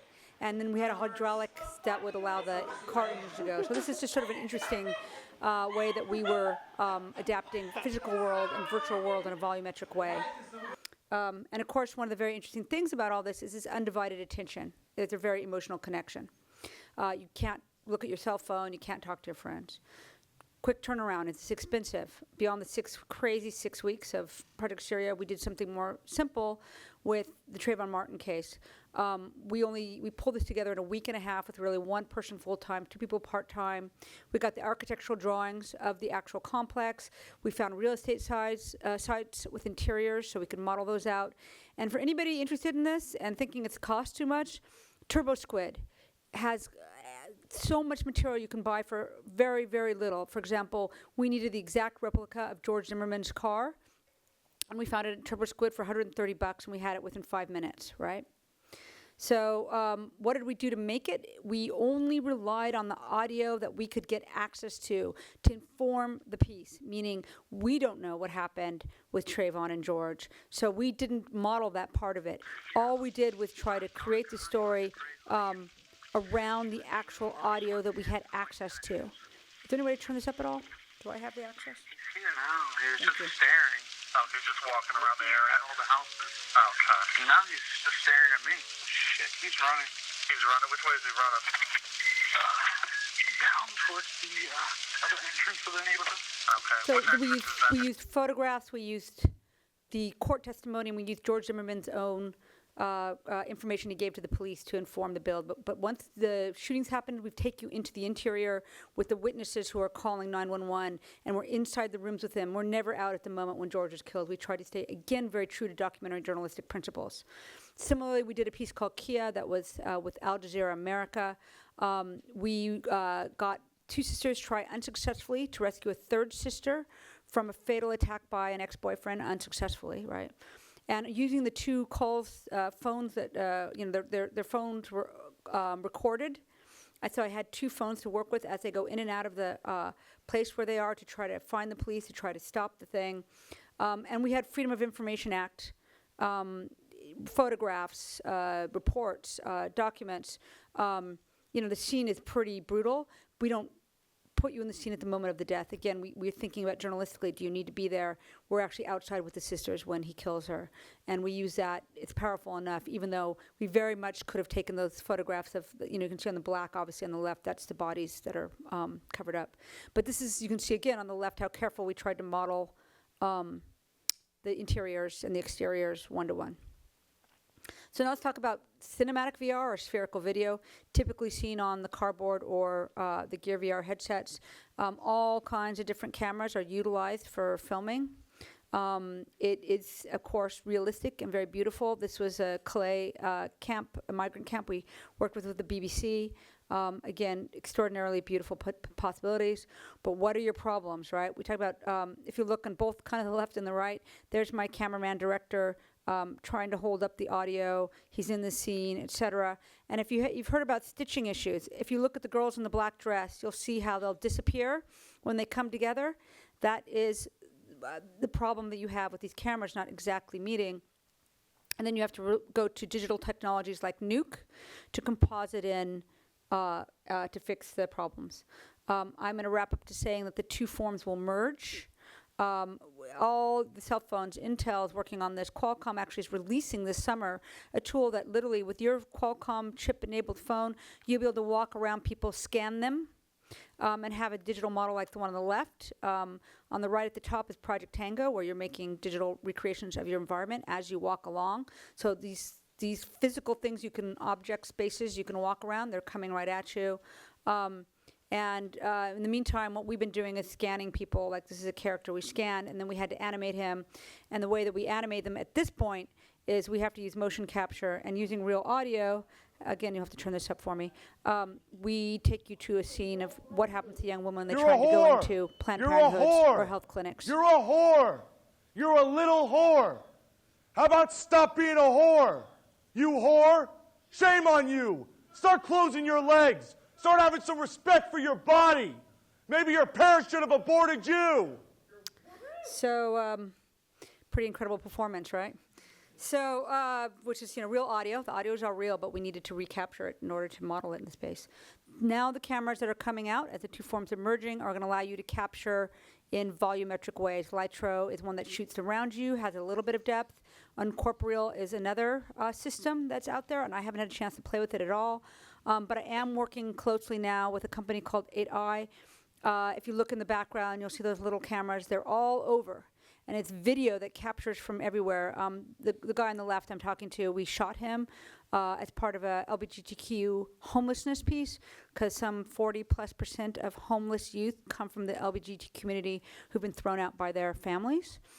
And he's talking about his experience, which is really incredible, and his remarkable way that he kind of dusted himself up and got back together. In any case, this just shows you kind of the different angles in which you're filmed, and it goes in full 360, so it's video that you can walk around. Okay, that's my primer on volumetric, or rather what I'm calling kinematic versus cinematic, and why I think for the future of VR documentary, the forms are going to merge. Thank you. Nani, thank you. Next we have Marcos, and I want you to introduce yourself a bit as a trans architect, right? And I love that terminology, and hopefully we'll have another 10 minutes with you now. Thank you. Thank you. We're going to be okay? Yep. Okay. And sound? Test. Good, wow. Look. So, okay, so let's get in here first. So, yeah, look, it seems to work. Hello, everybody. Fantastic company, fantastic conference. I'm going to go quickly because we have not so much time and we want to also discuss. I just want to say by way of introduction, I run something called the Trans Lab at the Media Arts and Technology program at UCSB. It's a lab for studying transformation that leads to speciation and world making and recuperating the lost whole. There's much more to it, but if you go online, you'll see it much better than I can possibly describe it right now. Affiliated with that, I'll show you a couple of things first before I go into my proper keynote presentation, just for the sake of brevity. So affiliated with that lab is a facility called the Allosphere, which is a 4-story high anechoic chamber with a 3-story high sphere for the projection of virtual environments with sensors and trackers and whatever devices you would like. Just very quickly, just to give you a flavor, and if you have your cardboard, you can actually try this. but we're inside this sphere, and we can look around. This is a very bright scene, but this gives you a sense of the space. If I zoom out, there's the bridge, and there are people on it, and we're watching a composition that's sonic and spatial and everything at once. To give you a second flavor of it as it appears, we could go here. This is a view of the place. As I said, if you wear your glasses, you can go in there. And we do all sorts of things that combine science and art and technology and the humanities and mathematics and engineering and everything that we can put together. I can't possibly do this any justice, so I'll just point at it. There's a huge facility in Santa Barbara. You're all welcome. And so from there, what I'd like to do is just jump into these slides and bring this to another kind of description, which has to do with the overall conference and this particular session, which has to do with the future of VR, and try to maybe pull together some of the aspects that I think have been hovering around, and I'm sure we'll hear more of because all the work here is superb. So everyone has these intuitions for all of these kinds of things that we're interested in. So a little bit about my presence here, apart from what I'm doing now. Right now, I'll talk to you about these things called transvergence and world making, and this weird way of saying VR with AI in the middle. You might pronounce it ver, it'll rhyme with something later, and then worlds. My involvement with this goes back a very long time.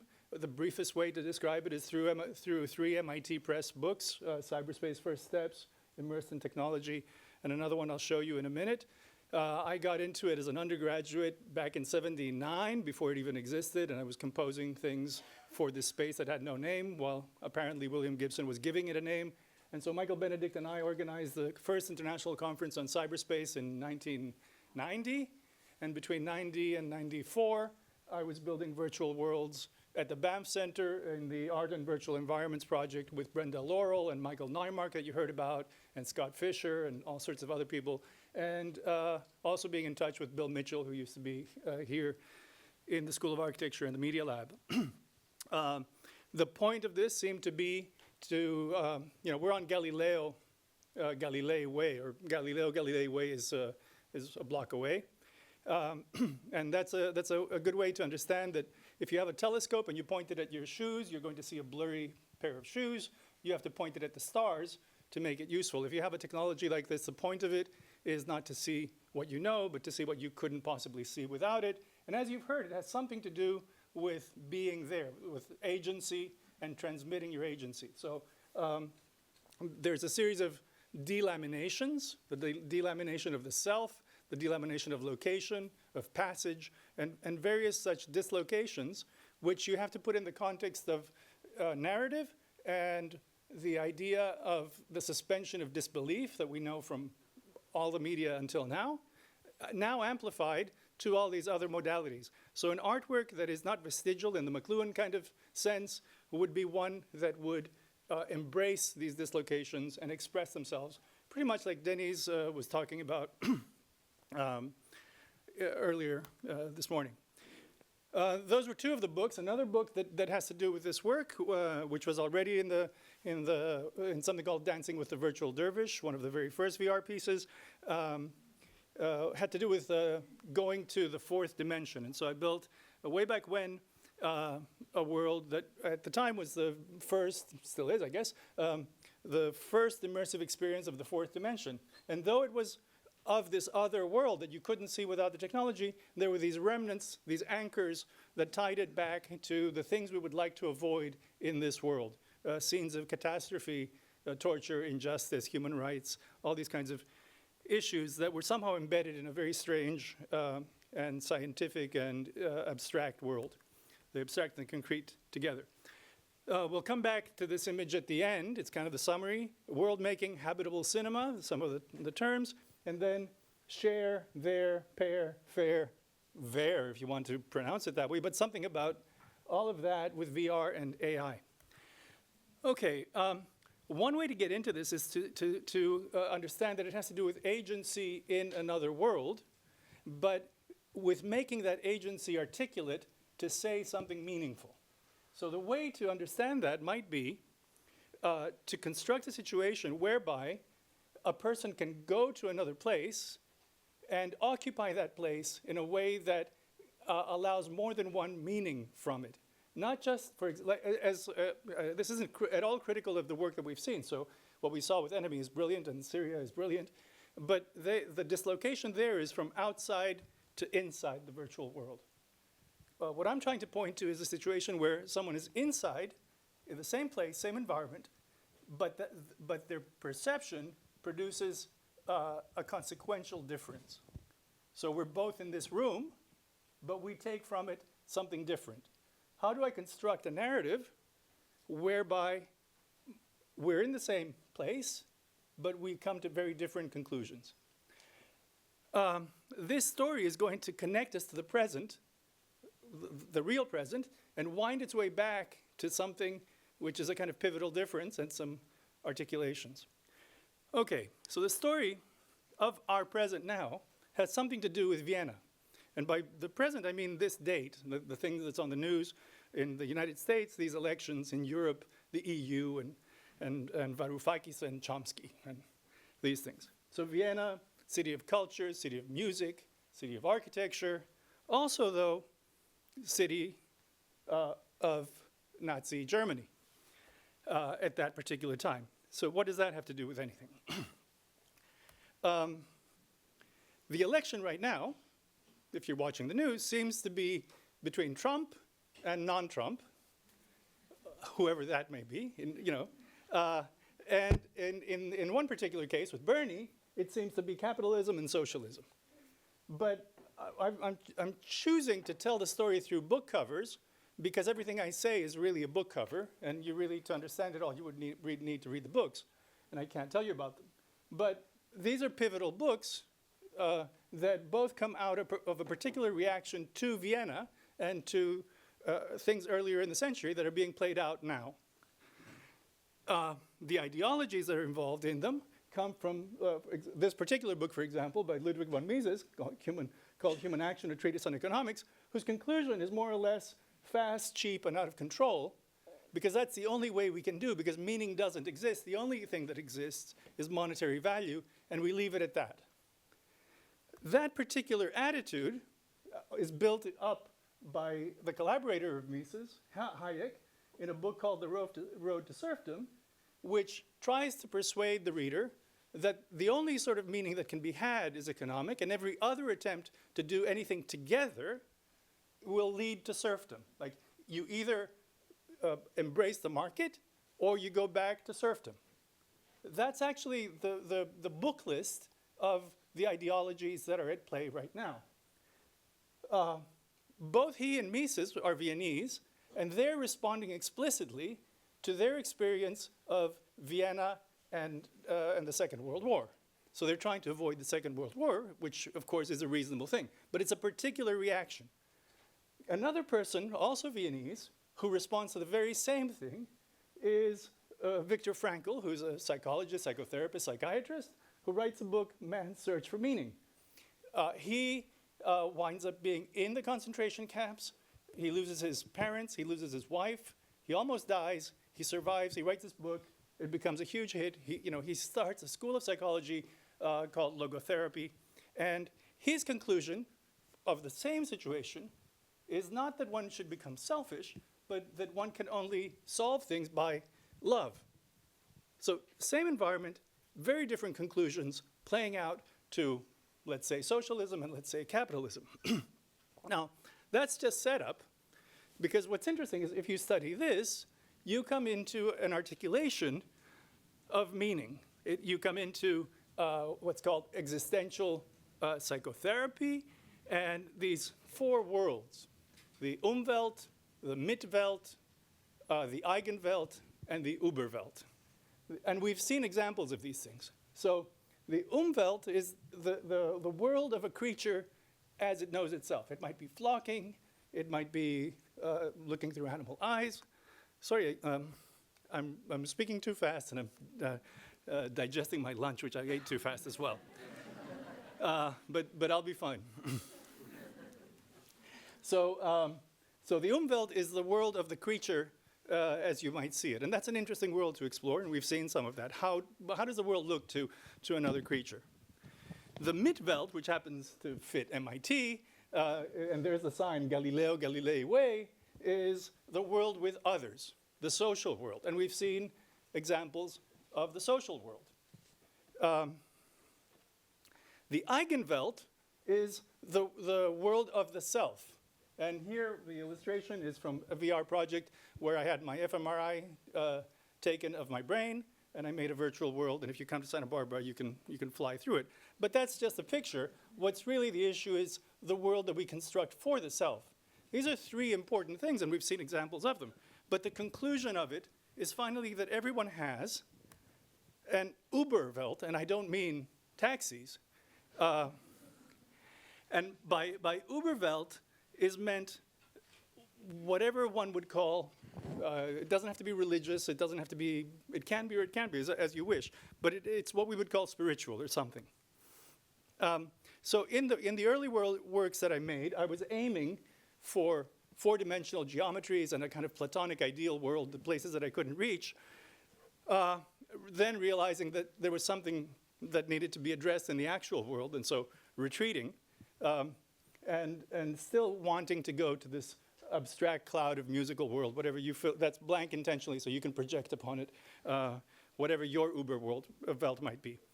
But the proposition basically here winds up being that we're making a kind of habitable cinema, whether you want to say cinema or kinematic cinema. Cinema is already that word. You need to have a place to share, a spatial conception you want to share. You have to build it so that there is a there, that someone can actually explore, that they have agency there. You need to let them pair. They need to connect with others and to be able to shift their identity to the position of all the parties that might be involved, not just outside, inside, but inside to take on different identities. It needs to be fair, as we heard, with the questions about the democratization. But then finally it lands here, where, and this is the strangest part, and I'll just allude to it, where we're actually doing something very strange. So for example, we're building autonomous cars. We've got Google autonomous cars and DeepMind and Inceptionism and the possibility of substituting reality. And the cars to do that have to be very smart. And basically this other, which will have these four worlds, may well be a robot and may well be an AI. And it may be that your car is a display that is alive, that is communicating with other displays. And all of these things are actually part of the same massive soup, which is this cluster of possibilities. And that's where I stop, and the rest is conversation. Thank you. That was wonderful, Marcus. Thank you. Thank you. I love how trans architecture is now meeting documentary. Thank you. So now we have Robert. I loved his own description of himself. He said he's an artist who likes to explore and melt virtual and physical worlds. So who better than to give us our next talk? Thanks.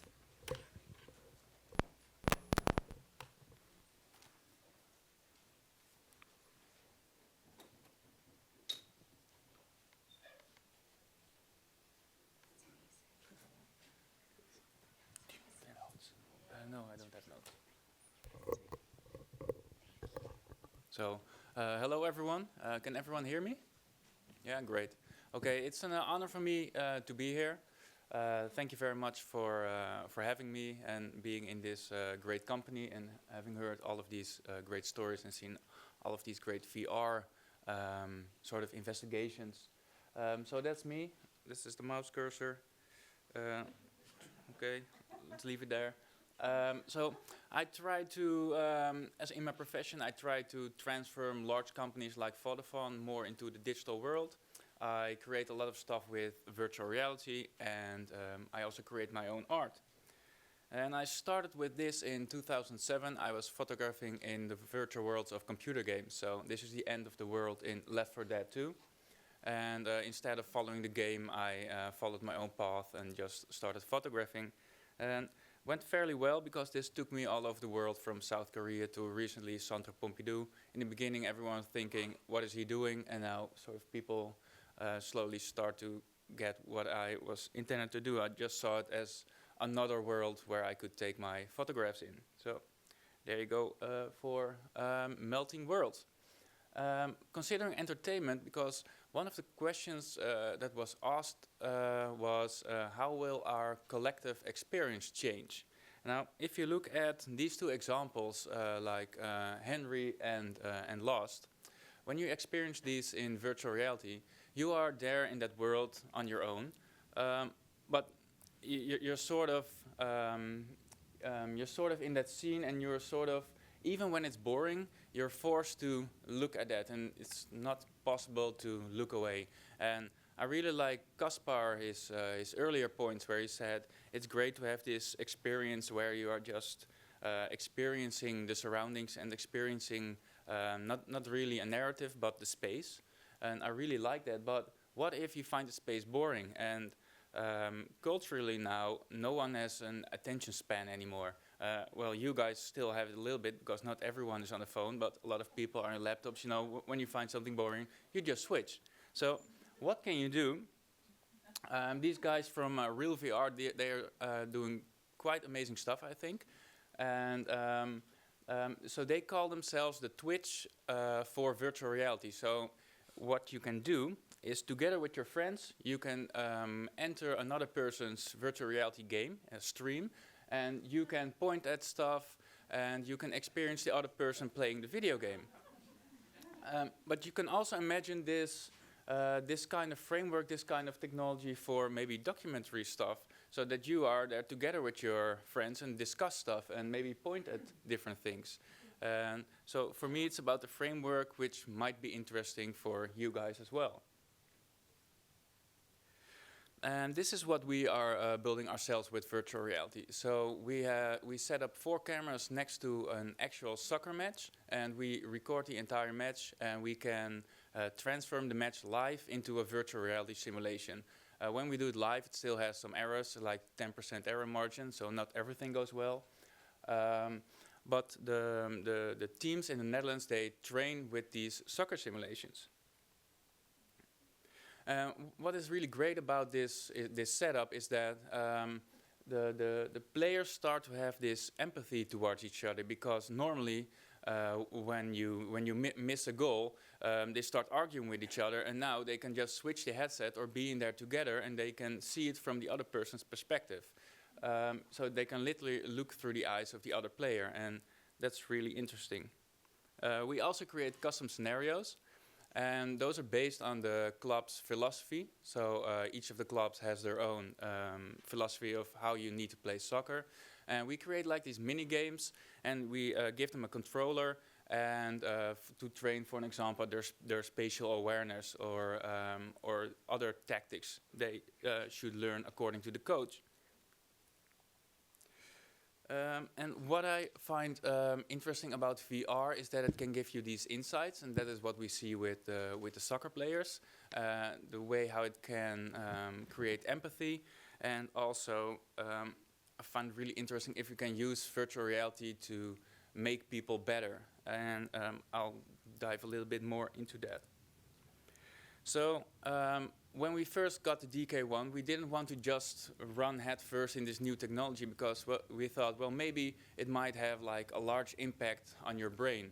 And what we showed together with the University of Utrecht, we did actual research, and we showed that because of the movement we let you experience in VR, the spatial updating part of your brain gets stimulated more. So for your brain, it's actually like it's moving. It's really good, of course, for soccer players, because then you can train your situational awareness. But I was always a little bit afraid of the possibility to create like false memories, and we did a lot of research about that as well, and there's a lot of stuff written about that already. But we didn't really do research about the possibility to create false memories, but we did research about the possibility to alter memories, or sort of make people feel better or worse about their own performance. And we showed that we could actually do that.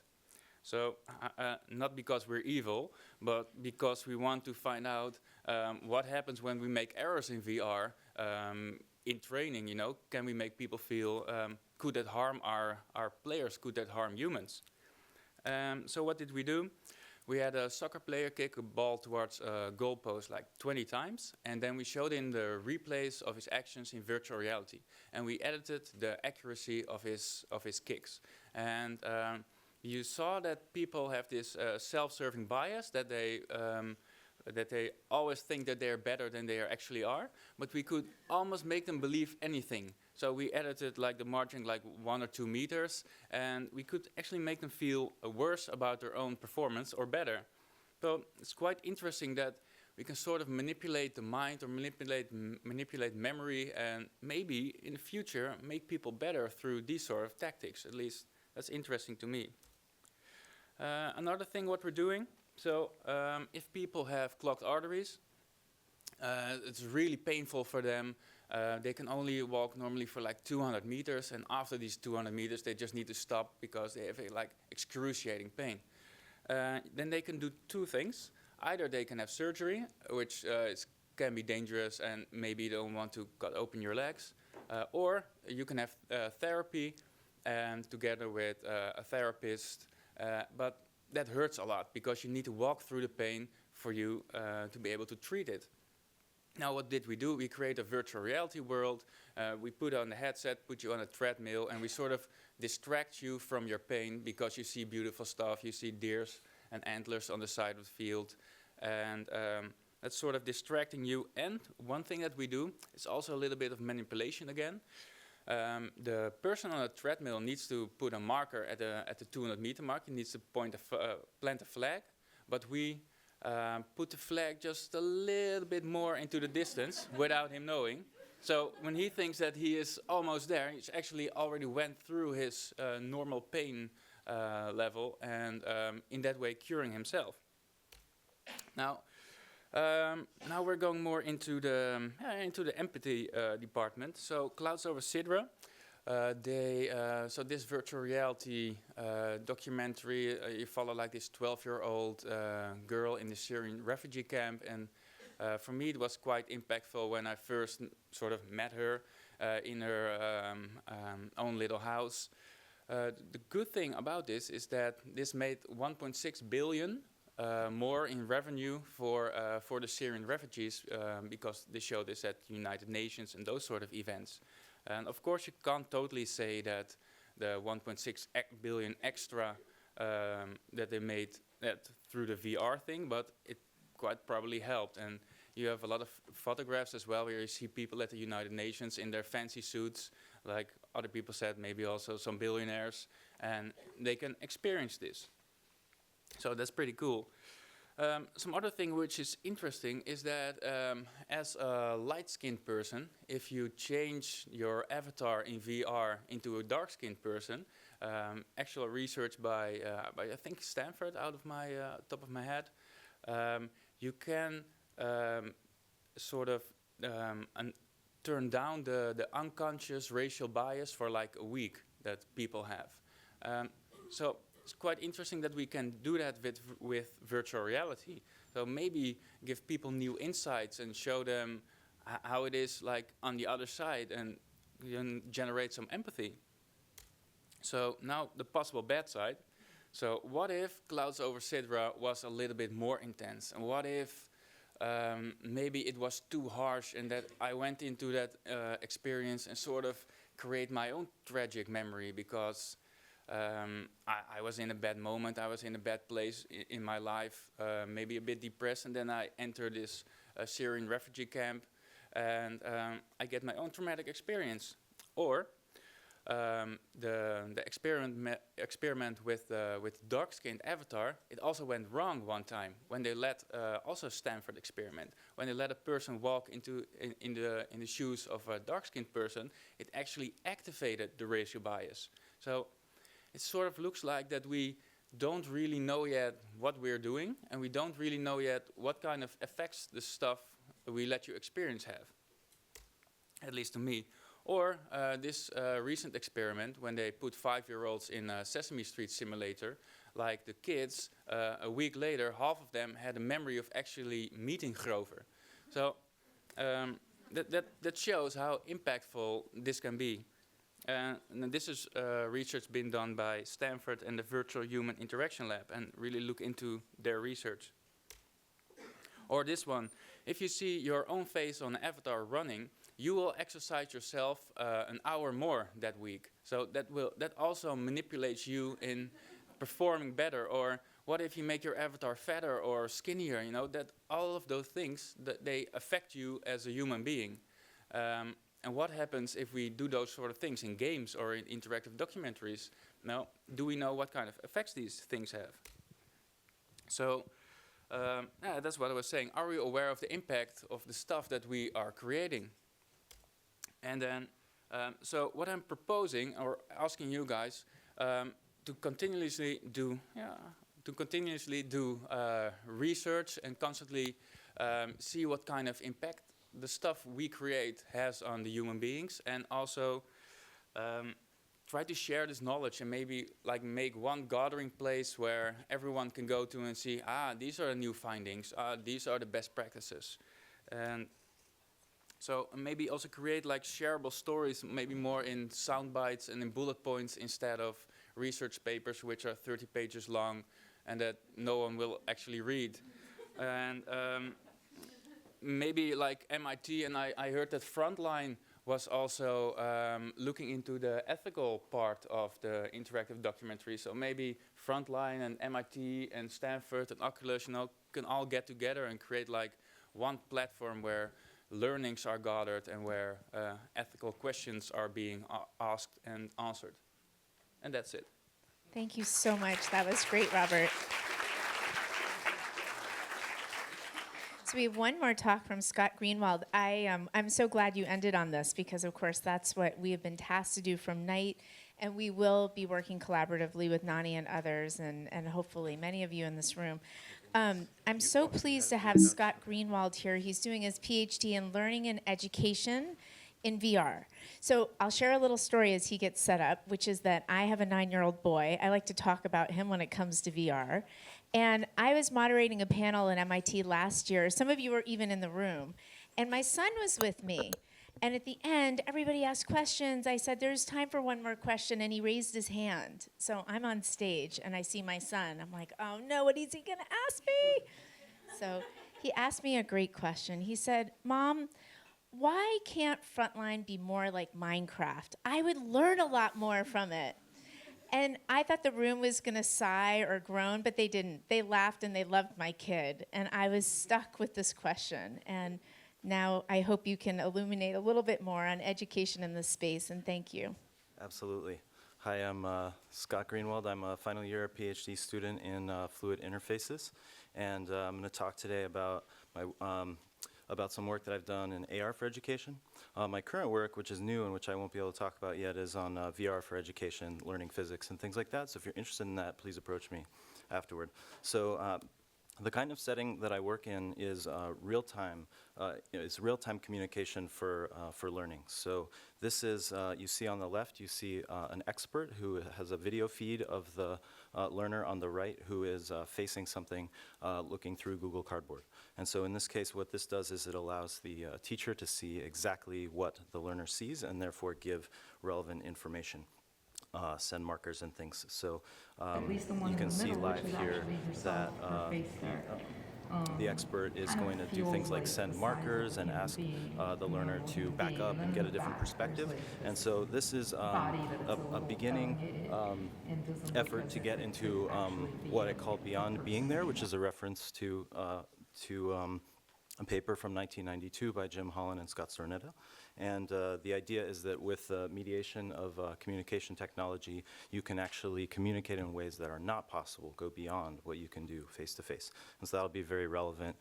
This connection between the learning technologies I've worked on and sort of the learning mission of documentary is what I'll sort of push forward here. So I'll first go deeper into this idea of exploratory learning with virtual companions, and so I deliberately chose the term virtual to refer to either a person or an agent, an AI. And And then next, I'll sort of put forth this proposal, which is kind of a taxonomy that I think will be really helpful in summarizing and getting an overview of what some of the other panelists have talked about, as well as the other presenters. So, and this is going to be called Live Storytelling for Virtually There documentary. So, so this concept I call EVA, exploratory learning with virtual companions, is about going beyond being there. The full name of the concept is exploratory learning with virtual companions sharing attention and context. So if we break this down into its component pieces, you've got exploratory learning, which means the learner is in control. You have telepresence, which means the teacher can interact with the environment as well as the learner. And attention and context awareness means that the teacher can see both the context around as well as how the learner is reacting, what they're paying attention to, and possibly also physiological signals like eye tracking and EEG. So my first exploration of this idea was a language learning system that would proactively offer photo flashcards to someone learning a language. So they would go they would feel like they're just going about their day, and they would have these vocabulary words appear in their Google Glass.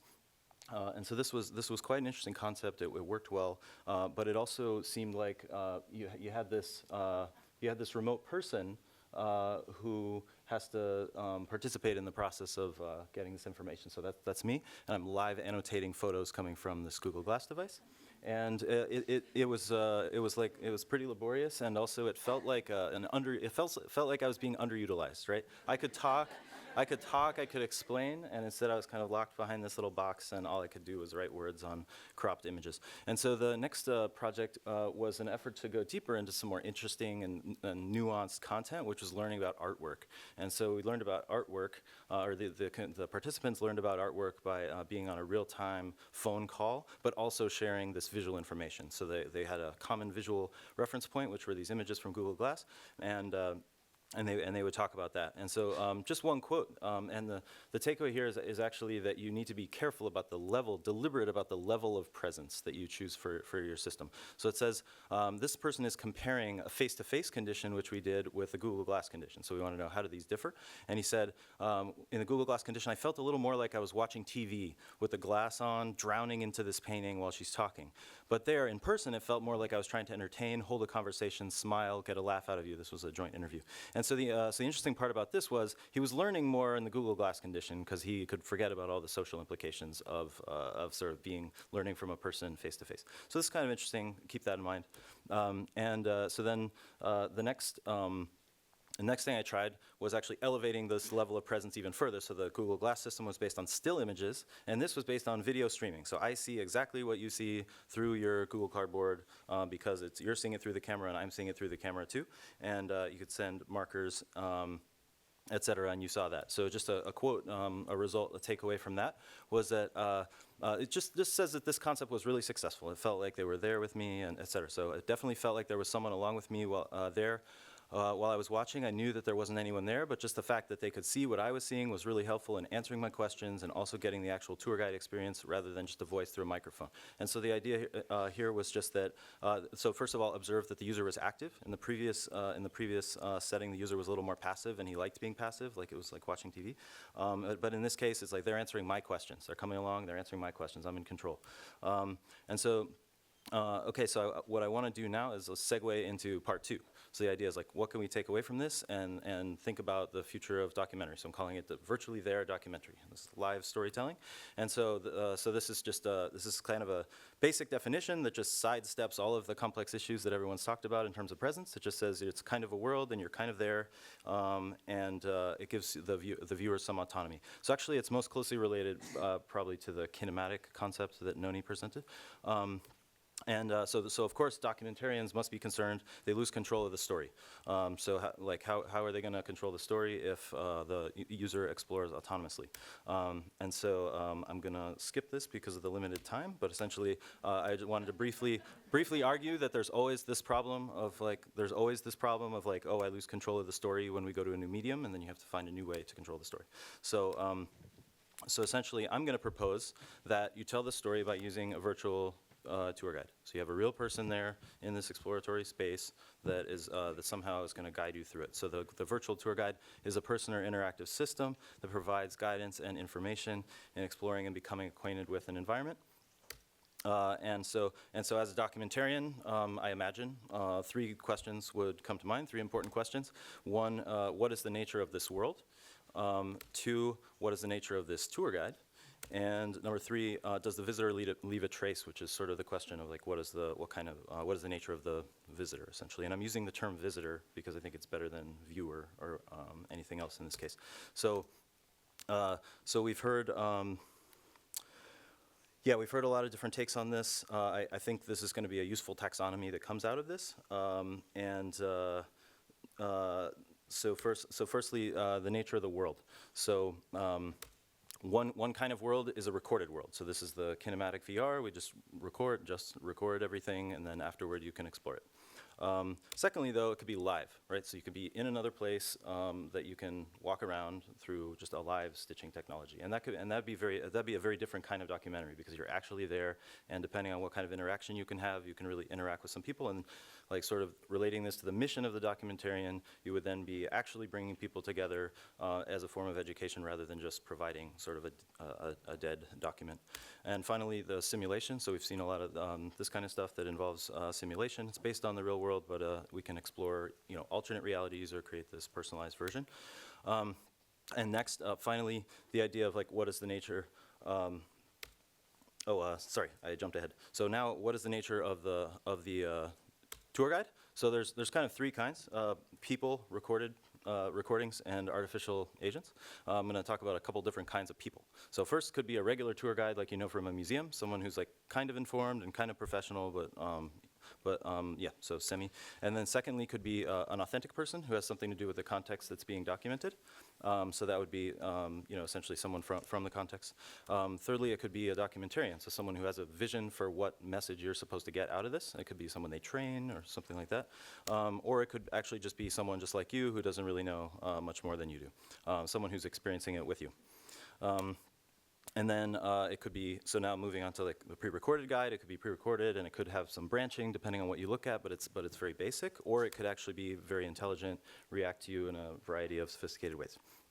And finally, category number 3, does the visitor leave a trace? So what kind of trace could the visitor leave? Well, it could be like essentially the way that one visitor reacts to the documentary could impact the recommendations that are made to future visitors. So this would be the classic idea of collaborative filtering. Essentially, I recommend things to you based on similar people.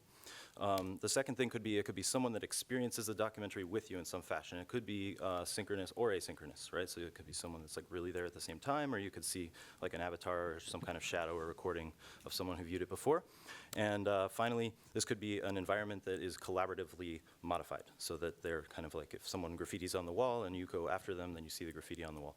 And so just to review this kind of design space for guided virtually there documentary, the world could be recorded, live, or simulated.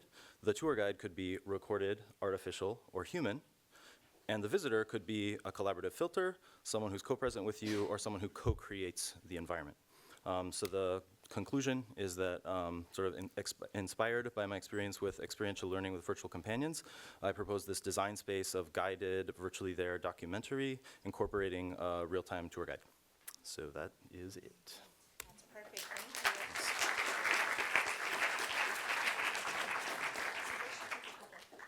Okay, great. So I'm going to ask all the amazing presenters to come and sit with us now, and we'll ask some questions. And then I really would love to give some time to all of you. I'm sure you have a million questions for these guys.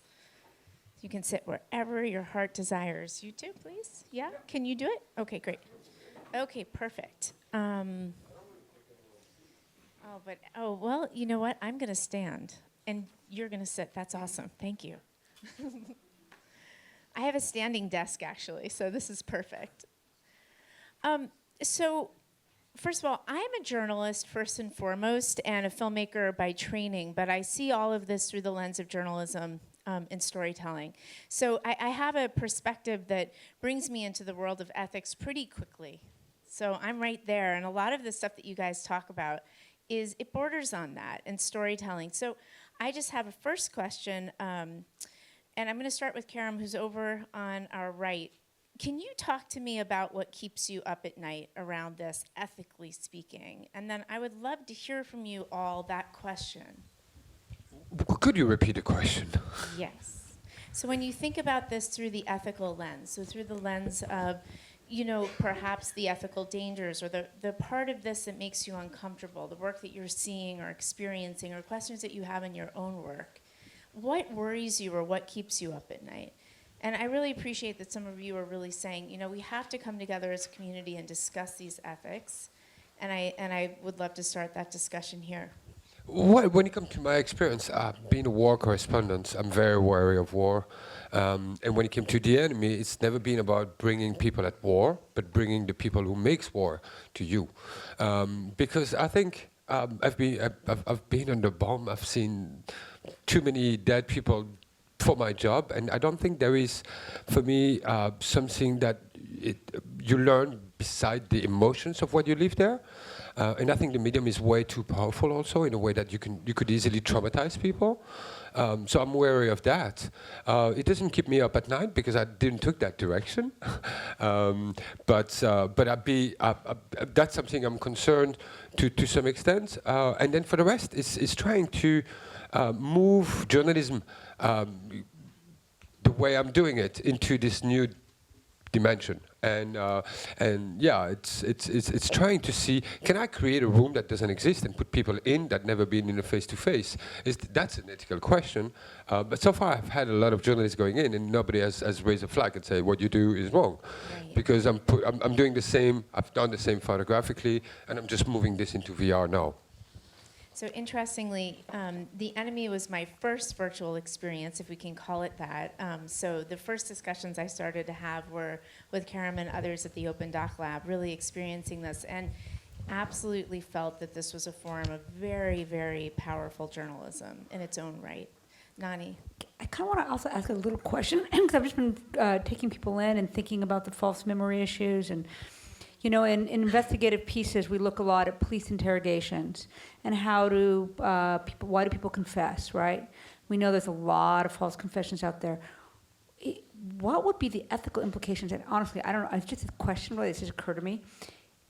Can we then create false confessions and we then shine a light on how easily this happens with police interrogations, since we know that it happens, but we've never been able to kind of prove it? Well, that's sort of a weird idea. Sorry, I'm being very, I know I'm throwing out something very strange, I know. Really so when you tell a story, we try to show that this happens. Is there something, I'm not saying that's ethical. I'm just saying it's kind of an interesting thought I'm having. Needs to be studied. Go ahead, Someone in the room, please. Yeah, I think she's called Elizabeth Loftus. She already did a lot of research about the false memories in police I've interviewed her many times, actually. Okay, yeah. What keeps me up at night, or what worries me a little bit is that sort of with VR, I feel like you can make a moldable human. You know, you can recreate or reform yourself in a way, but others could also mold you or reform you in a way, maybe because without you even knowing, and that's maybe a bit scary. So I'll give two answers at two different levels here. And so the first one is with this particular project. And so it's this idea that whenever you construct a kind of parallel narrative where you have multiple narratives at the same time with the same structures, which is something that is being done in this project, then you want to be aware of the contingencies and the history of the conflict itself and of the background of the story. That is, are you saying that each particular point of view is commensurate with the other by giving them this kind of platform? I think that's not what's going on in The Enemy, because it's creating a system which does construct a kind of parallel there, but it actually begins to bring you into a kind of intimate space rather than a kind of spectacle space that brings them to you and allows you to engage in this kind of journalistic interaction and dialogue with them. And the point really isn't to ask the soldiers about the backstories of the conflicts or about the complex histories there, but rather about their particular individual kind of experiences, their trajectories of their families. I think in that that parallel, that's where you begin to see the similarities and differences that emerge. But I've seen other types of interactive narrative systems, and it's something I've been quite aware of, where if you take a different kind of ideologies and say one ideology is a kind of extremist ideology or a fundamentalist ideology, and then put that on the same platform with other types of ideology or any type of ideology that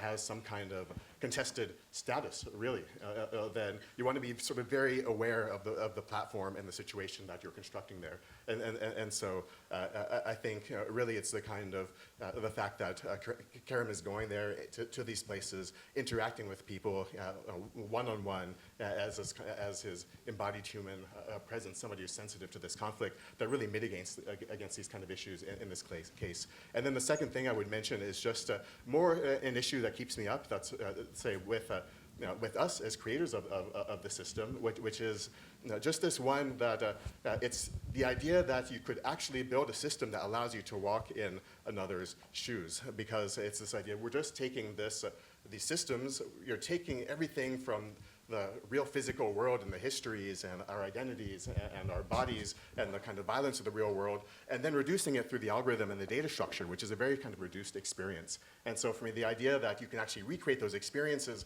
isn't really the core of it. Rather, it's something more like was mentioned in some of these panels, which is about education, about particular kind of new models and new kind of cognitive models. And so that is, a simulation is not to give you the experience of what's being simulated in these kind of cases, but rather to take all of that complexity from the real world, find some salient features, and construct a kind of rhetoric around it that people can then engage with, and hopefully get that model and think about it in a critical new way. And I think that kind of critical thinking around these issues is, in my opinion, what we should be going for, rather than the idea that we can actually walk in somebody's shoes without the kind of potential of the kind of physical repercussions or violence of the real world.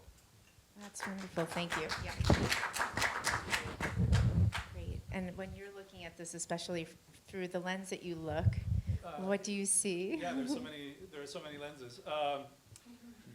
I look at it through the implications and consequences of things, especially regarding attention and habit.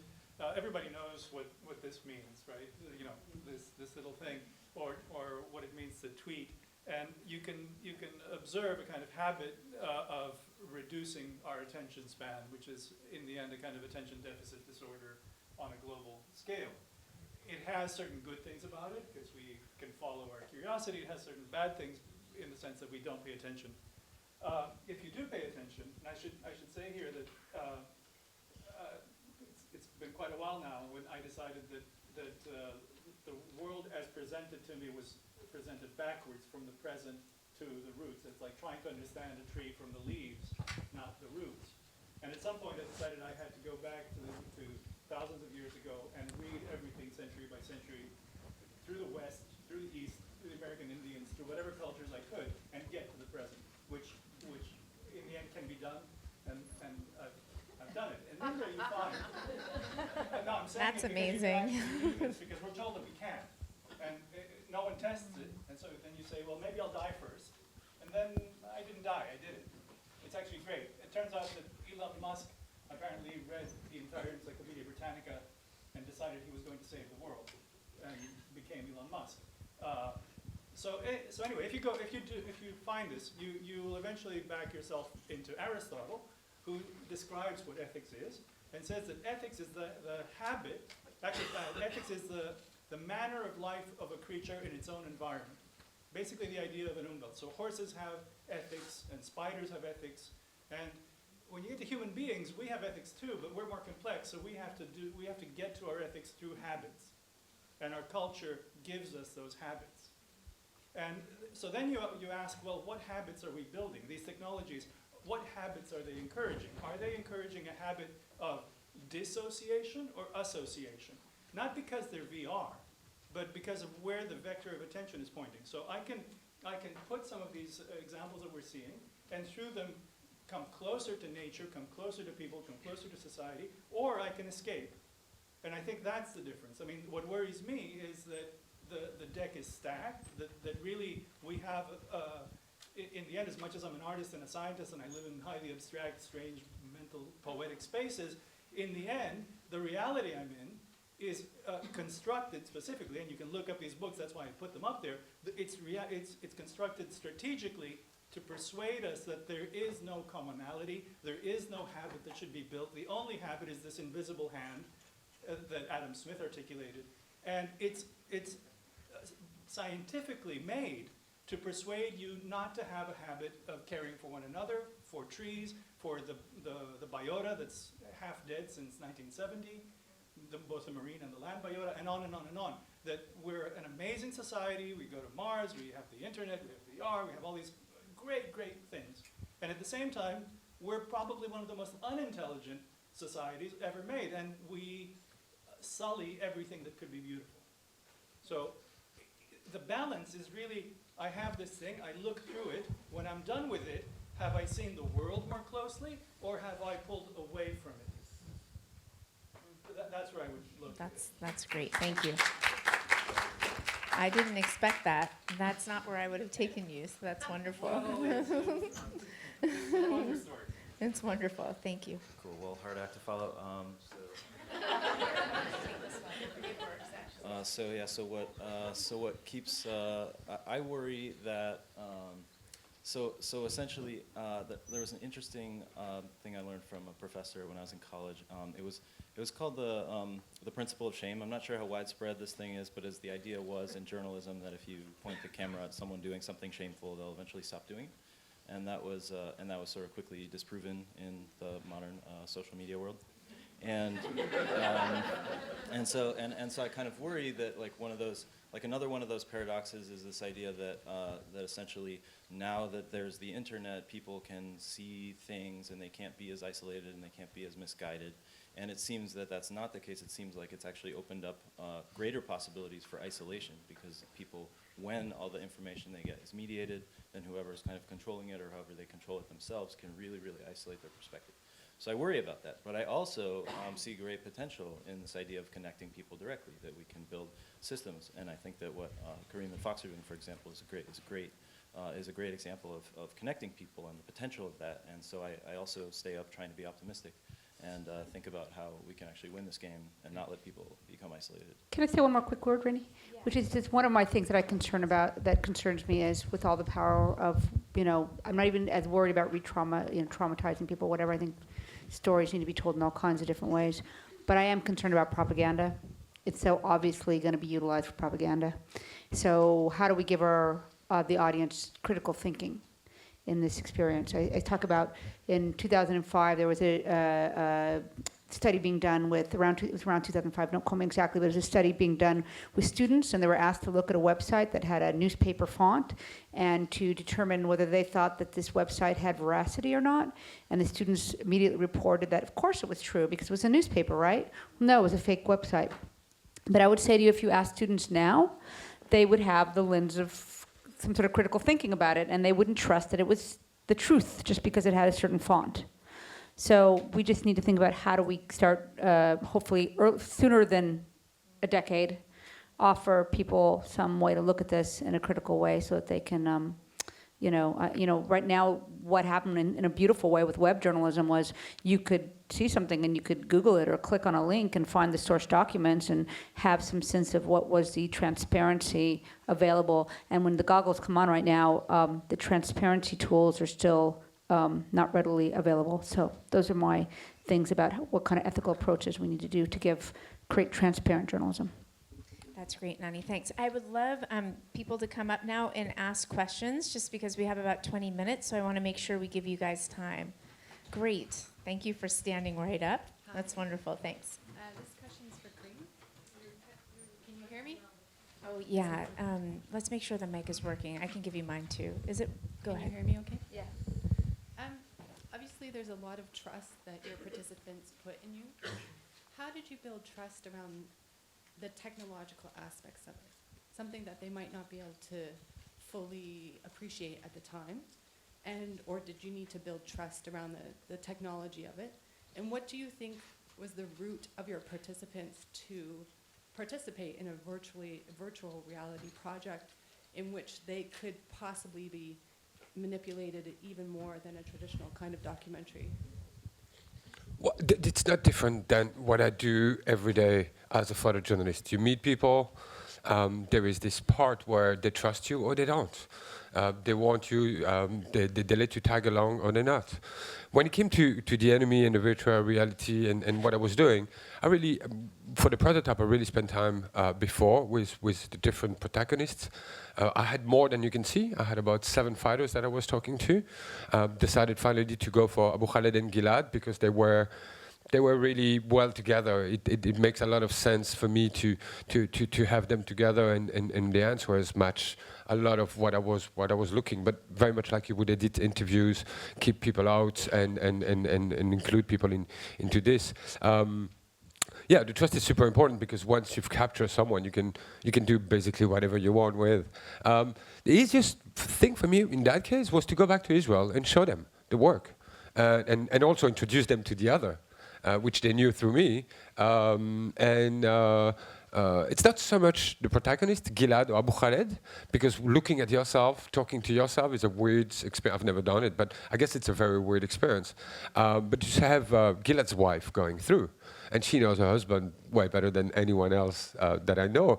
And she went out of this and says, "You did what you said you would do. This is my husband." And he was nervous. I mean, she could even read him, not the way I do. And this given was for me. It's obviously a very special moment where you put back the work to the people and you really want them to still be on board. Matter of fact, today they both totally on board with the project, and they really appreciate their participation in it and what we're building out of this. When it came to Congo, it's a very different story because I met people who fight in the bush, who don't have access to technologies, had zero education, don't understand 3D to start with, don't understand virtual reality, doesn't even know it exists. So I was more introducing the work as kind of an art piece for reconciliation, putting people in front of each other. Again, I'm not filming them in the same room at the same time because they could kill each other. So I'm filming them apart, but and then explaining this and trying to send back that to themselves a little later and hoping that they're still on board with the project, but I see no reason why they shouldn't. And the root of their motivation to participate in a VR experience, in a VR... It's not different than talking to a journalist. They talk to a journalist. So now the medium, they were aware of the medium, but they were not so aware of the medium that says like, okay, that's going to make a difference. No, it's talking to a journalist and being part. Why they be part of this? I think because people are aware that they are at war, then there is maybe other things. I explain my story also, and how I get to see that what part of it was in the trailer.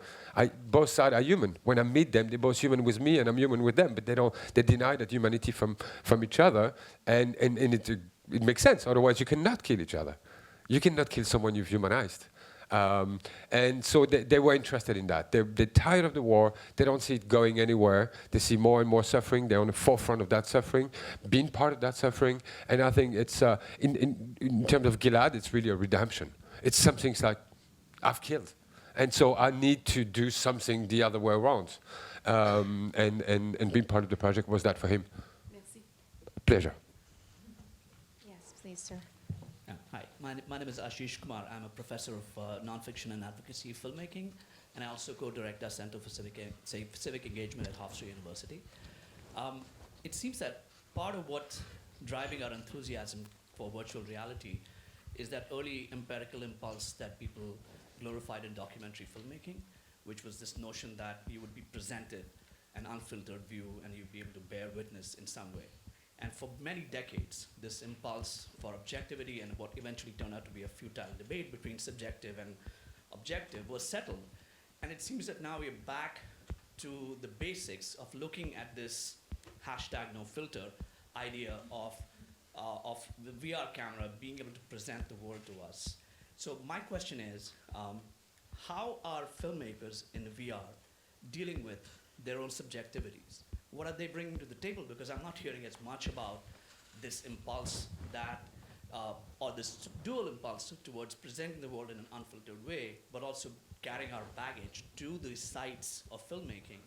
I actually wrote a paper in Documentary Fields Journal addressing this exact issue that you could look at, but certainly anybody else.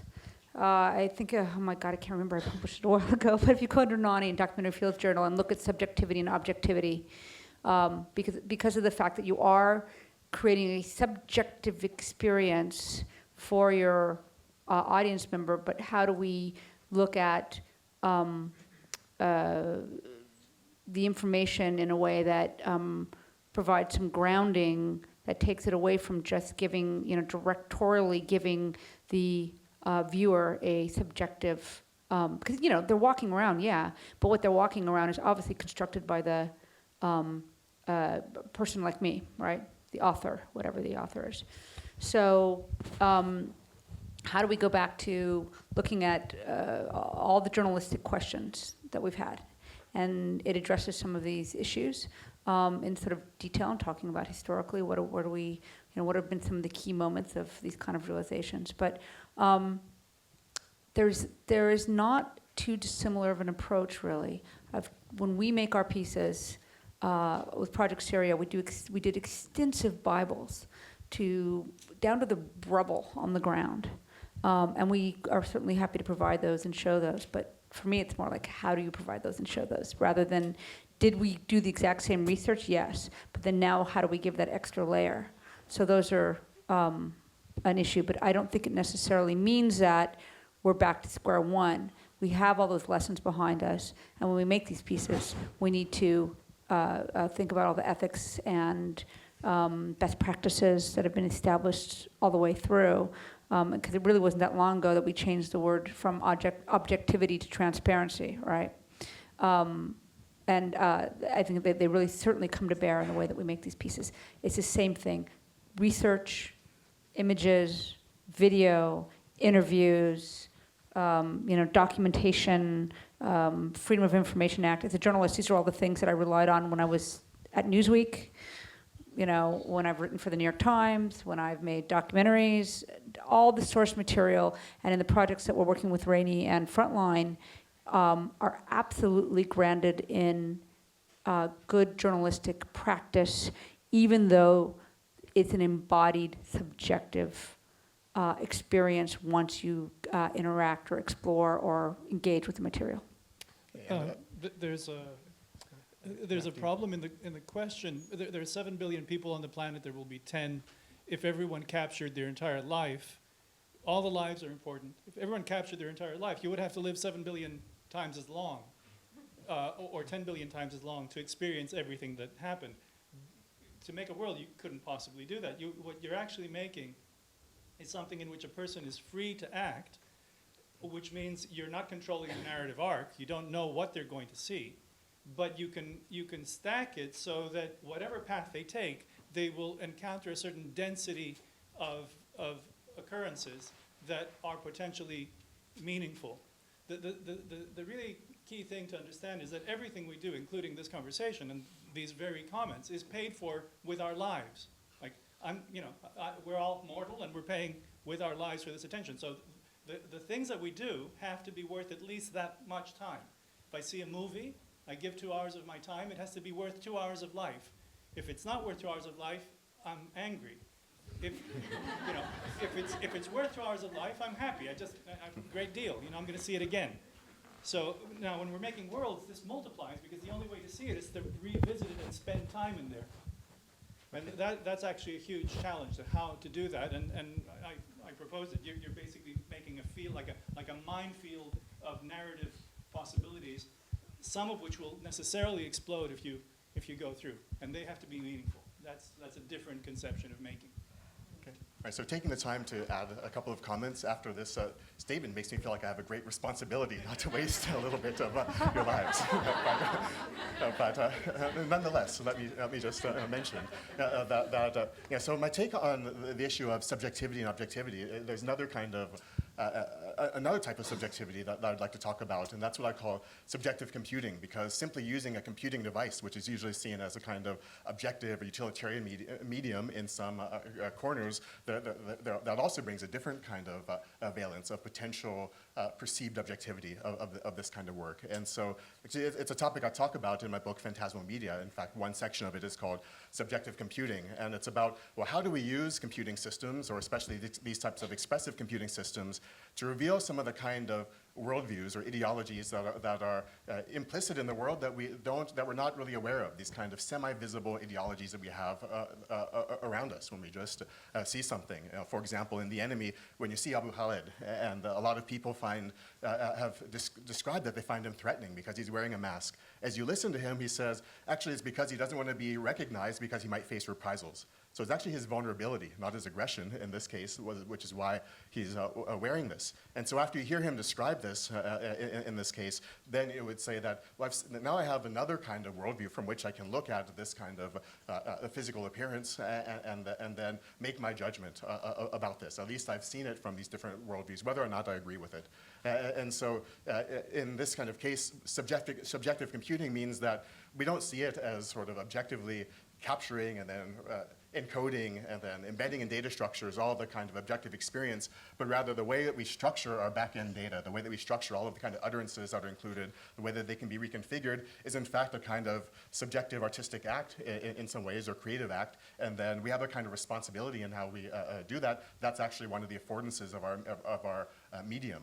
And then besides that, it's also seeing, and this is partly responding to the previous question too, seeing that I think Karim has described that people are not subjects in this case, that they're in some way stakeholders to co-participants. That means they've gone back through the experience, and I always am moved by the anecdote that he tells, which is after months of a period of intense conflict, and he calls them up to see how they're doing, and then he describes that although mentally, emotionally, that there's some kind of shock or trauma that's taken place, physically they're okay. And at the end of that conversation, we ask how they're doing, and if they're okay, then Gilad says, but one more question, which is, how is Abu Khalid doing? And that moment where he asks about the enemy, that's always, every time Karim tells us, I think it's quite moving. It's anecdotal, but it just suggests that there's something that has transpired of meaning there. And it's precisely because they see themselves, in a way, as a kind of co-participant in the project. Even if the situation can't change for them, it could change with this question, where do you see yourself in 10 years? It could change for their children, something that they think. And so again, that's very far from a kind of any project, anything having to do with objectivity. It's actually in some ways about intervention then. And I think I also just have to mention what I've been calling duality of presence, which after putting the headset on thousands and thousands and thousands of people around the world, literally, that the comment I hear most often is, I felt like I was there. I mean, I knew I was here, but I felt like I was there too. And I think the fact that we can't so readily be split in two, you have to give the audience a little bit of their power back. We aren't that all powerful that we've changed them, taken them somewhere that they aren't smart enough to know that they're somewhere else. So yes, we need that critical thinking, but I also think we have to respect that our audience aren't a bunch of dummies and they can approach the material with some of their own. As long as they know what they're going into, some of their own, make their own choices. We shouldn't be allowed to always decide whether people should see something or not. Like they should have some power in this conversation. Something with my work is, we make sense of the world through stories, but we remember the world through experience. And what happened when the story became an experience? And this is a big question mark with what I do, but I see people being really moved by what they've seen, and especially when they're close to that conflict, because they can access their enemy, or what has been told they are their enemy. And when it becomes an experience, because it's I'm just wondering what happened after. And this is an exciting development in my work, because I've never thought I would do experience. Never. And I know we remember the world through that. So question mark, and I'll tell you in 1 or 2 years if any changes happen with that. Cool. So just a brief comment on the responsibilities of the viewer. So I think in film and photography, we have intuitions about how we can be manipulated. And essentially, oh, what's just outside the frame? Why is it so up close? That kind of thing. And the same thing in the video. Why is it so short? We will need new intuitions for VR video. One simple example would be, I think Felix mentioned earlier that he tried to place the camera at kind of a human height, and that made the viewer feel kind of comfortable.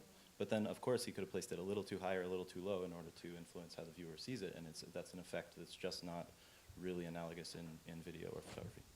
Yeah, indeed, all of these things have an effect on you, like lower or higher camera. Also, there was this Stanford again.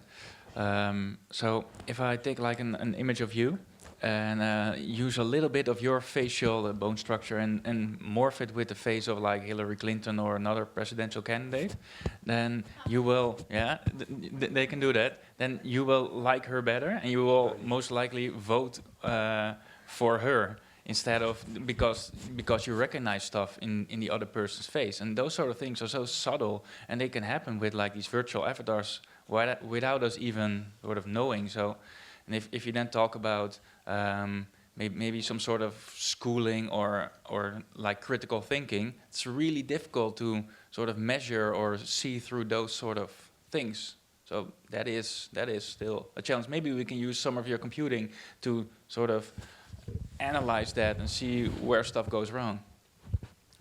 So we have time for one more question. Thank you. So I've heard throughout the presentations today a reference to this idea of we as viewers, and you as in you walk into this space and see this, and I kind of wanted to push back on this idea of a monolithic audience member, and I think I really like the approach that the enemy takes. You mentioned early on, your target audience are the future generations of fighters. I'm wondering from all of you, how do you choose your target audiences? Why do you choose the audiences that you choose? And are there other projects out there that are focusing on the people who are enduring the trauma? Because it seems like there's an assumption that somehow bringing people who are experiencing safety closer to trauma is going to have some positive impact, and I'm not clear what are the steps to that positive impact, and is that supported by any information? That's a great question. Nani, do you want to start? Sure. When you make a piece about, worked with an investigative journalist named John Carlos Frey to do a piece about use of force by Border Patrol. And it's a very interesting piece because during the kind of post 9/11 buildup of Homeland Security, there was a lot of Border Patrol officers who were put on who actually had criminal records, et cetera, and there was a huge increase of violence against folks trying to come across the border, et cetera. So that piece, story about this guy, John Anastasio Hernandez Rojas, who was killed by the Border Patrol, was covered a little bit in the local press and a little bit even national press, but it really didn't hit anybody.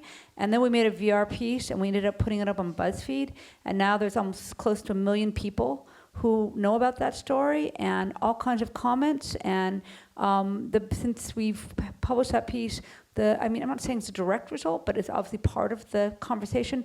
The Border Patrol has changed their use of force protocols.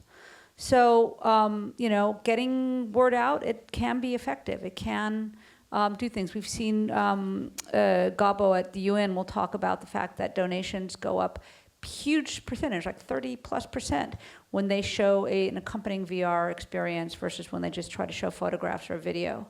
So you see that kind of donation going towards these sort of things. Where do we go? Like with Project Syria, we took it to the World Economic Forum. The idea was hopefully that world leaders would finally turn their lens on what was going on in Syria. That was back in 2013. Didn't seem to have that much of an impact ultimately, even if people felt emotionally impacted by it. So I think you get a wide variety of what kind of changes can come through these pieces. If you want to do things like The Enemy or the kind of pieces that we've done, which very much follows the tradition of turning a lens, light onto a situation that's problematic, and what we're doing with Frontline, you obviously feel like there's a situation here that needs some sort of resolution, and I say that in a very, very understated way. If you didn't continuously try to do this, and you're going to make some mistakes, and you're not going to be perfect, and you're going to forget to think about some things, but ultimately, I think would be more of a disservice to not to attempt to reach whatever audience you can. Yeah, sure. If you look at the origin myths and the fables and the folk tales, and eventually the dramas and the philosophies of cultures throughout all of time and the whole planet, what you see is that the stories that have stayed with us are the stories that were written by a kind of necessity. They weren't gratuitous. They were the stories that needed to be told to particular cultures in order to civilize them. They were ways of the past communicating with the future.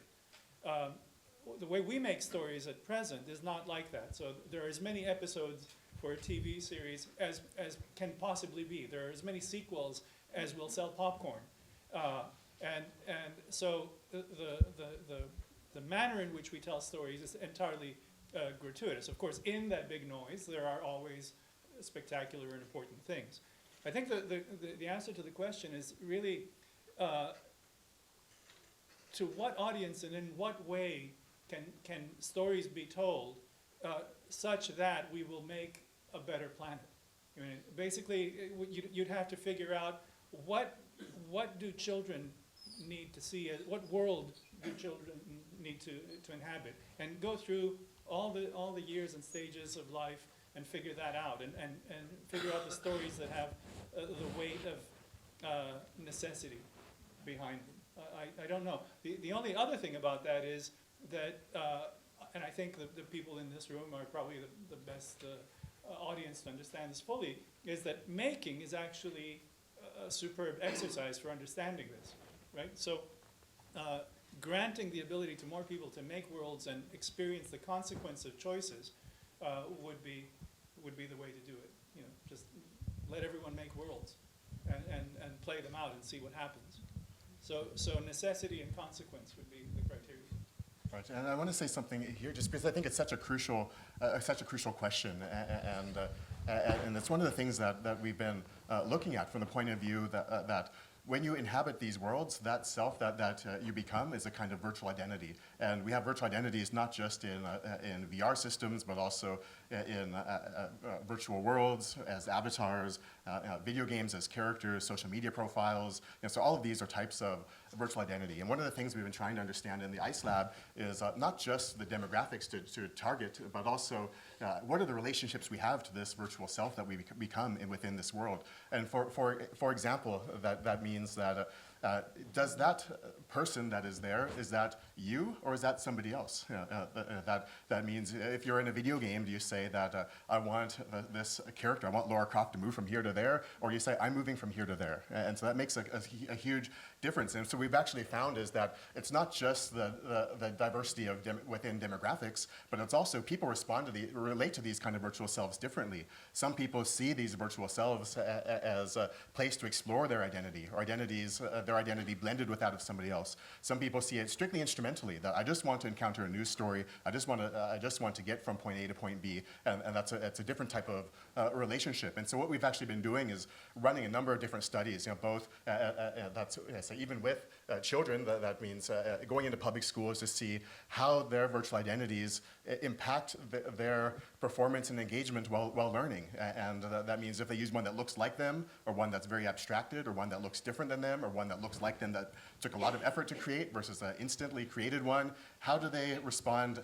differently? And what are the baseline principles and best practices around how we relate to these virtual identities and the different types of these virtual identities? And so we've actually run crowdsourced studies of over 10,000 people now to begin to see and we found interesting results. For example, that if all things being equal, a very abstracted identity improves the performance and engagement, but for certain kind of groups or groups that are considered to face stereotype threat within certain domains that feel that our stereotype is not being apt within that domain, then using one that actually looks like them has sort of higher highs and lower lows kind of impact, and then using a kind of role model that they've selected, then that actually creates a different type of impact, and for some low performing users, then they actually perform better. So again, it's not just what demographics do we target, but how do those demographics relate to the type of technology, and then what are the best practices and baseline principles for then using this in sort of the most empowering and critically engaging sort of ways that can galvanize students or galvanize others to engage the experiences in ways that help them to think differently about what we're modeling or trying to convey to them. That was wonderful. Thank you. Apropos ending, thank you very much, everyone, and thank you, panelists.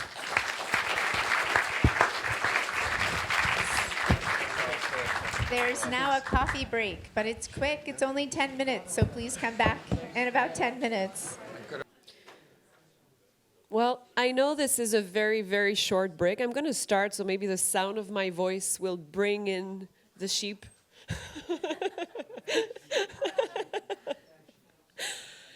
It's a very short break. This is MIT people. We are robots. We don't believe in bodily functions. That's how it works. Our next presenter is Deborah Anderson. Deborah is Chief Strategy Officer and founder of Datavized. Datavized you've heard of before. Datavized is an immersive design and technology studio that focuses on data visualization and nonfiction stories in VR. Brian Churls works at Datavized, so we've heard. But Deborah is also the director of Information, a 25-minute 360 documentary exhibit that is here exhibited about the potential of VR to inspire empathy in audiences. So it all links to everything we've been discussing this afternoon about building empathy, but also the ethics and how it relates to the audience. So Deborah, you have the honor to attract more people in the room with your speech. Thank you. It's a pleasure to be here. So I'm speaking today about real data in virtual worlds.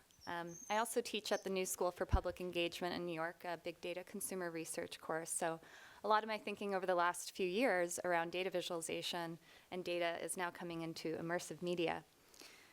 So to start, I thought this was a nice thought. Everything changes and nothing remains still. And you cannot step twice into the same stream. So I've been thinking a lot about data as a constant flow. Everything is constantly changing. We're swimming in yottabytes of data. We're building new data-driven systems that shape our physical world every day. We're designing data science and engineer teams to make sense of vast amounts of data that's exponentially growing. And we don't yet have the interfaces to allow us to really go with the flow.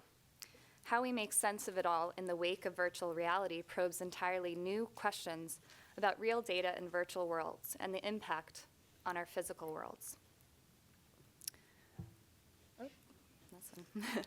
Data is the currency of the world we live in. Facebook is a data company. Google is a data company. Everything is data. It's our value system. We are data. We are the product. The entire currency of the internet is data. And it's all happening behind the scenes, behind 2D screens for the most part. It's like dark matter. Data is the dark matter of the digital universe. And we're at the tip of the iceberg. The vast majority is underneath. It's the bits we can't see. It's beyond our senses, especially as consumers of the internet. The digital universe and the physical universe can be thought of in similar ways. What we perceive is in both is a tiny fraction of what is happening out there, beyond the range of our limited senses. We use this crude information to construct our reality, whether it's data from the patterns of nature or from behavior of human connections. The nodes in the network interact at a deeper level of meaning, beauty, and truth than we can perceive. This is the DIKW rising pyramid, also known as the DIKW hierarchy or wisdom hierarchy, that stems from information science. And data here is the baseline, the raw material, or as William brought up to me, perhaps an oxymoron of raw data. I'll look into that. Data only becomes information when it's given context, really. And both of these things at the bottom of the pyramid are done really well by machines, machine intelligence, whereas the top half is human intelligence. So how do we go from data to wisdom? How do we make this leap? And wisdom is not in theory, it's in human consciousness. So we have to build interfaces to create and combine the power of the machine with the power of the humans that are using it. So we are here now. We've been here for quite a while. Most websites are designed like a brochure. If they were printed in hard copy and mailed to the user, little would be lost in terms of the experience. We've had the 2D screen and mouse for quite some time. And we're using these systems and designing and building with that in mind. We're training to think of things in 3D. When you're a filmmaker, you're trained to squeeze everything into the rectangle, the frame. With VR, you're thinking in 360. This is opening up new worlds, new ideas. Only when you have another option do you realize the previous system was essentially a prison creatively. So innovation happens when things that are separate get mixed. So what happens if we combine real data with immersive virtual reality environments? So at DataVise, we're thinking a lot about web VR and the immersive web. Where can that go? What about a web of spaces, shared human spaces and experiences, where we're able to pull in real-time data? And the architecture of the internet is such that it's capable of so much more. So how can we build for the web of spaces in 3D, 360 immersive experiences and navigate the spatial web by various means, natural gestures, look-based interactions, using all of the existing devices at our fingertips? So I like to think of kind of the case for VR and real data in virtual worlds by thinking between 2D versus 3D. So most images are viewed, 3D images are viewed in 2D formats and displays, especially scientific visualization that's locked in 2D. 3D viewing improves comprehension and decision making. 3D 360 experiences are natural to human users and triggers levels of cognition absent from 2D viewing environments.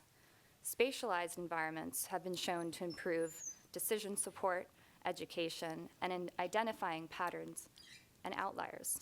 And that's the human bit I think we bring into immersive environments. How much more data can we perceive in VR? Well, we're really just getting started. And what kind of data are we talking about? So it's data right now in the broadest sense. What is VR in VR? We're asking those questions.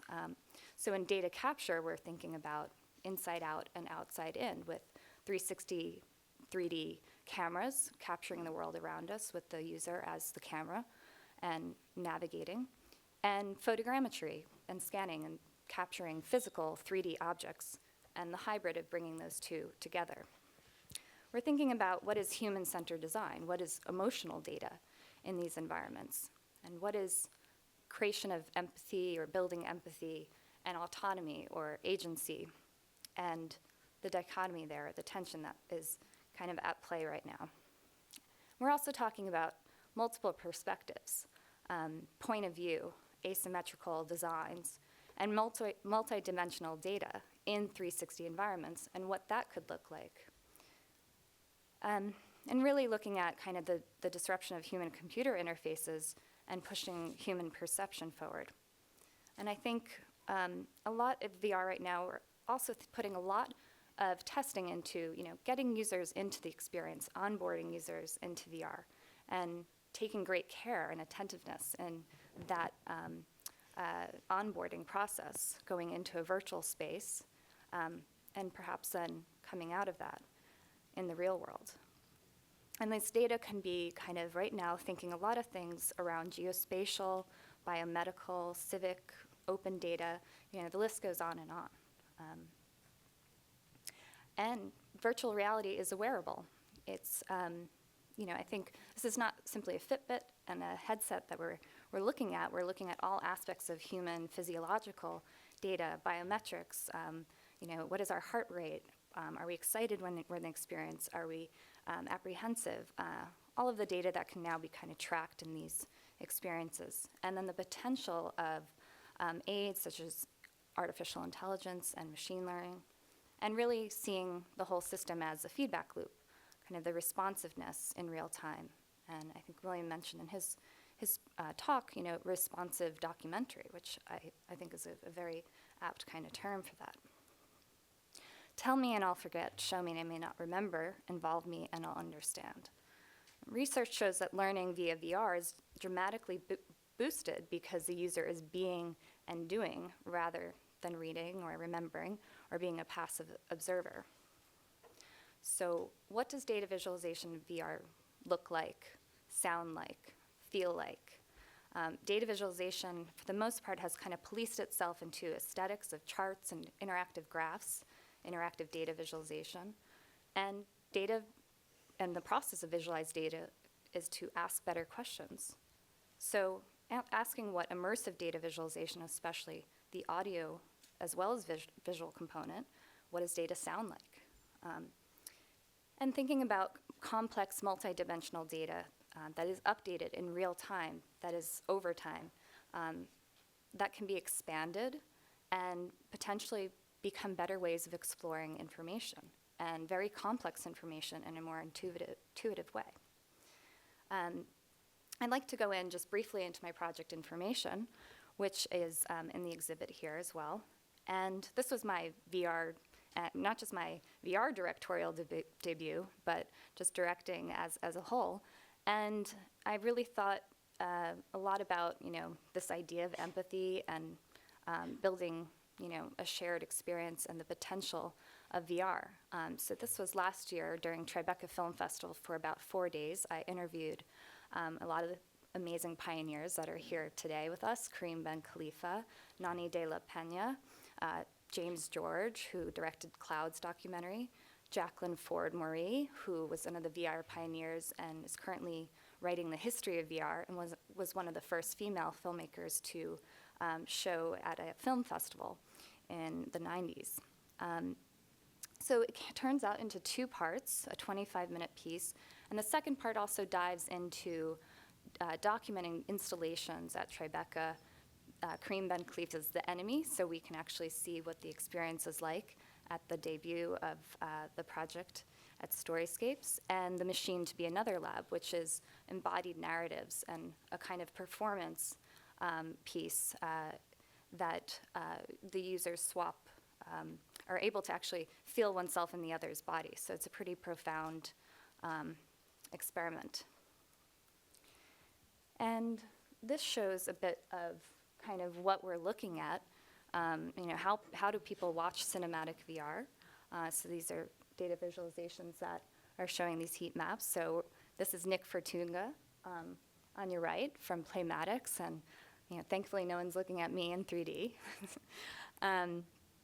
So there's also a lot of interesting kind of data, not just between the interviews themselves and where people are looking and understanding more around the natural gestures, even with live action video, that brings people more into a sense of presence and immersion. But here, there's a B-roll footage, or B-roll interstitials with a project by Vincent Morissette, this piece called Way to Go in collaboration with the NFB, and getting a sense of primary and secondary footage and kind of these focal points of how you bring users into the scene. And here's one final one, which is Jackie Ford Marie's work, and getting a sense of moving image B-roll in these primary and secondary shots. And we also, I tested this with still images as well to kind of create these image galleries with Karim's photography, photojournalism work.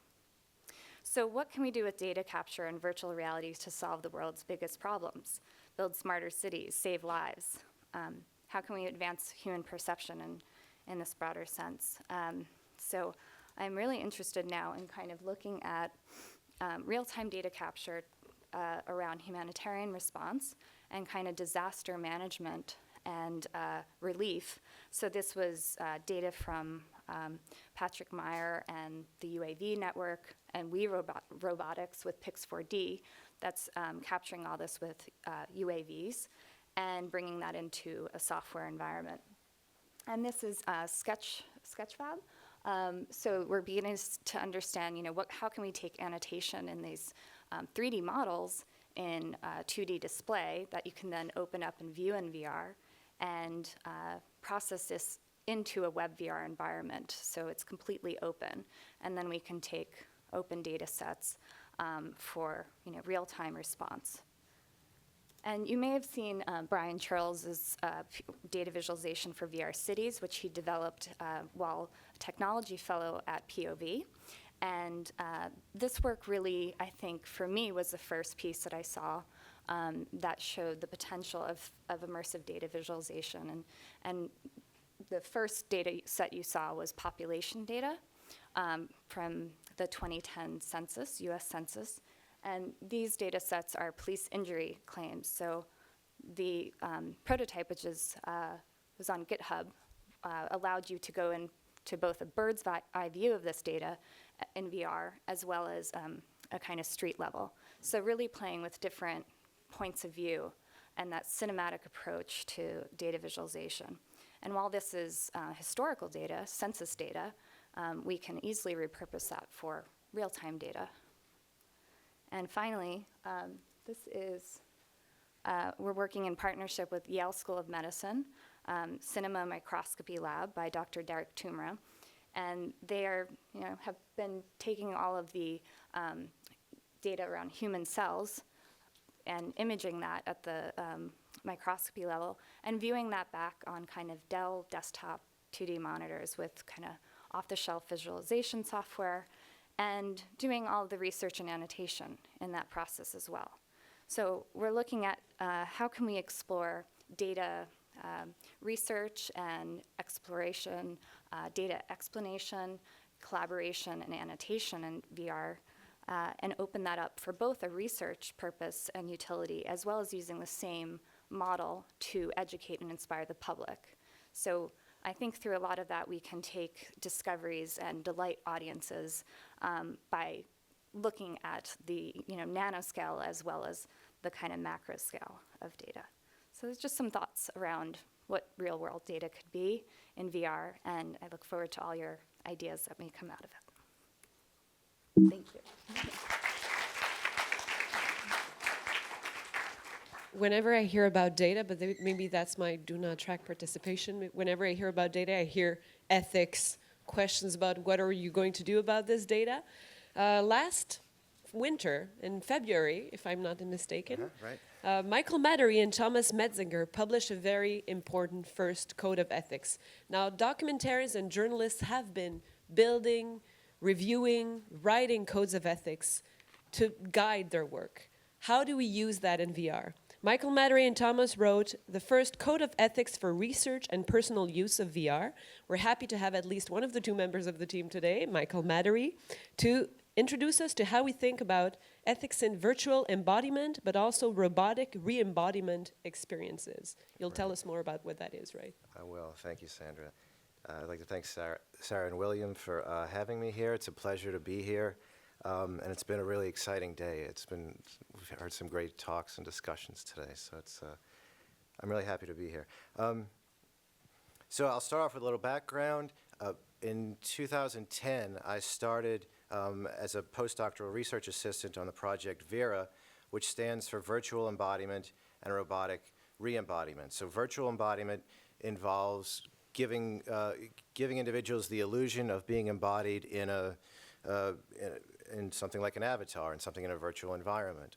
Robotic re-embodiment gives the illusion of being embodied in a robot, so being in control of a robot. And I'll give you an example of that in a little while. As you heard just now, my role in the project was to be the ethicist. So Thomas and I were the philosophers on the project. Our role was to investigate the ethics of the research itself and the ethical risks once this technology goes into the general public.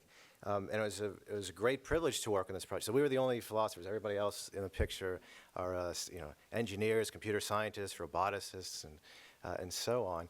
So it was a great privilege to work on this project, although it did have challenges in the beginning. At our beginning meetings, I heard a lot of things like, here comes the ethics guy. Watch what you say. What's he doing here? So 6 years ago, who knew that there were things to talk about with ethics in VR?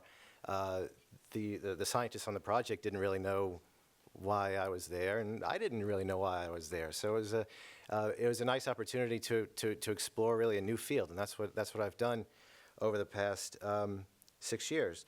It's culminated in this article. Robert said a few minutes ago that we need to have some guidelines. We need to start talking about the ethics, and this is what we tried to do in this article that was published in February. It's published in Frontiers in Robotics and AI, which is an open access free publication, so you can all go and view it and download it and share it and tweet about it.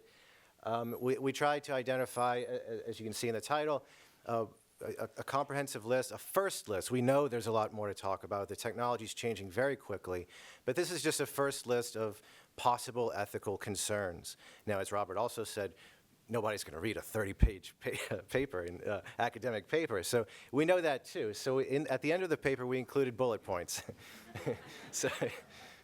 So skip to the end if you must.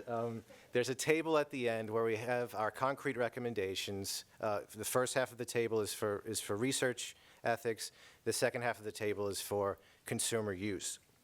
And what I'll do for our time today, for the next 15 minutes or so, is tell you a little bit about the highlights. I won't really focus on the research ethics because that's not really the topic of our meeting today. I'll focus on recommendations for use by the general public. I'm not going to cover all of these. As I say, go to the paper if you want the details. But I'll cover what I take to be some of the most urgent and interesting points to talk about. Our approach was evidence-based, so we wanted to look at results from psychology, results from neuroscience, results from experiments within VR to answer the question, what are the risks? What do we need to be concerned about? And one line of results that I take to be very important are results from social psychology. So it's well known from social psychology going back decades that our environment can have a powerful, unconscious influence on our behavior. I'm sure many of you know the Milgram obedience experiments where subjects administered what they thought to be possibly lethal shocks just because they were told to by an authority figure. The Stanford prison experiment where there's role-playing going on. Students are role-playing as wardens and prisoners, and it got nasty very quickly. It became, the two groups became very hostile towards one another, and the experiment had to be shut down. I like the Ash conformity experiment. It's not so well known as the other two, but I really like it. It's a situation where subjects are put in a situation where they're given a simple visual matching task. And the answer to the task is obvious. It's like, match which line matches another line in length. But they're put in a condition where other people in the room, who they think are just other people in the experiment, answer the question before they do. And the other people in the room answer it incorrectly. They've been instructed to answer it incorrectly. And then when the actual subject in experiment comes to you and you say, oh, geez, am I going to disagree with everybody? And many, I think something like 3/4 of the subjects answered incorrectly to conform. They knew the answer was wrong, but they said the wrong answer just to conform. So those are classic experiments. And then just the last one I want to mention, more recently, there were... The setting of the experiment was in a university break room where there's a donation jar for coffee. And in the control condition, there was a neutral picture above the donation jar. So the idea is, you're supposed to donate money for how much coffee you drink. And there's a neutral picture, say a picture of a house or a flower. And then in the experimental condition, there's just a pair of eyes hung up watching you above the... And people donated 3 times as much money with the eyes watching them. So it's a very subtle environmental manipulation, but it has behavioral effects. So why is that important for us? Well, it's important for us because VR creates a situation in which not just one little sign in the environment, but the entire environment is determined by creators of the virtual world. Creators of the virtual world who may not have the best interests of the users in mind. So that situation introduces opportunities, I think, for new and perhaps especially powerful forms of psychological manipulation. We've heard a lot about how VR can give us an illusion about where we are, an illusion of a place illusion. But it can also give us an illusion about who we are, or at least what kind of bodies we inhabit. And this is, the video is working. This is a very simple illusion that was discovered, I think, around 1998, known as the rubber hand illusion. And you can do it for yourself. There's a rubber hand. The subject's real hand is hidden from her own view. She sees the rubber hand in a biologically realistic position, so where her own hand could be. And then there's tactile simulation. That's synchronous. You see, if it's on her middle finger, it's on her hand. So she sees the rubber hand receiving the same tactile simulation at the same time that her real hand feels it. And when the experiment works, she feels an ownership, a sense of ownership for the rubber hand. You can try it at home with it's a wonderful illusion because it's so easy to do. You can try it at home with a rubber dish glove, stuff it with some cotton, and it shows us that our own sense of embodiment is, in a sense, fragile. That we're constantly, if you will, our brain is constantly asking, where am I? Where's my body? Where am I located? What am I doing? Am I in control? Am I moving because it's self-generated movement, or is somebody else moving? So there's this, as we call it in the paper, a self-model that's continuously created and recreated. And what we see with this experiment is it's very easy to manipulate that self-model, to manipulate our sense of who we are. Well, if we can have a sort of out-of-hand experience with this, we say, well, let's try to do an out-of-body experience. So some of the colleagues from the Vera project, I think this is from a paper from 2009, used a video camera. It's a relatively simple setup, a video camera 2 meters behind the participant, and then the output of the video camera is into the participant's goggles. So he sees the back of his own body appears to be 2 meters in front of him. And then, just like with the rubber hand experiment, you have that tactile simulation. So he sees the back of his own body being brushed as he feels it being brushed. And when the experiment works well, he has it would be a little dramatic to call it an out-of-body experience, but it's a sort of drift, a sort of sense of ownership, sense that the virtual body that he sees is his own. Now, so we can manipulate the sense of embodiment. VR gives us a great way to do that, especially if you're going to incorporate tactile simulation or haptics. What about using illusions of embodiment for experiments in VR? And Robert alluded to this experiment as well. This is Tabitha Peck out of Mel Slater's lab, where subjects were embodied into a darker-skinned avatar. And 3 days before the experiment, they were given an implicit racial bias test. During the experiment, they were put into the body of a dark-skinned avatar. And then immediately after the experiment, they were given the same test, an implicit racial bias test. And it worked. It was a beneficent application. It made them less racist. They performed better on the test. So what this shows us, or what this suggests, is that experiences in VR can have unconscious influences on behavior that last after we leave the virtual environment. We recommend that users should be made aware of that evidence. They should be made aware that, not in an outrageous or histrionic way, but just to say there is evidence that that experiences in VR can have a lasting effect after you leave the virtual environment. Now, the experiments that have been conducted typically are on the order of minutes. The subjects aren't in the virtual environment for very long, say 10 minutes, 30 minutes at the most. But of course, once the technology hits the market, people can spend as much time as they like immersed. And there's no evidence in that I know of. No one knows what the effects will be. And I think that's another thing, that's another concrete recommendation we make, that users should be made aware that we really don't know the effects of long-term immersion. It might be nothing to worry about, but who knows? At least we should say we don't know. And yeah, I'll say a few things about that later. So I talked about robotic re-embodiment earlier, this idea of putting oneself, instead of embodying an avatar, putting oneself into the body of a robot. I'm going to mention this experiment, let's see if we can show some video. This is a subject lying in an fMRI scanner in Israel, he imagines his left arm to move the robot left. He imagines his right arm to move the robot right. He imagines walking to move the robot forward. The robot is in France. And so what you see in the bottom left is what the subject sees through the eyes of the robot. It's nothing you see it's not Hollywood yet, but we're getting there. This is the first time in history, I think we can say that we have a human being performing actions in the world completely bypassing the body, just through consciousness alone. And that's something to think about. Now, it's cool in itself. Why am I mentioning it here? We've heard a lot about 360 cameras. I think we could start thinking and talking about so 360 cameras are stationary typically. Let's put them on the robots, and that's another thing to think about. It's another option. So that's just something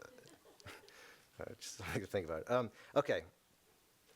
So two main themes: environment and embodiment. Now I'm just going to I'm going to just sort of pick up remaining issues one after another. We heard already today about how 3D scanners are going to be widely available in cell phones soon. We're going to be able to create avatars. We're going to be able to create avatars of ourselves relatively easily. Now, what kinds of ethical risks might that raise? Well, we've heard about body swapping. Experimenting with body swapping, that could be psychologically tricky. It depends on who you swap bodies with, I guess, and well, you can use your imagination there, but we advise caution with that. You can create an avatar of someone, and then well, we're all going to die someday, but our avatars won't. So we can imagine someone grieving, spending a lot of time with the avatar of a loved one who they've lost. That could be good. We don't know, but that's again, we advise caution with that. People are going to be using technology in new ways, and that's another example where I think people should be warned to be very careful with those kinds of applications. Avatar ownership is going to be controversial. We can imagine someone getting very attached to their avatar to the point that they feel as if their avatar is more who they are than their actual physical body. Now imagine someone with malicious intent coming in and creating a look-alike avatar and having it do really unpleasant things. This happened way back in the days of multi-user dungeons with a virtual rape, and just in a text-based situation. So we can imagine how possibly traumatic that could be when you see an avatar who may look just like you being controlled by someone else. There are no regulations about that right now, but we need to start talking about that. Another remaining issue, further research will not reveal risks for the most vulnerable. So I've talked about how we're calling for further research on long-term immersion. Now, because the research will be carried out according to ethical rules, people such as children and individuals perhaps with latent mental illness are going to be excluded from those studies. So we won't even know. So we can maybe do the research on long-term immersion for people who are not at risk. But for ethical constraints, we can't even do the research for those who are most at risk. This is after dinner one night, I showed a VR demonstration on YouTube, and my 3-year-old daughter saw it. 5 minutes later, I found her. She went and grabbed her toy smartphone and made her own, and started pretending to be in VR. So children are going to think this is really cool. They're going to want to do this, but their brains are not yet developed yet. Their visual systems are not yet developed yet. There are risks there. So we need to be careful there. 2 more remaining issues. Social interaction. We're going to be interacting a lot with each other. Or one possible exciting area for VR is going to be the merging between VR and social media. You won't have to Skype anymore. You can have an in-the-flesh experience with people who are very far away. Now, that's going to be great. Now, we might have opportunities for enhanced social interaction, say through biometrics. We can have visual representations of our bodily states while we're interacting through VR. But there are also risks. We might ask, what do we lose if virtual social interaction starts to increasingly replace in the flesh, face-to-face social interaction? And here's a study that is relevant here. Is from older adults in the United States are more at they have a higher risk of depression for lower social interaction. The lower in the flesh social interaction puts them at higher risk for depression. No matter email, written word, telephone calls, none of that seems to matter. It's face-to-face interaction that correlates with mental health there. So that's a question. Another question to ask. We don't have to visit grandmother. We can just go and visit her in virtual environment. Well, that might not be as good. We don't know why, but it's something to consider. Finally, new concerns about privacy, as we've been talking, as we've already heard in here today. To make the most use of this technology, we're going to be sharing physiological information, whether it be facial expressions, heart rate, skin response, and so on. That, on one hand, that will enhance our experience, but on the other hand, we're going to be sharing, as I think as William said this morning, it's, if you thought your Google trail was cool, wait till you see the trail that you're going to leave with this. Well, of course, that raises new issues about privacy. So I don't know how urgently we have to worry about that. It's not like a big company that has had controversial privacy issues of getting into VR, so I don't know. Okay, thank you.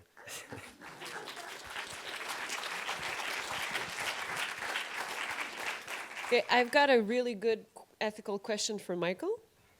How can you actually ethically map out human behaviors and brain functions, especially when it involves collaborations of hundreds of thousands of players? I think maybe I won't answer it. I'll try to have Amy Sterling answer that question. Amy is executive director of iWire. She will be telling us about a game created here at MIT to actually map the brain of human beings through VR. How does that work?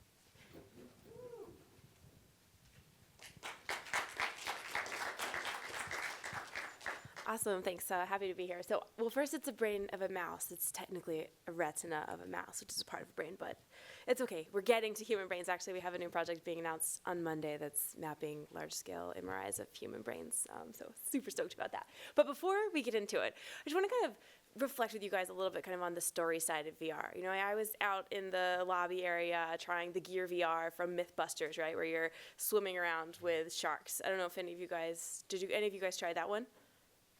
No one tried it? Okay, I mean, it's gear, but it's still pretty good. And, there's this one point, they put a bait thing over by this ship, and at first there's a couple sharks, and then there's like a lot of sharks, of huge sharks swimming all around you. And at one point, Adam Savage goes, yeah, I almost feel like I need to bring my arms in close. And I realized that I was standing like this.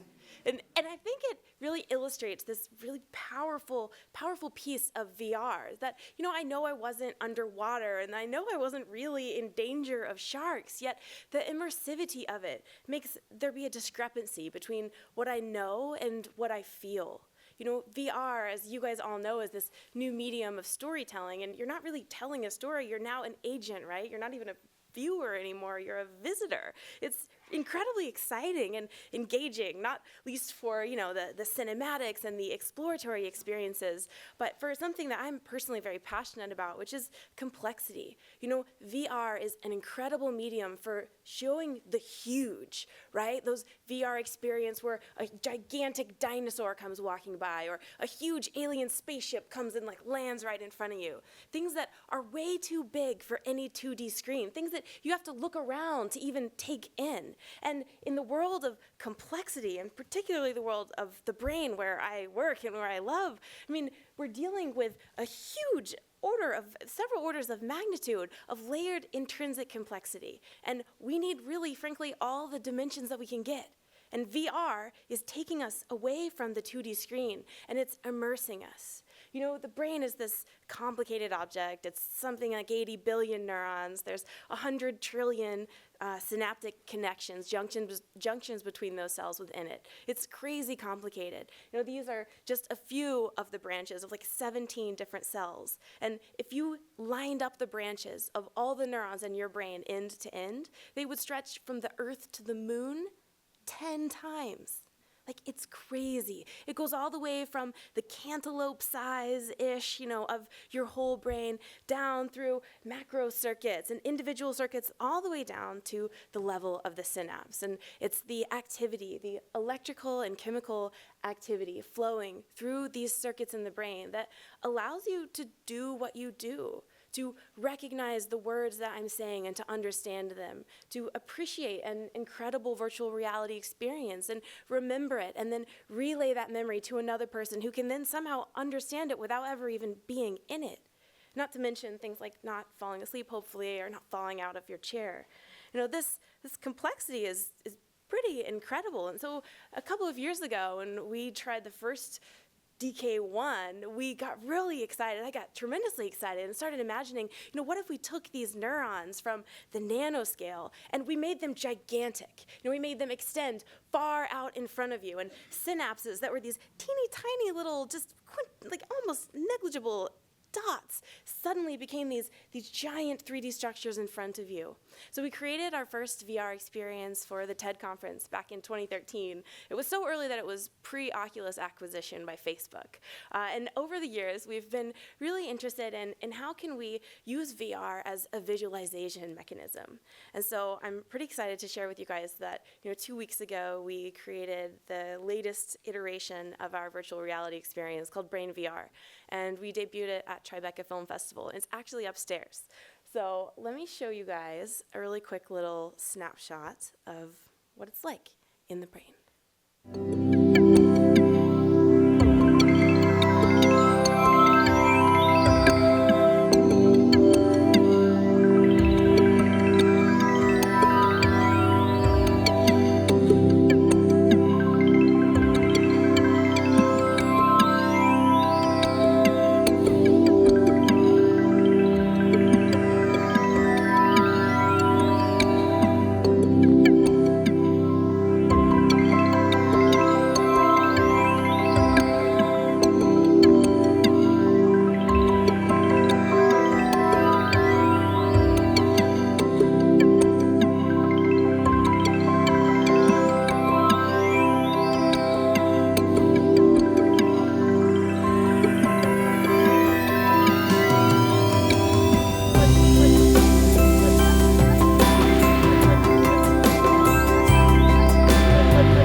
So that's generally the gist. And we're really excited, actually, because that's the first working neural circuit that's ever been put into VR.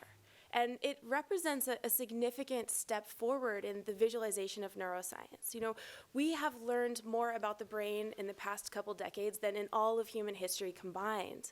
We are able to look closer, faster, see the brain in higher resolution. And while this is incredible, it's kind of coming with a number of different externalities, not least of which that most of the new 3D models that we have are like sitting on lab servers. Because researchers are busy doing research, and computational biologists or neuroscience researchers are not really, they don't have time or energy or resources or team to create these experiences that showcase their research to the world. And the other side of that is that, before we can visualize things about the brain, we kind of have to know them, right? Now, only a handful of the brain circuits have been mapped at this resolution, and that's in part because it's really, really time consuming. We can generate data sets much faster than we can analyze them. And while on the one hand, we work on AI, it's more like savant AI that's sort of good at doing one thing, which is mapping out the 3D structure of neurons at the nanoscale, but it's not really that good. It still takes us dozens of hours to reconstruct one neuron, dozens of hours of expert time. And so that's why we looked outside the world of neuroscience, specifically to the world of games. We needed somehow to find people who had a lot of time to spend doing something, maybe over and over again. And maybe if instead of shooting birds, you might be helping researchers. And games are so ingrained in human history. You might say they kind of tell a story of how we've developed rules and structure to interact and compete without killing each other. And while a lot of elements of society are not so clear that they're a game, even on Facebook, you get a score. There's not a leaderboard. It's just presented as a news feed. Right? So we've drawn inspiration of these subtle game mechanics to create iWire, which is a game to map the brain. And before I show you iWire, I just want to preface by saying that that circuit that you saw in Brain VR was actually discovered by gamers from all over the world. And it was published in Nature in 2014. And Alex Norton's in the audience, who played a pivotal role in designing that. And it's actually designed to be modularized so that as we discover new circuitry, we can replace them and show people that there's lots of different types of neurons. They come in different shapes, different sizes, and they have different functional profiles. And it's the combination of these different intricate cells that allows the brain to actually compute and process information. So this is iWire. This thing rotating is one of hundreds of neurons that our gamers have reconstructed. That big blob thing there is the soma, it's the cell body, and the branches are the dendrites. as I'm scrolling through the leaderboard, it's showing you which individual sections of the cell were mapped by each player. And we have real-time chat. At any given time, there's 50 to 100 people online. We also have a pretty robust player representation system. It gives them their stats, their accuracy on the easily and more advanced cells. And this launched in 2012, and so far we have 220,000 players from 140 different countries. So this is how you actually play the game. When you go to start playing, it zooms you into a cube. Now this is a tiny volume of brain. And as I scroll through on the right-hand side, a plane is moving. And those gray boundaries are the cell membranes of neurons. What you're trying to do is kind of color inside the lines. Except when I color on the right-hand side, when I color on the gray part, you'll see that in the cube it adds a little 3D chunk. So that's what the computer software basically has added. EyeWire is this breakthrough project where it's humans working with AI, and together their insight allows them to reconstruct the entire neuron. So the goal of EyeWire really is to map one branch of one neuron from one side of the cube to the other. When you think you're done, hit onward, it takes you to a new cube.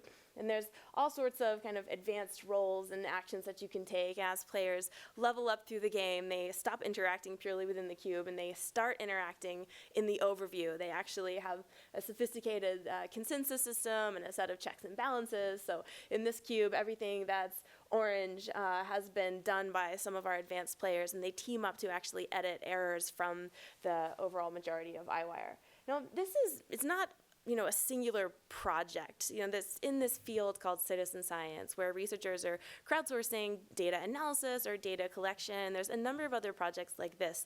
However, this is the only one in neuroscience. And it's one of the few, at least one of the largest and fastest growing games. And we really, we're not quite on the level of Angry Birds. In fact, we're far from that. However, we are drawing inspiration from outside the world of neuroscience. And a great caveat of this citizen science space is that in order to do our science, we're reliant on gamers. They're a part of our lab. They're our players. They're not users. We know them because we talk to them in chat, in real-time chat. And if they don't play, we don't make discoveries. So we're kind of beholden to them. And it is a great encouragement to us to create, these beautiful images and animations and virtual reality experiences, because most people have only ever seen artistic interpretations of neurons. They've never seen what we know. And I personally think that when you get an interdisciplinary group of people who maybe don't have a formal expertise, but what they do share is a common passion on a specific subject, then you can never really know what they're going to bring to the table. But if students don't understand what we don't know about the brain, or if someone who's just a hacker on the side doesn't understand that they could build bots or help us create better AI to analyze this software, then they can't help. And so I just want to kind of thank the whole team and also our players, the heroes of neuroscience.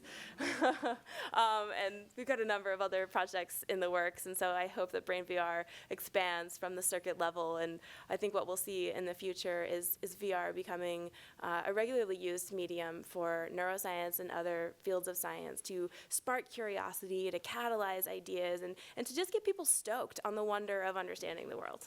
Thank you.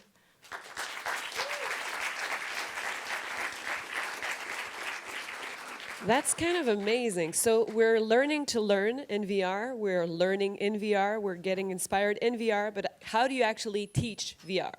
Now, that's a question for Jelena Rachitsky.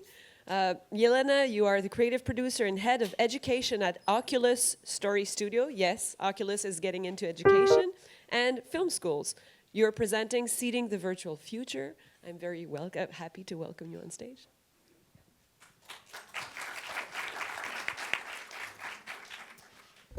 Hi, I want to follow Casper's recommendation and thank Sarah for putting this all together.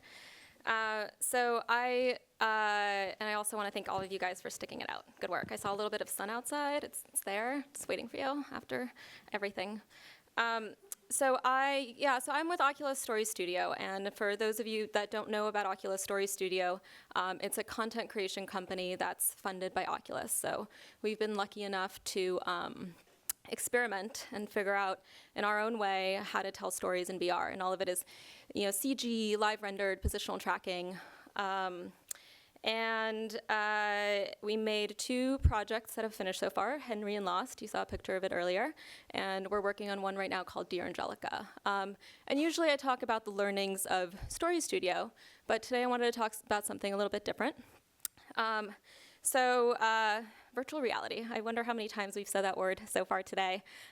So there's so much promise, so much excitement, but if we're all honest with ourselves, there's really not enough great narrative-based content out there.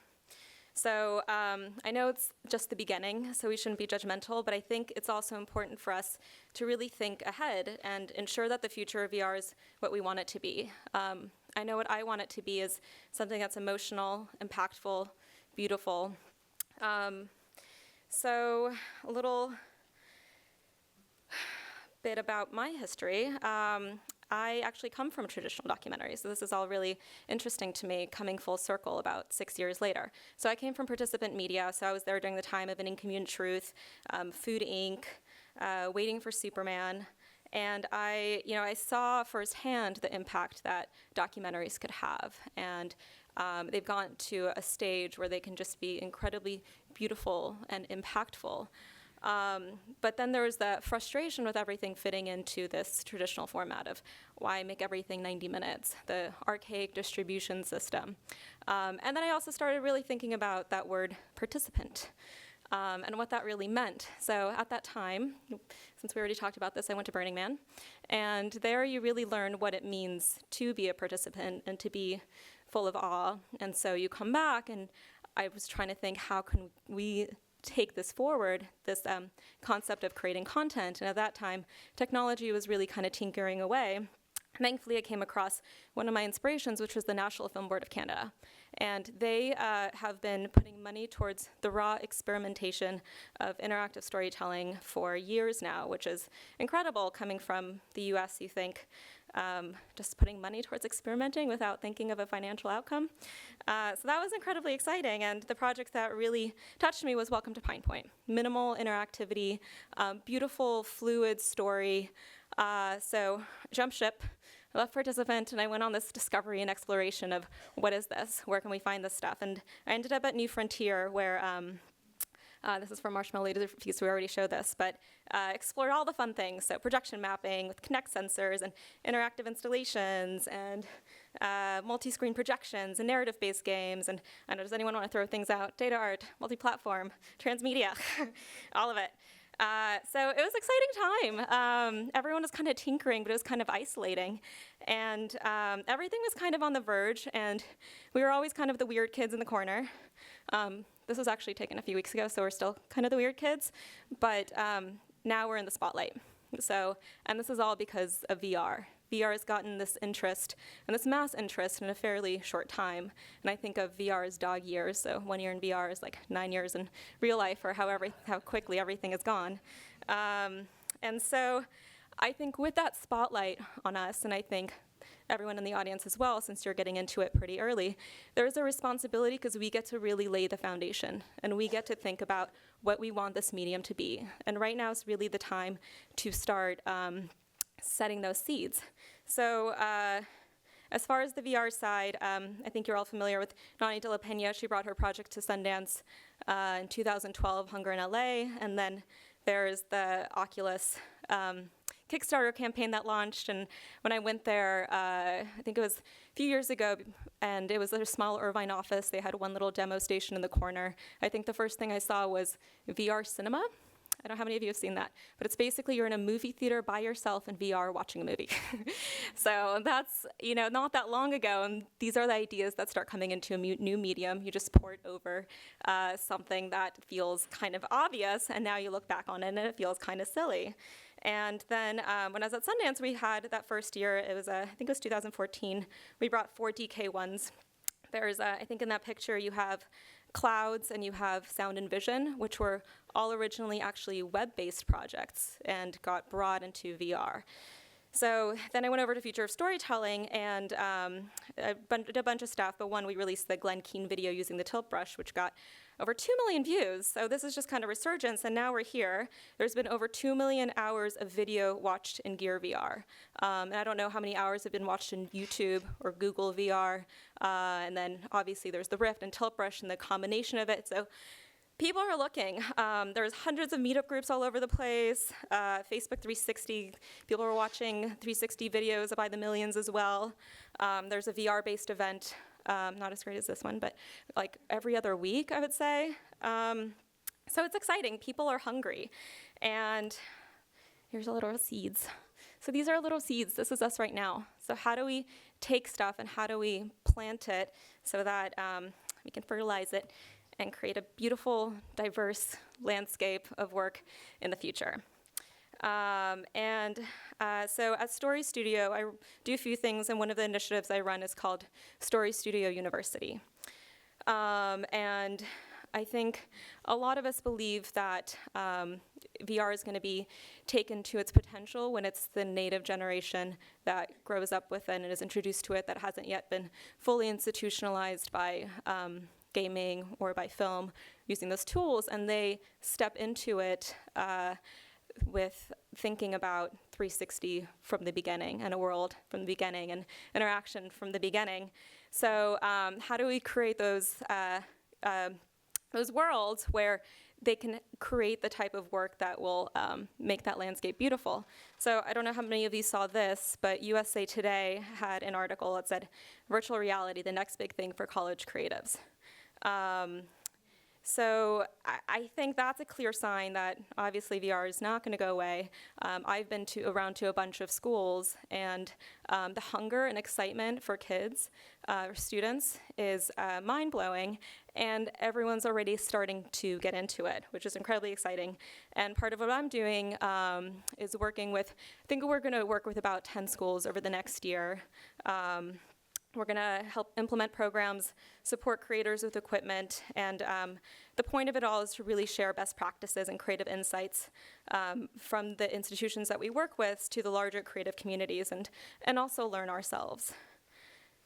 So, this is not the first time that VR has been implemented in schools. Schools have been teaching VR for decades now. It's just been slightly more isolated. So why is this different? Well, headsets are consumer ready. Nani used to have to make her own headset just to make content. She doesn't have to do that anymore.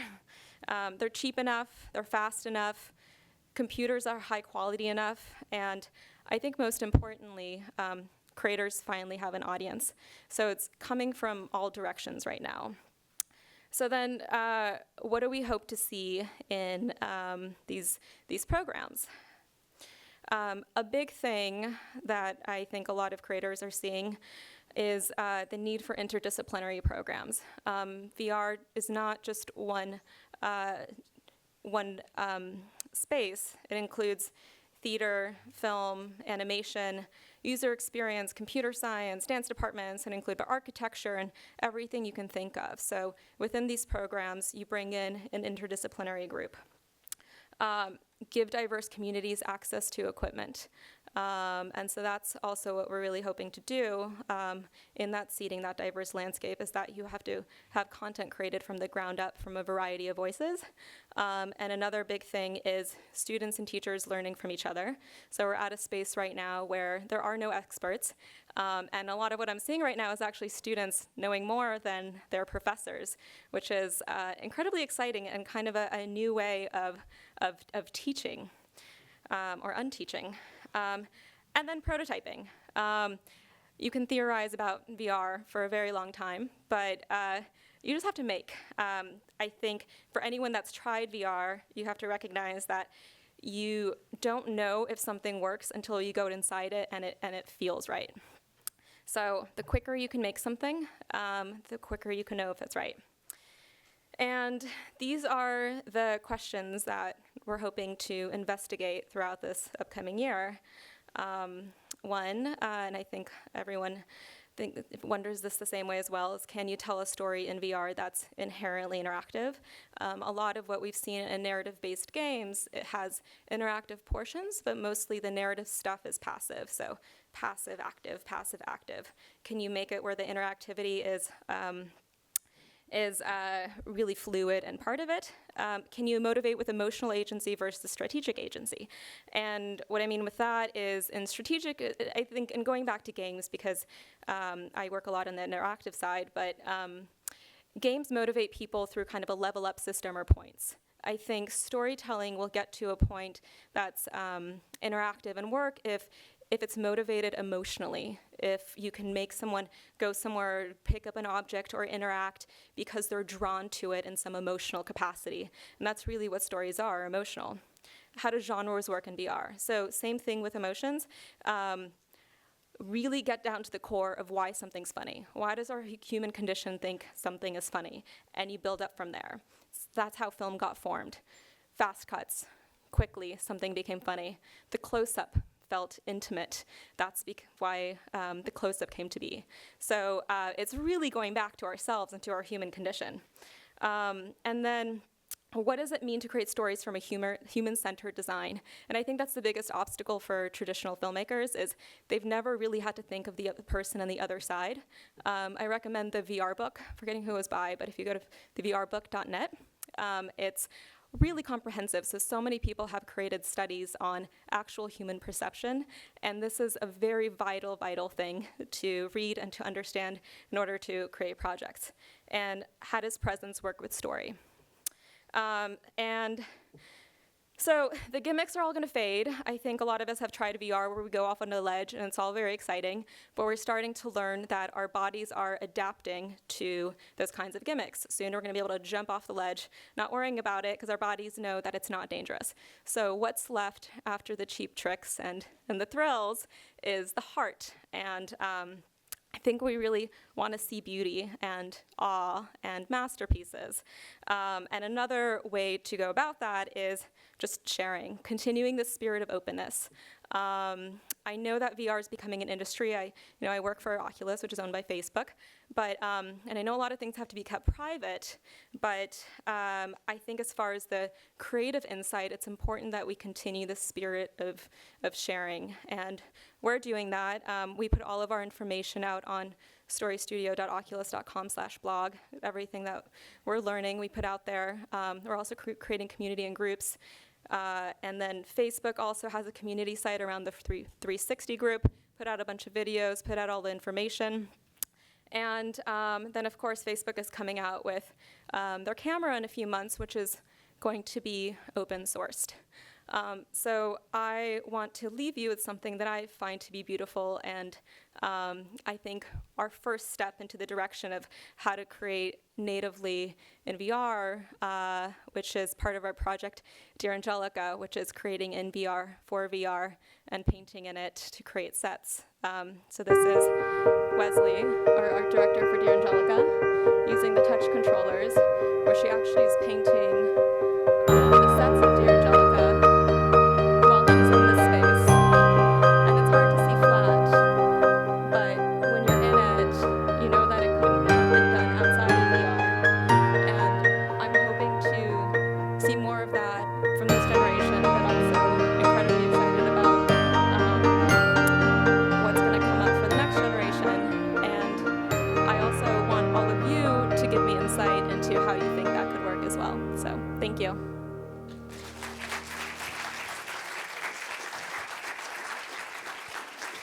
Maybe you should speak with Cindy Sherman. She's doing a 3D doodler exhibited here. I'm like making promos for the exhibitions because I hope you do have time to see this. This is our last panel for today.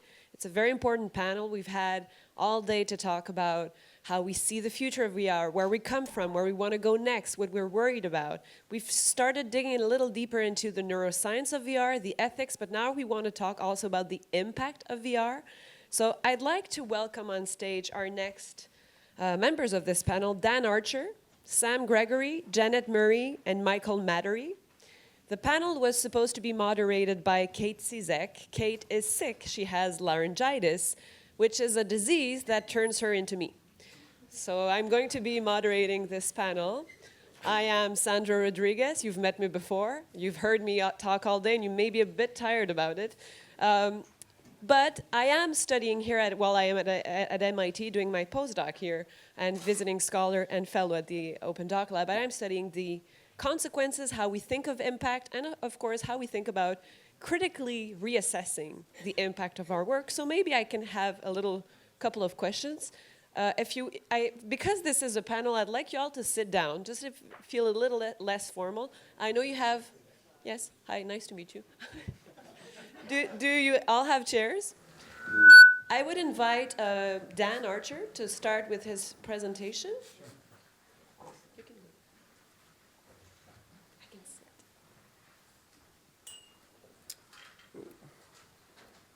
Okay. Hi, everyone. Looks like you're going to watch this backwards. Oh. Okay, brilliant.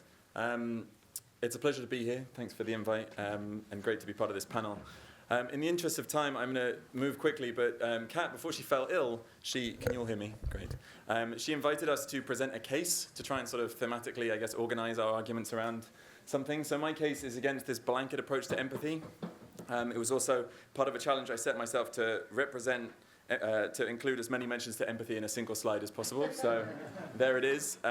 Hopefully what I hope to do is basically talk you through my involvement with it, why I called the VR and AR production company that I started, Empathetic Media, as well as, I guess, dismantle some misconceptions, perhaps, and some of the experiments that I've been doing as part of a Tau Research Fellowship at Columbia University. So this is actually a screenshot. I'm going to talk about this a little bit more of the first VR piece I did called Ferguson Firsthand. It was a reconstruction in CG, as you can see, of the Canfield Green Apartments complex where Michael Brown was shot. But essentially, it spatializes the idea of the scene and how we can build user agency into storytelling and encourage people to sort of navigate their own way through space. But I got my start in a little sort of more of an analog format. This is actually a live sketch from earlier today. It doesn't do Jessica Brilhart much justice. You can see her in the middle there. But as a cartoonist. And fundamentally, I think there's a lot to take away from that similar sort of hand-drawn approach. I actually got into cartooning mainly as a journalist, to establish a dialogue with my subjects by dint of it being a slower, more deliberate process. They could also see how they were being represented, and it always fosters more of a conversation because there's this guy standing in front of people slowly drawing them, and I represent their direct quotes as speech balloons. So building on a rich tradition, obviously, that goes centuries back, Gilray, Cruikshank, Rowlandson, but also people like Joe Sacco, one of the real pioneers and legends who I encourage you to check out.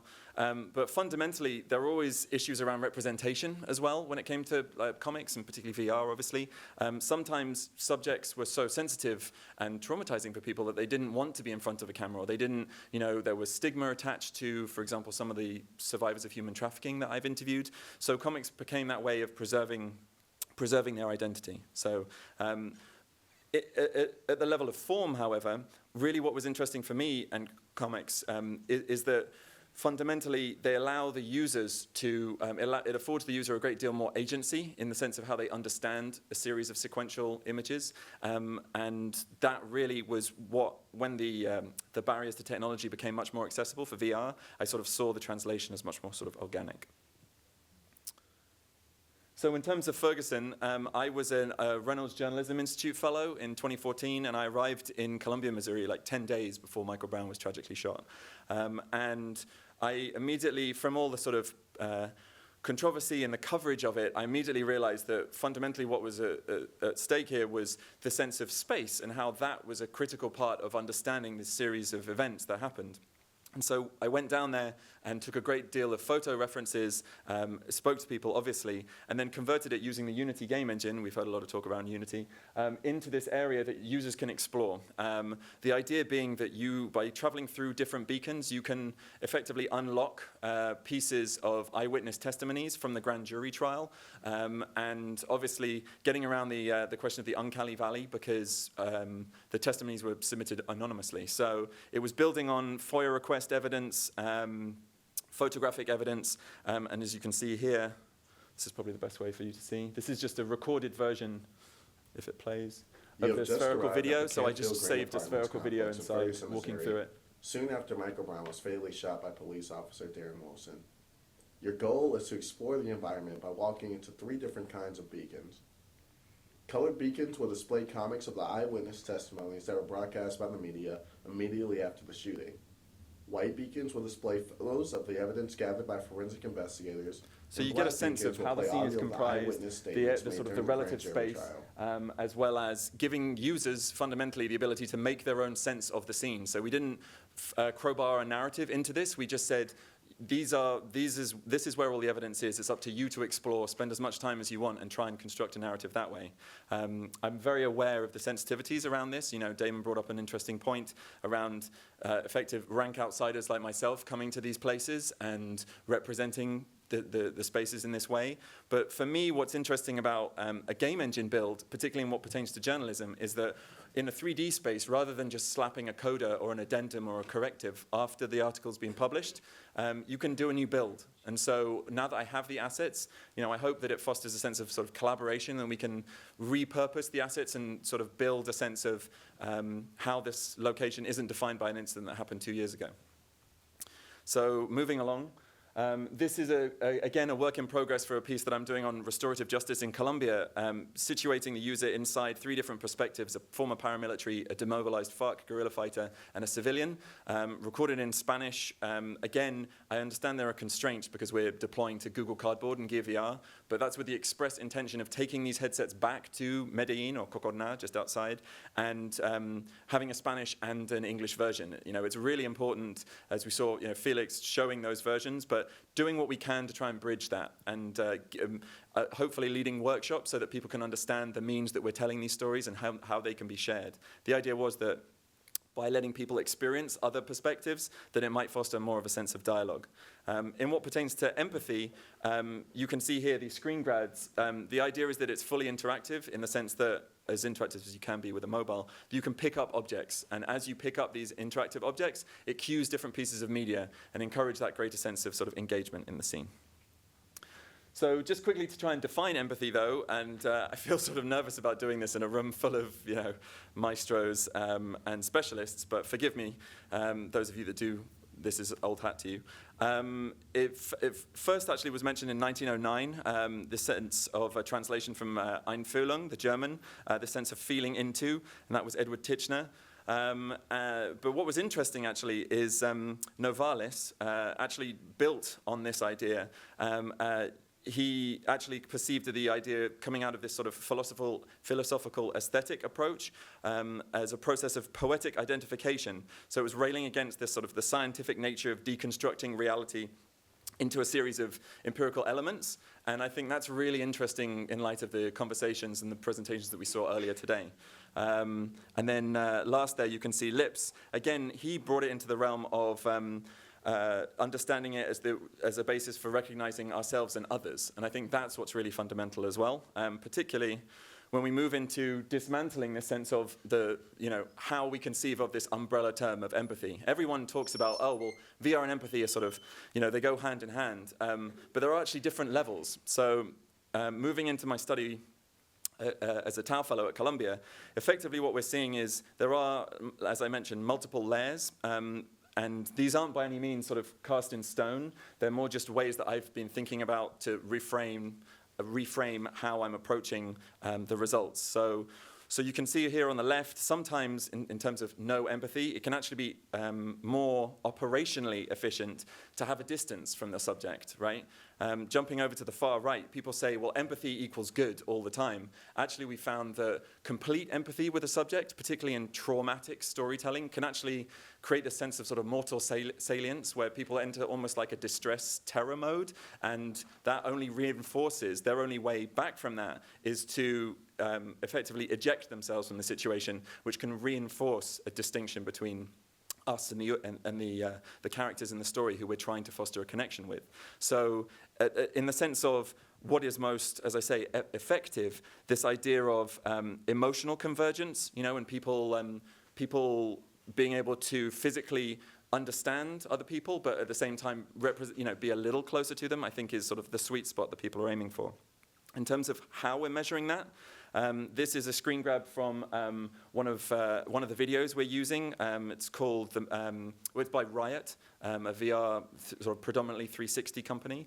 And basically, it's called Seeking Home, and it takes the story of a number of different migrants at the Calais, the former migrant camp in Calais, France. And effectively what we're doing is we're taking these different 360 video treatments and then transcribing them into text as a control, and then measuring people's different responses to them. So presenting the same information both in VR or 360 video as well as text. And then we're adding a longitudinal study to see if this impact sort of resonates longer and what it sort of looks like. So I'm getting to the end, but funnily enough, this slide is all about measuring. So ironically, you know, in the sort of surplus of newspaper articles we've seen covering this topic, some people have said that our ability to yawn when you see someone else yawning is actually a vestigial trace of our empathetic roots, and that women also tend to be more empathetic than men. Jury's out on that one. I see a lot of nods. So in terms of the ways that we're looking to measure this, there are tests like the empathy quotient, the interpersonal reactivity index. A lot of those are themed or typically to do with autism spectrum research. Also, we're looking at skin conductivity because people tend to sweat and their heart rate tends to increase when they're engaged in an emotional situation and their states are changing. Expression mirroring is another thing that, you know, is quite, you'd imagine, quite a prosaic way of measuring your engagement with someone else, although it's quite hard when you have a massive bit of plastic locked on your face.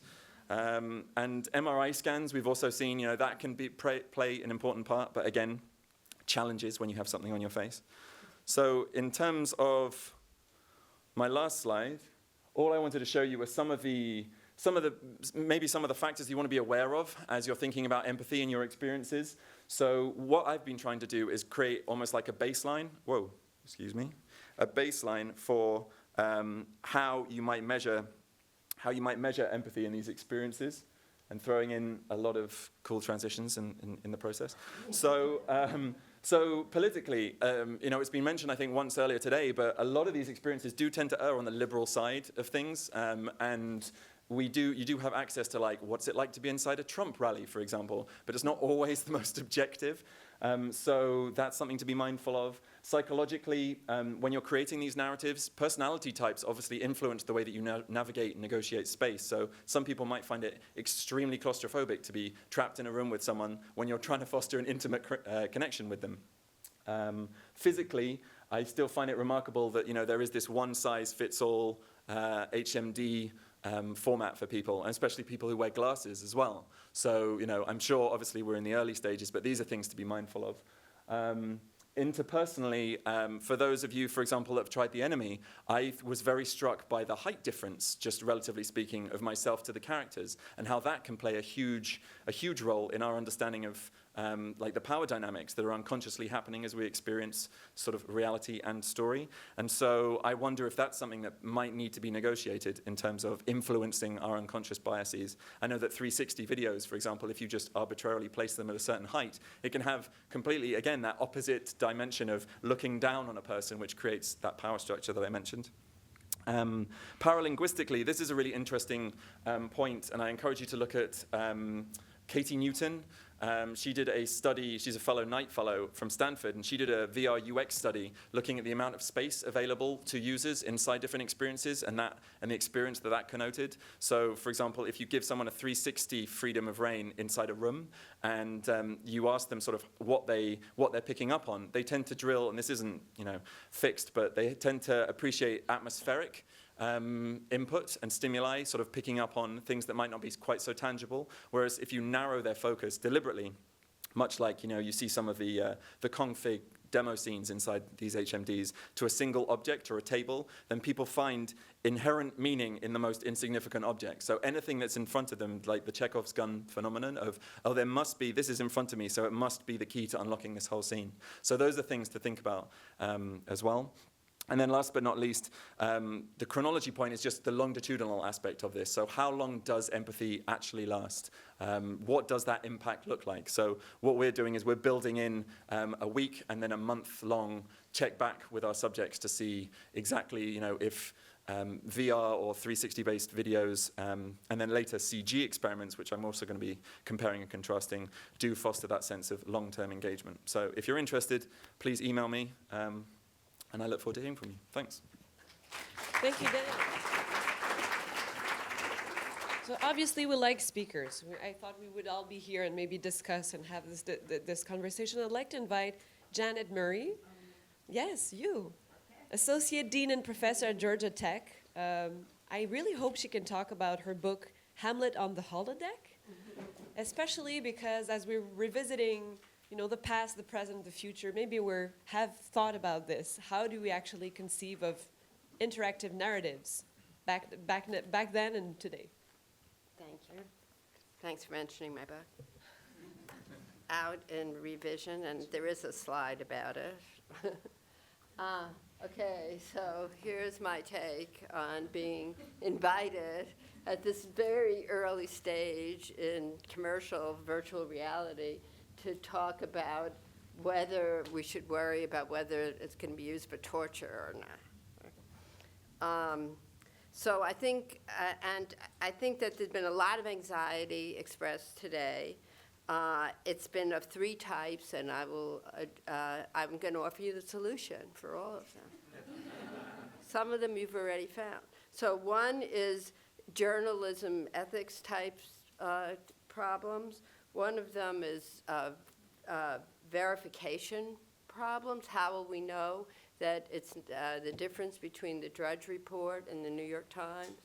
How will we know if we're being deceived? But the main one that people have been expressing is how will we know representation from reality? And this is an old one, and people have already been talking about it. And there is a solution for this one. But I believe, as an interaction designer with a background in literature and in media, that this is a design problem and that it's solved over longer periods of time. So one of the first expressions in the modern world of a new medium scaring people that we're going to be deluded is Don Quixote in 1605, a little over 100 years after the invention of the printing press. And he's solitarily reading. All of a sudden, there's all of these romance quest stories available, and he's going to go nuts, right? He won't know the difference. Next thing, tilting at windmills. It's very similar to what people have been saying about you're going to be in there, and then you're going to come out, and you won't know the difference, right? And then several people have already mentioned this, our old favorite, the Sea of cinema education, the Sea of Ta Train, where this didn't actually happen, but it expresses our wonder, as Kara pointed out, at this just a new medium that can represent the world in a new way. So it's the world's first documentary, right? And supposedly the Parisians went fleeing from the cafe. And then I could do, an hour on these, but remember how comic books, when people were consuming a lot of them because after the war they became more popular in the 1950s, and there was this real fear that children's minds were being warped by them. Now there were also fears that the cultural content was repulsive, but those are the same fears of any medium, right? So that's when Nani says, well, how do I address this problem? Well, I apply journalistic ethics, right? That's the same thing but when a new medium comes, we get scared all over again. And because our human power of representation is just so powerful, it freaks us out that it's going, we've just become aware of it anew. Television. And I was looking for a good example of people being afraid of television, And then I just, from our old friend Google, I was reminded of the fear that there was subliminal messages in television. I don't know if other people are old enough to remember that. And actually, I think it popped up again to some people on Quora, which you think is an educated audience, although they're all in Silicon Valley, so they have these very odd, narrow educations, and they're waiting for the singularity, so who knows what's in their mind. But the people are still saying, how do I know when there's a subliminal message in the TV? And it's just the pervasiveness of the media that is a new experience. And we have responded to these things with media literacy, right? And so that is really the answer here as well. And I won't even go into video games because, okay. So now we've got this imagined transporting experience that is appealing to us, and that some of us have gotten used to from being in these world-class toy shops. I was at MIT for 25 years, and now I've been at Georgia Tech for 16 years. So I have gotten nauseous many times before. But as a general phenomenon, it's new. And it is striking even to me that people can now put on these incredibly uncomfortable headsets and sort of forget how uncomfortable they are because you get these beautiful images and you can move around in them. And then these ridiculous claims are made to them, but it is a good tool for getting the attention of the jaded, over-rich people in Davos, for instance, right? I mean, and there is something very satisfying about this picture because you want to rub their faces in the results of their decision-making. But this is not going to last. I mean, and if you read the commentary on some of these, I mean, it's great that people make these, and knowing it's a wonderful, and Chris Mills exists, and maybe helped raise some money, but it was a substitute for having Sting there that year, right? That's if you read Gabby's description, and so it won't work 3 years in a row, you know. So we look at this, and it's just so new, and the novelty is it works. And then we ask these outlandish questions. So I would like to try to bring, without damaging the excitement, I would like to bring our expectations down to scale. The platforms are still in the experimental stage, and God knows if any of them will make money. And all that money that's been invested and promised could disappear tomorrow if people decide there's just not enough return on investment, or somebody invents something else that tickles you from Hong Kong or something, right? So. And that doesn't mean that the technology isn't, that the medium isn't real, because in the long run, I wrote a book, Hamlet on the Holodeck. I'm down with it. And I'm thrilled that there's a community of practice has been convened by all this money that's been thrown around to make stuff that mostly sucks, but that you can learn from. Right? Right, which is what Elena is saying. Yeah. Thank you. I don't know whether you're applauding the sucking or the learning. Okay. So why is there not a picture on this slide? A novel. Oh, I've lost. Why did I lose the picture? You see, technology is totally unreliable. Okay, so I will tell you what's on this. Oh, I'm sure it's Bill Gates' fault.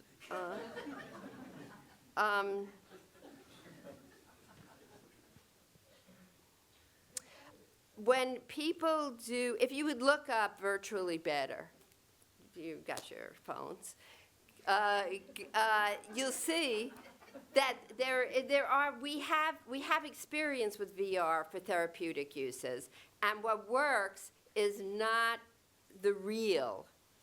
It's wrong to think that this is reality, or that it is, and in fact, what immerses people so that they can get over their fear of heights, for instance, or their PTSD from being in a war situation, is to make it not completely real. So it has to be reassuringly unreal enough that they can surrender to it. And then they can act within it and feel that immersion. Okay. So here's a picture that should be here. That if, and so imagine, if you will, I have seen technology fail in this room so many times that it doesn't faze me at all. The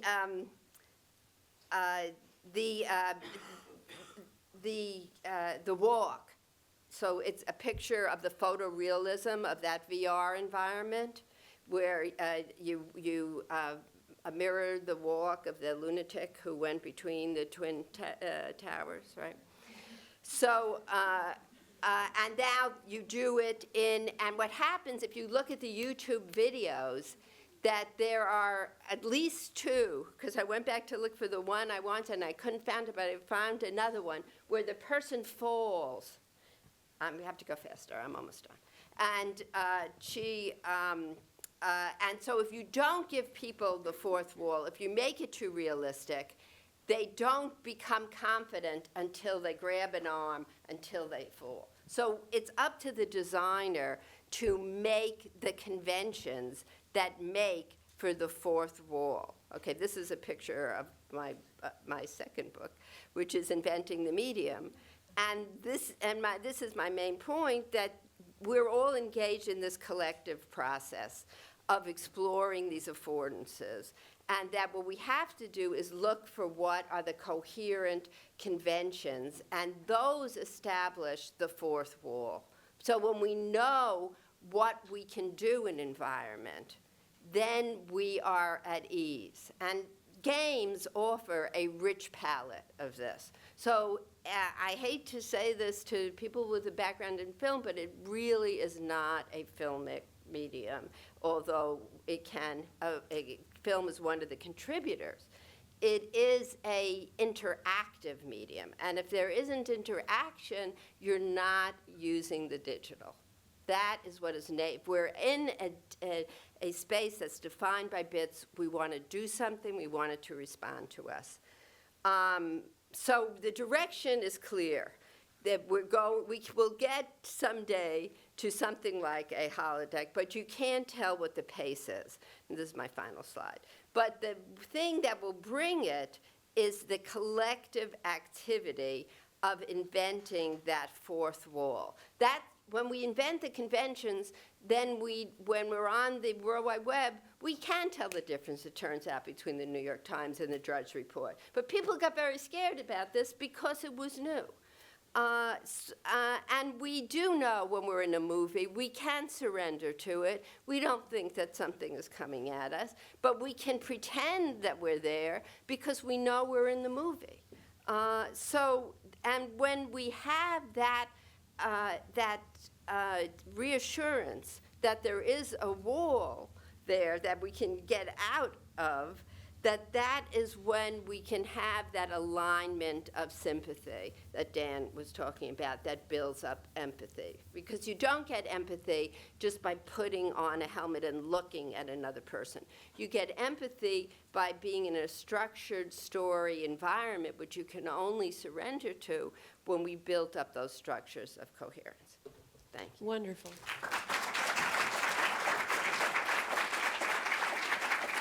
Truly wonderful, and I felt bad because I could hear this all day long, especially delivered in this tone.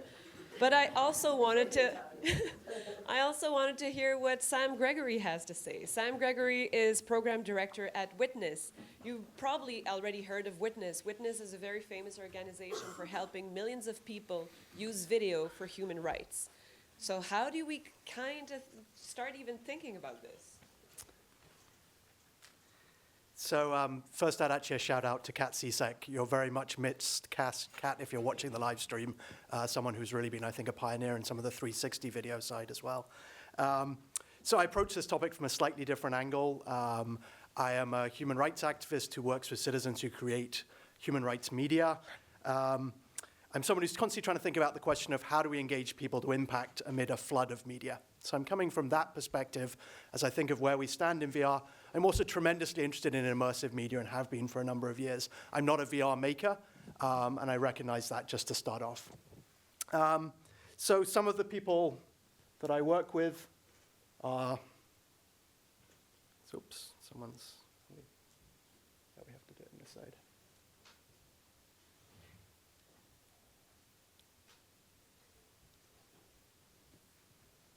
Jude, can I run this in presenter view, or is that too much for pain? Great, thank you.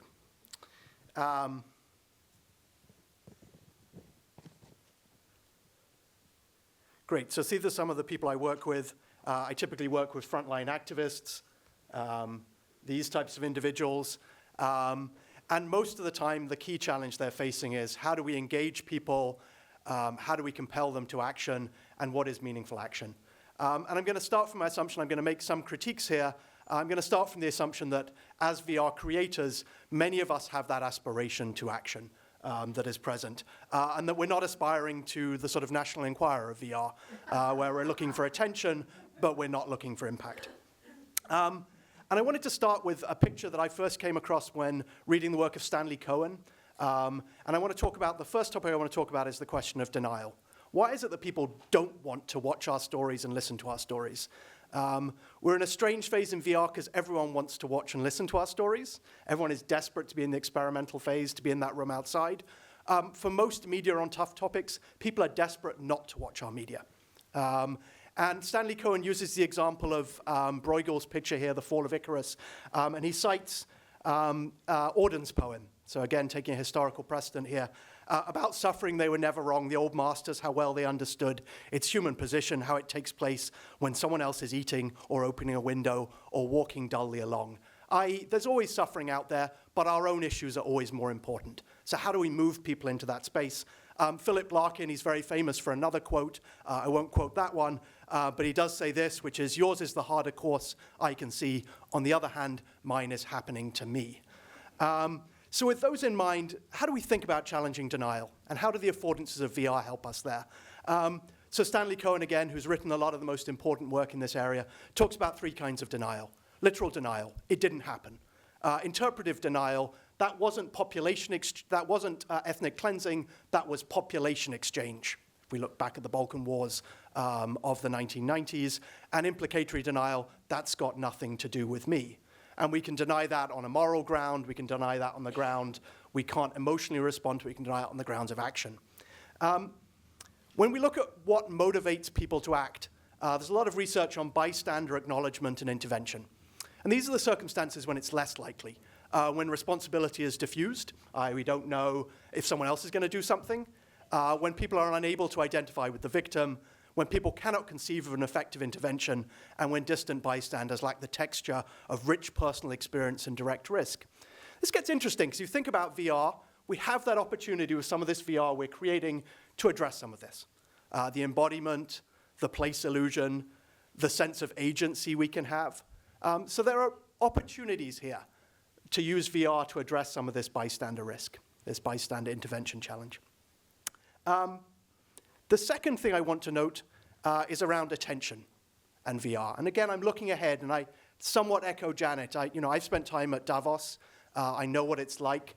I know that next year they won't be looking at VR, they'll be looking at something else. Every media form has its moment of explosion when the novelty drives it forward, and then we know what happens next. I've seen it with many forms of human rights media, from citizen journalism to live streaming, now to VR.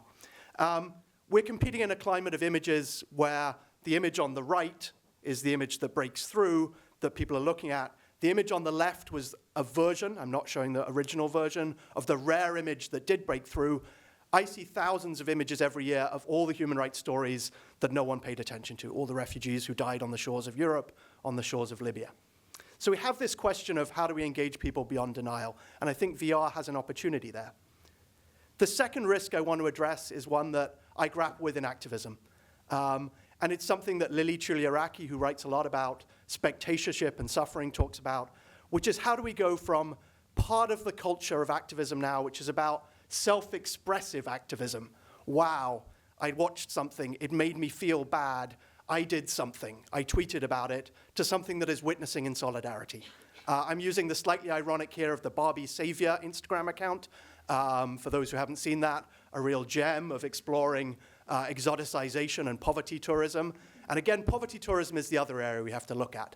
Poverty tourism and exoticization is about getting close enough that we get the feeling of it, but we have the comfort to be able to move away. And there's value to that ability to be exposed, but we have to be aware of the flip side of it. So this isn't a puppet show. When we're watching people, it's not about our emotion, it's about the experience of others when we're looking at the type of VR that at least has been a significant part of the experience here, which is this idea of creating empathy.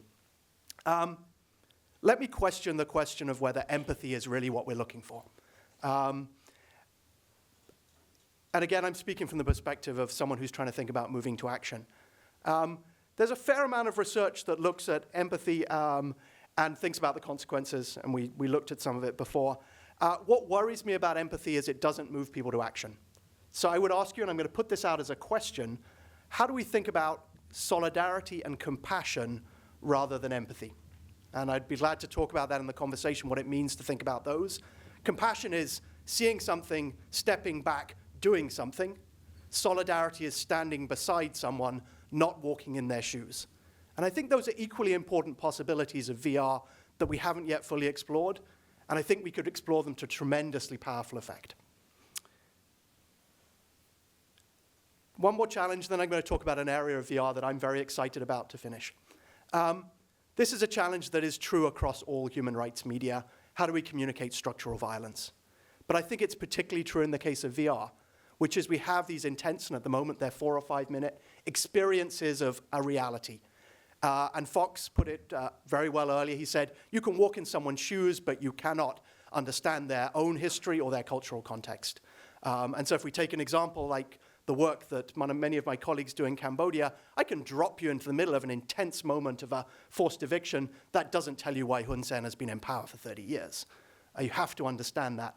And I would love to think how we use VR to communicate structural issues. And again, I put this out as an invitation as something where I would love to collaborate as well with people who are thinking about that challenge. And it raises the question for me, and this tails into the next slide, of what is the Instagram or Snapchat of VR that gives us the day-to-day exposure of someone's life?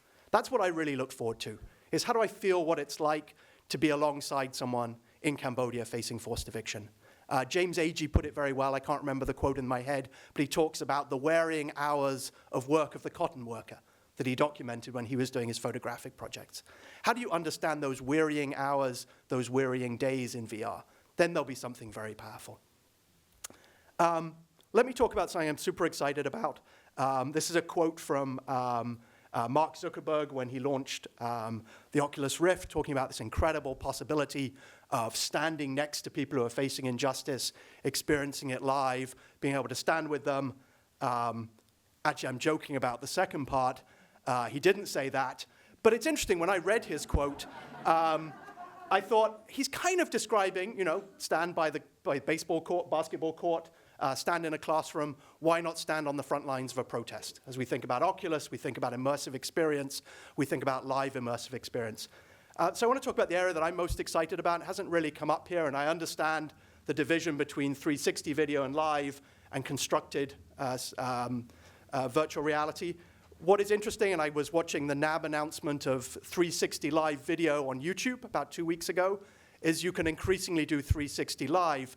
And what is interesting for me there is we address one of the questions we've been grappling with here, which is whose agency are we talking about? We've been talking a lot about increasing the agency of the people in a VR experience. We're neglecting the agency of the people we have filmed, the people who are the subjects of the VR experience. And I think there's something very interesting in 360 Live about how we bring the two together. And I want to talk about it in the context of presence to co-presence. So we're talking about presence, this sense of being somewhere. I want to talk about co-presence, the sense of being somewhere together with other people, in this case, together with the people who are in the 360 Live in reality, so the people who are the subjects of the video. And I want to just point out an inspiration that drives the work that I've been doing on this, which is from Brazil in 2013. There was this very interesting moment. There's someone who's live streaming, not 360, it was on one of the earlier live streaming platforms. The policeman says to the man, "Watch the search." The man, who is a media ninja, it was the name of one of the media activists there, says, "I will watch the search, and there are 5,000 people watching it." And it was very interesting, because what happened is those people then called the police station, exerted pressure. They were interacting with the live experience in real time. Now imagine if that was 360, how immersed those people would be and what they could potentially do.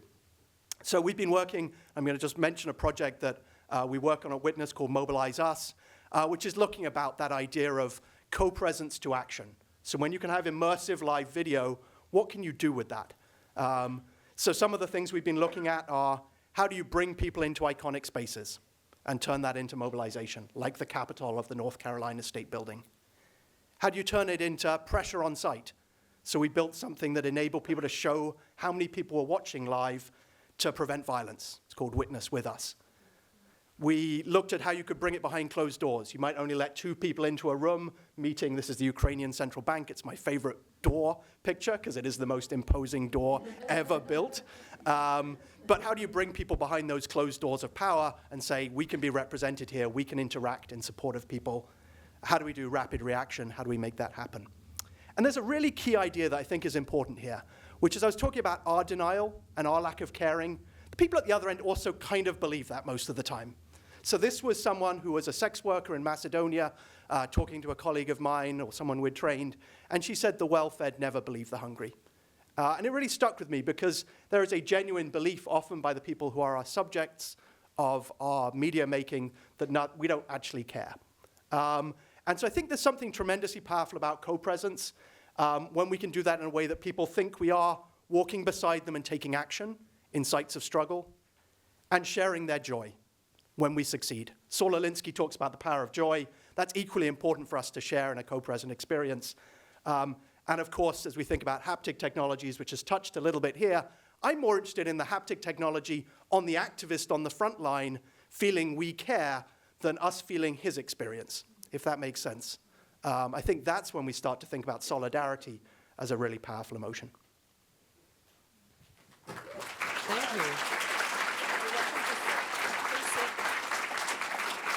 Please, fellow panelists, now is the time you can actually sit up front, because we're going to finish this off with sharing, of course. We still want to hear from you just before you, and don't stand that far.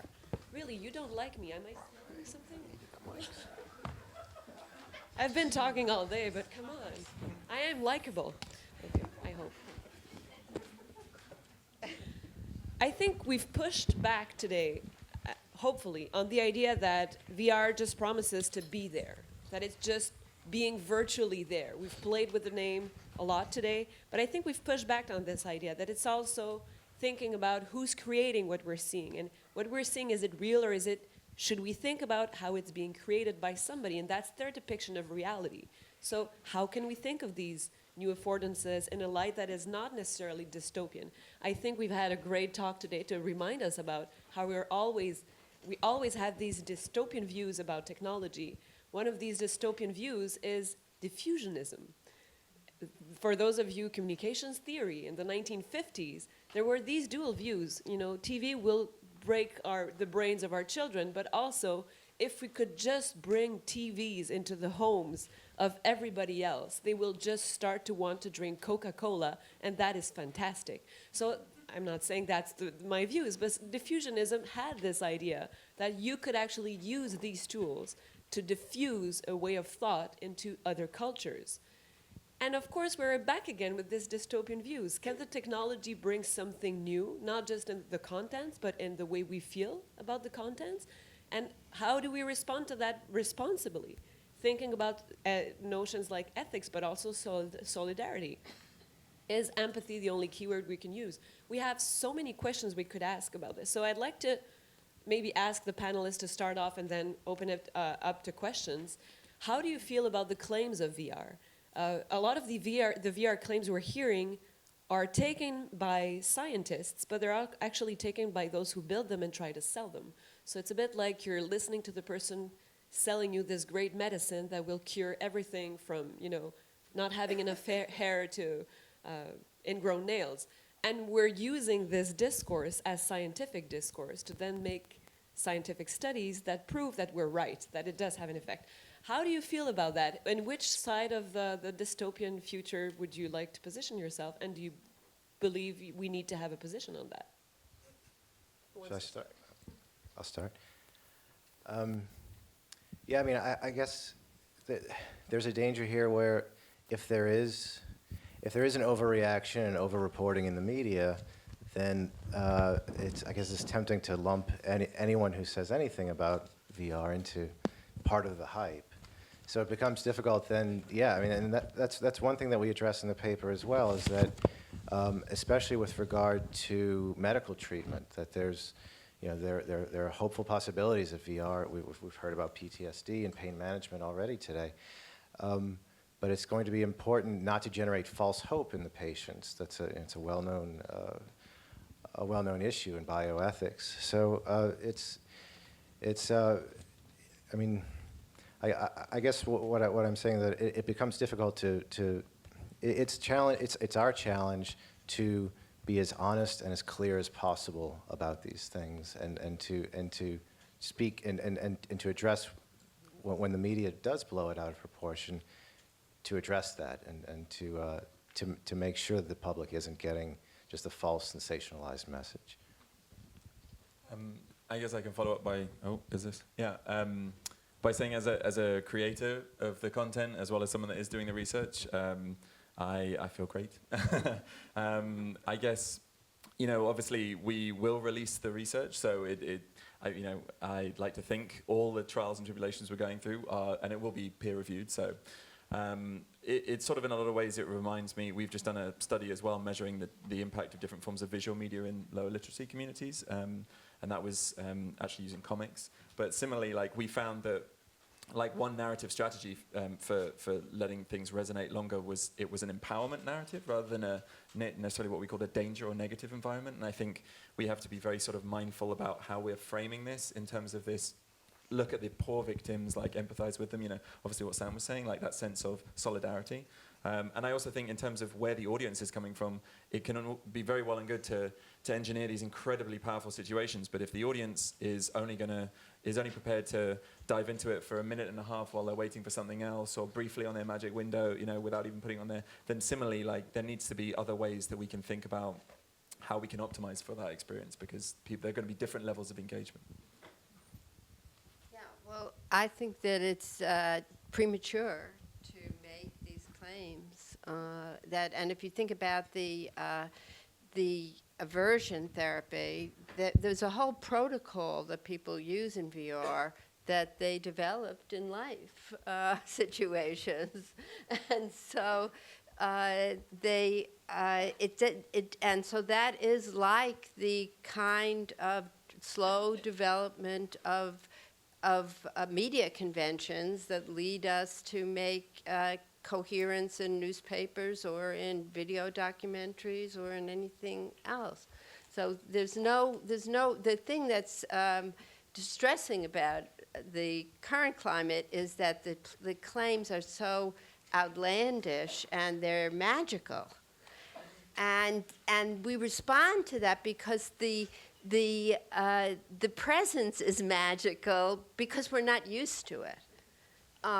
But that, and then what we have to remember when the novelty wears off is that there is a potential there to expand human expressivity for good and for bad. But I always think that a medium of representation is not a bad thing in itself.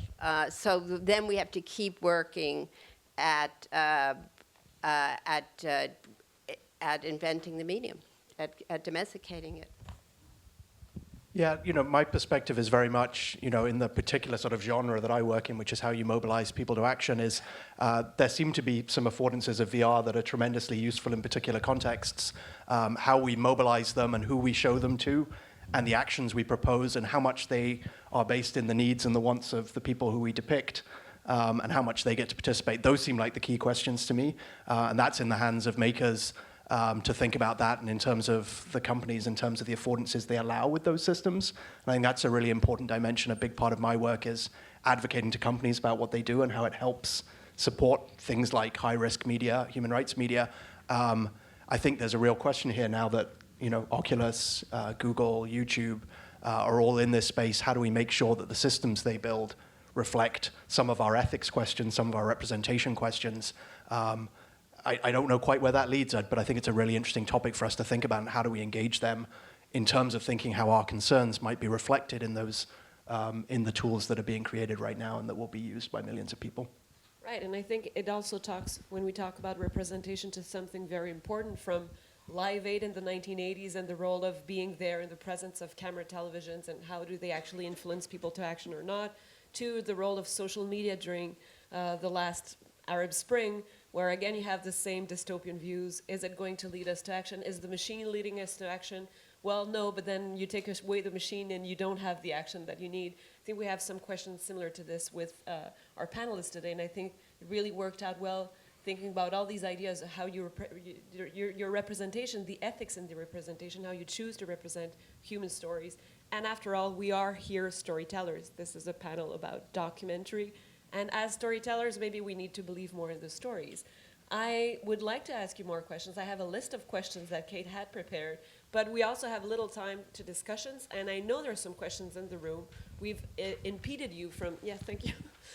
We've impeded you from asking questions because we had so much to cover today. So now is the time to do it. If you have questions, the microphones are still on each side. Everybody just wants to go to the party. Okay, I see.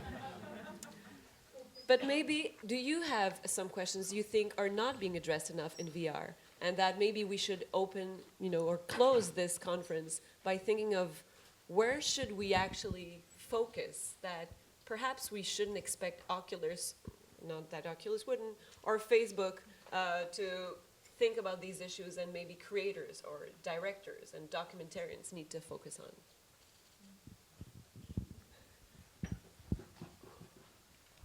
Again, I think it's about how the choices we make about what we use these for. And I want to be careful because I respect a lot of the makers in this room.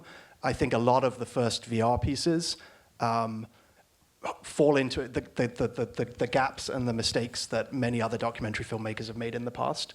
And we need to be careful not to celebrate those, because I think what we celebrate to start with ends up being the models for what we then make next. And I say that particularly about some of the media that is around people in crisis and how we build empathy for them. And so I think it's not, I don't think, I would not presume to tell people how to do VR storytelling. I think we're learning. I think it's tremendously exciting. I should be clear, I'm super excited about this medium. I think it's tremendously powerful. I think there is something on us to watch out we don't make the same mistakes that many people have thought about before. And there's no excuse for making those, honestly. There's not a kind of like, I didn't hear about that type excuse that I think flies, really. And so thinking about issues of representation, thinking about issues of consent, thinking about issues of trauma, thinking about how we don't go into poverty tourism, I think all of those are important. And if we move people to engagement, how do we move it to action? Because otherwise, the Tanya Singer's research on empathy, looking at some of the questions when we put people in highly traumatic experiences or intense experiences, they feel the pain, people won't come back. And we may miss our opportunity. It may turn into a fad. And I think that would be a terrible waste.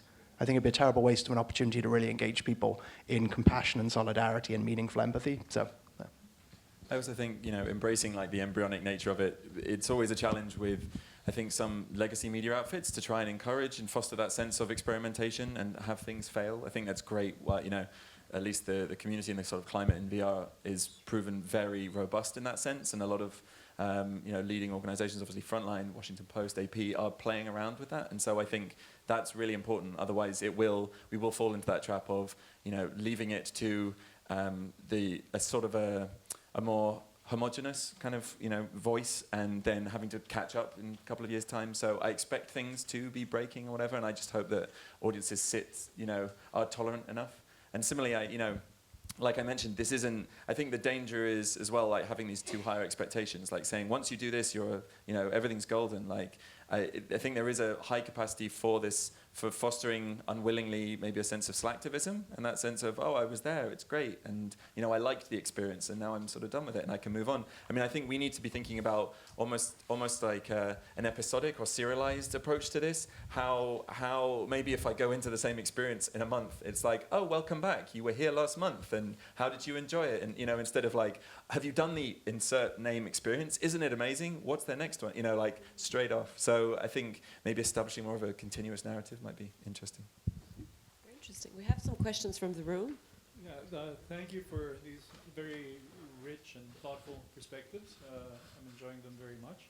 I'm particularly intrigued by the idea that in a contested situation, what's important is not for us to extract the situation and transmit it away, but maybe to provide the feedback, the thing that you said about the visceral sort of reinforcement of someone who's in a particular situation.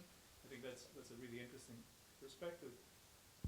And it makes me wonder how it might actually be amplified. And I don't really have an answer, but it's just a question that I think might be interesting to entertain. How might it be? How might the two parties, or however many parties that are in contest, actually be able to experience each other's perspective, either live or even afterwards? Like we've spoken about Ferguson, for example. If both were captured, both circumstances were captured, they could be exchanged afterwards, but they might even be exchanged on the spot. Like if you could feel the other person's adrenaline, you would understand that something is escalating, dangerously. Or if you could see something about their background, you might understand something that would actually diffuse the situation, because all of a sudden the empathy would be visceral and embodied and present to you and useful. The other side of it, and then I'll stop, is if there's a protest and you can protest through your goggles at home, that has a couple of consequences. One is it dilutes the protest, but it also can be turned off. I mean, the idea of a protest is actually to stand up against a certain kind of power. To do it through a particular technology that can actually be switched off is actually to yield that ability to resist to exactly the power that might be in your way. So I think it's a really interesting tangle and a nice shift of perspective. Yeah, thanks. I think, with the Ferguson piece, for example, what was most interesting and sort of, I guess, important for me was that it started a number of dialogues between parties that might not necessarily have been in that space together. And so, as embryonic as the experience was, it was like, so you went that way and I went this way, and so as a jumping off point, I think that's really, it's a tool for conversation. But touching on your other point, interestingly enough, I think Brian mentioned this earlier as well, that we made an optimized version of it for mobile, and it was actually rejected from the App Store on grounds of inciting racial hatred. So there is that degree. Yeah, I completely agree. I think accessibility is a fundamental issue when it comes to maintaining these experiences and ensuring that everyone has equal access to them. Just in terms of physical location and protests, I think the dynamic that is interesting is thinking about, in the same way we are unable to be in a Syrian refugee camp, or most of us will not be in Ferguson, most of us aren't in a protest. And that's not because we chose to put on our goggles, it's because we live the other side of a city, we have a job, we're afraid of confrontation. All of those are perfectly good reasons not to be physically on site. They're not good reasons not to be virtually on site and alongside people. And I think, again, there's always this reification between virtual and physical, which I know you're not falling into, but I think it's important to remember that in the protest context, that virtual protest could be equally powerful. There's a technical question around someone shutting down the internet and things like that that is separate and we have to deal with in a different way. I just want to point out that there's a possibility here that when you invent the medium, what you want to do is invent genres that people will understand and come back to. So a genre of a crime scene investigation is a great one, and then the job is to refine it, to make it transparent, to give the sources in some way, so we know with each object where the authority is for placing it there, and also you could give people a forum for debate around it that could be incorporated in it. So as people iterate on these, on things that work, that's what I think people should be self-conscious about refining the genres. And I just wanted to say, with relation to a previous point, that that the thing that will lay the basis for expressive applications about human suffering is just a community of practice. So people could make fun things and genre stuff and VR about Game of Thrones. And I think that everything that Elaine is doing in putting it in the hands of people to make stuff is exactly the right thing, because that is what that's what builds up the literacy in the tools that then people can use for expressive purposes. Otherwise, what they try to do is make up for no expressive skill by putting in inauthentic, serious content, and then they're demeaning the content. Not that I don't want to hear Michael on this, but we have 3 more questions that are lined up, so I'd like to open up with yes from the audience. Hello, is this on? Yes. I'm Matthew Niederhauser. I'm from Sensor. I'm a director of VR experiences.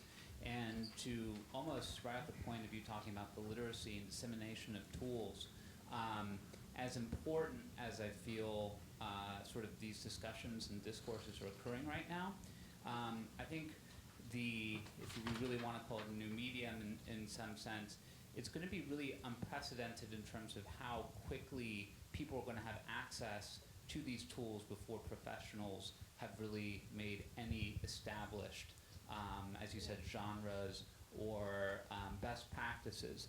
And from personal experience, from like laser cutting rigs, building things out of GoPros, Sonys, working with $50,000 rigs or $30,000 rigs, what's going to happen the second half of this year is that Samsung 360 Gear, these $300 action cams, all these things on Kickstarter, the first and biggest wave of this technology is probably going to be right in the hands of the consumer before, as I said, as much as I love the discourse of makers in this room, before these people have any sort of establishment. And so I think that's an amazing turn for a new medium. Like photography was sort of the purview of like aristocrats, and you had to travel around with trunks, and film was the purview of huge studios where you could afford the equipment. And for the first time, you potentially have a new medium where access to the tools are actually going to be in a normal consumer almost at the same time as we consider like bigger studios. And also at a time of unprecedented change in the media market itself. So under those circumstances, as I said, not to abandon the discourse about, these ethical considerations, but what do you feel could be a tide where all of a sudden, Snapchat users across, the country are given the tools in the first place, probably without even seeing a lot of these more nuanced experiences that are sort of being produced over the past even decade or so? That's more of a comment than a question, or is it also a question? Yeah. Or am I wrong? No.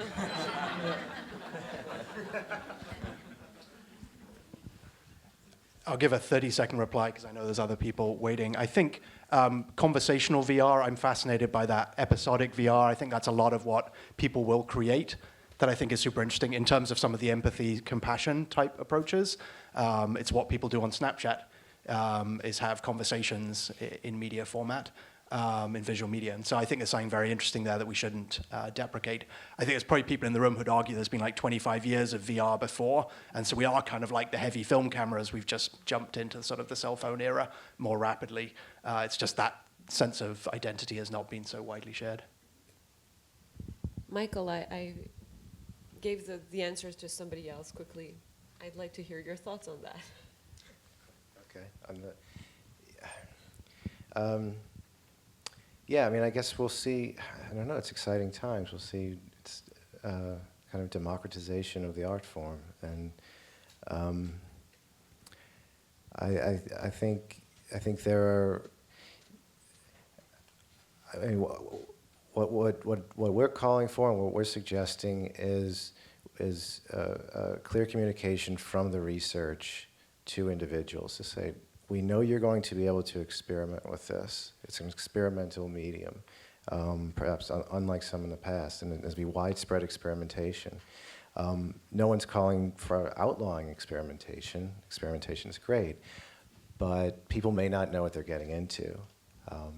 So I think that as soon as the results from psychology come in, making individuals who wish to experiment with the technology, making those results known, I think, could avoid harm. Would be a, it wouldn't take a lot of effort. It would take the community to just be self-aware and to clearly communicate what we do know so far.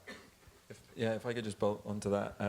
I think one thing that is lacking maybe at the moment is when the tide of sort of UGC content does finally break, and there will be a ton, then we will be able to find solutions to some of the problems that we're seeing now in some journalistic pieces where scenes have actually been staged because cameras have had to be placed after the fact and people have had to be told, can you run poignantly from that place to that place, please?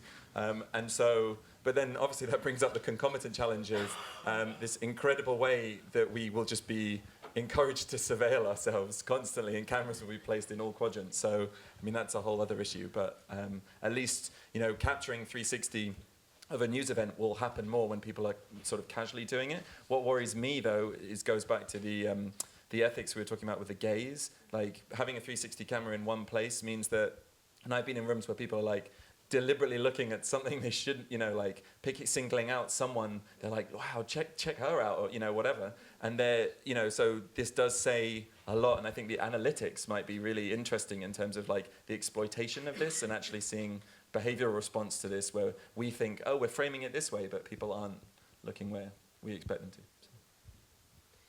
2 more questions. We do have a little bit time because we are a little bit late, but in the late time period. Maybe we do the 2 questions together, and then we can offer some answers. Okay, I'm Lisa Jackson. I'm a filmmaker working in documentary in different formats from Canada, and I'm also an Indigenous filmmaker. So I have a question, because the conversation around representation and the barriers to putting the tools in the hands of communities, and one of the things I was curious about, and I'll just state my question and then a little bit of the background of what we've experienced in Canada in terms of Indigenous film communities and journalistic communities. But I'm curious about if there are any sort of collaborative methods whereby you don't have to train everybody to use all the equipment, and so that barrier isn't there, but you work collaboratively from a story sense on the creation side, the pre-production side, so that communities are shaping their own representation, even if they can't actually use stitch together the images or whatever. And I'll just say that in Canada, and the NFB's been at the center of it, there's been a really interesting, I would say, evolution of representation of Indigenous people from an anthropological view to early films and coverage, a lot of which focused on trauma and unknown communities and the foreign other, into inviting Indigenous people in to shape that representation. And now there's actually quite a huge community of Indigenous filmmakers, journalists. There's a Vice TV show that's totally Indigenous run about Indigenous issues.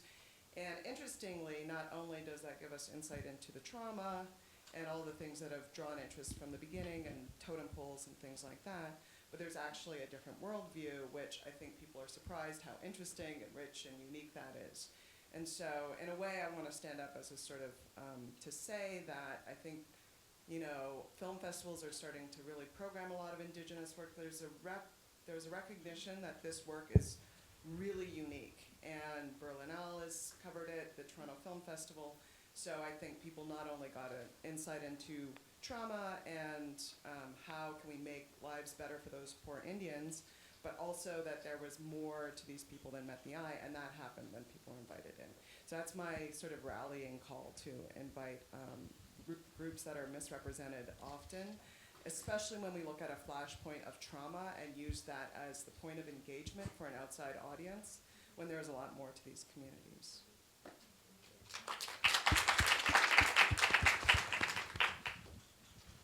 If you could please, we'll go quicker if you can.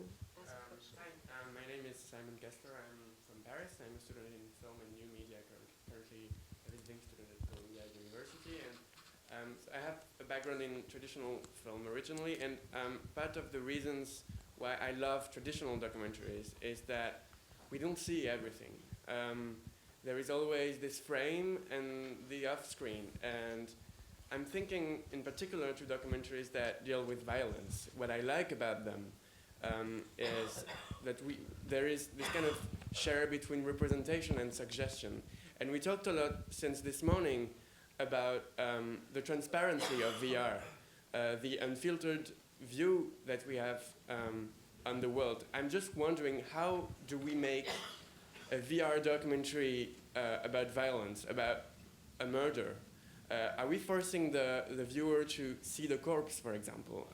How can we, my question is, how can we hide things in VR? How can we make them more acceptable? And isn't there, because it's just part of the filmmaker's responsibility to not show everything and to not display everything the way that VR does. So yeah, it's more an ethical question that I would like to ask. So I think Nani answered that question in her work repeatedly and in her comments that there are several examples where she has, there's one here where there's a murder and she keeps this on the outside, and then there's what was the other one that she mentioned? Kia. The Kia, yeah, the Kia is the one that's here. But I think, there's, I think she said didn't she also do Ferguson? She did Trayvon. No, the Trayvon. That she did not reproduce the actual shooting. She kept to the what was known. So I think that makes a lot of sense. But there's another problem, which is that people think that VR, because you're there, it should have everything. And I think your question's really on point in that any art form has composition to it. And the other thing that's good about Nani's work and other work that people have mentioned here is that it's a scenario where it's not everything. So you get 5 minutes as the friend of the artist. You don't get to just be in some environment with a 360-degree camera. So I think there has to be that shaping. But it's a different shaping than there is with an editing, with a film, because you want people to be there. I think, we're not inherently talking about VR here. If people want to make less ethical, more gratuitous or, explicit or graphic content, then, they'll do it in any medium. I think what's different, obviously, about VR is that sense of immersion, in the sense that you're really committed by putting the headset on and you're inside the space, and sound can also play a huge contributing factor to encouraging that sense of heightened stimulation. So I think there is a huge responsibility for directors. Myself, I definitely don't show any explicit violence. I think it's much more powerful. But obviously with the source material, it depends what you might have. But to parlay that into the power of suggestion, and it's not necessarily, often our intent as journalists isn't to, look, check it out. It's much more like, what were the background to this? Like, what has led to this? The incident is mainly just the conduit through which you're driving the narrative. So I think it's, there's a huge responsibility, but I would think that we want to be very aware of sensitivities in that issue. Yeah, I can't imagine anything more hellacious. Part of my work at the moment is looking at videos of war crimes from Syria. I can't imagine anything more hellacious than watching 1,000 videos of war crimes from Syria in 3D stereoscopic sound. I think that puts the challenge on us as makers to think, how do we talk about, again, going back to the structural issues, how do we use VR to inform and educate and engage people? Because there will be plenty of the direct violence. I think Noni's work is incredible in this moment. I think sadly in 5 years' time, we'll be able to get 1,000 exposures to bombs in the streets of Aleppo, whatever the equivalent is. And that's where the storytelling about structural violence, about empathy, the episodic storytelling is really going to matter. I wanted to, in response to the question about indigenous storytelling, I think it's really important to think about processes that support that collaboration, even when the technology is not yet in the hands. The argument that technology is not yet available one, I don't really buy. I think there are processes which enable that education, that engagement, that agency. Canada has been amazing on that. Again, a shout out to our ex-moderator, Kat Sisek, and her work reinvigorating the Challenge for Change work in Canada, where she was involved in collaboration with communities on creating media. I think that's super important. I wanted to throw out one anecdote because it went back to something Dan was saying very quickly, which is about expectations around tools. We've been grappling a lot with expectations around live streaming now, and people being fiercely resistant to being live streamed in crisis contexts and trying to work out if they're on live stream, are you filming me, are you not, are you incriminating me, and how do you deal with that? And obviously, it's about a loss of agency. Am I being captured in a, in kinematic surround? Am I being live streamed in a way? So I do think we need to grapple with how we tell people about these things as we create in a way that really explains it to them over time. Because we're certainly seeing that on live stream, kind of real resistance and a sense that people are being captured and shared against their will. Any final thoughts? Oh no, I mean, yeah, with violent content, I guess we have to wonder about. We've seen violent content in the past. It's going to be, sex and violence is going to be. We're asking what sort of content do we have to worry about in VR? And of course, that's the first thing that we think of. And we've dealt with that kind of content in the past with other media, and I think it would be a mistake to assume that because there was fear about past media, and then the fear didn't. The worst of our fears didn't come true, that we can make the same inference for VR. I think the accurate thing to say is that we don't know. There are reasons for concern, but it's best to do what we can to find out before there's damage. Thank you so much. That's going to be what ends the panel and the conference.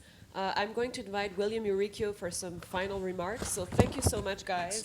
I'd like to invite William.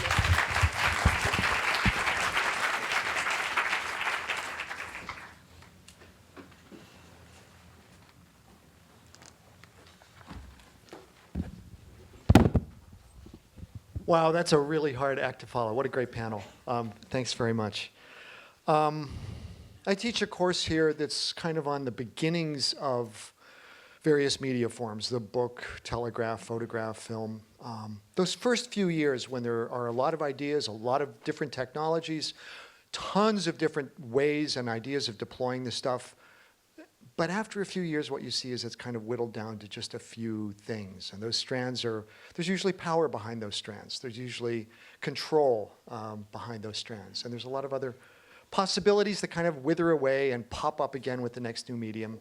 Presence, maybe even co-presence is one of those things that's toyed with, but pretty quickly gets shunted aside. I just want to give one or two examples from that and how it might relate to what's happening with VR. For example, in the 19th century, when the camera makes it to the world, and especially after the instantaneous photo is possible, so after, say, 1850, there's a crisis in the world of science about representation. Is the human eye and the human hand a better representor of what occurs when there's a splash of mercury or milk, or when we're looking at the brain ganglia and the presence or absence of synapses based on whatever they could see then. Is the human hand and eye a better apparatus to represent that, or the camera? The camera, after all, should be more objective.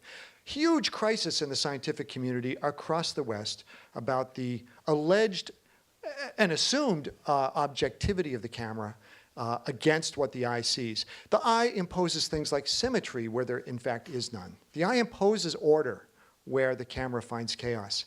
And it's really interesting. That debate plays out for a good 40 years where the camera is systematically set aside in favor of the informed vision of the human agent. And it's uncanny to hear a lot of the debates about VR today and in terms of its, well, it can be ever more real. We can get it. It's the logic of the laser scans. This is accurate. This is indexicality. We might have doubted it with the photograph, but it's here for sure. And there's a lot to be said for that.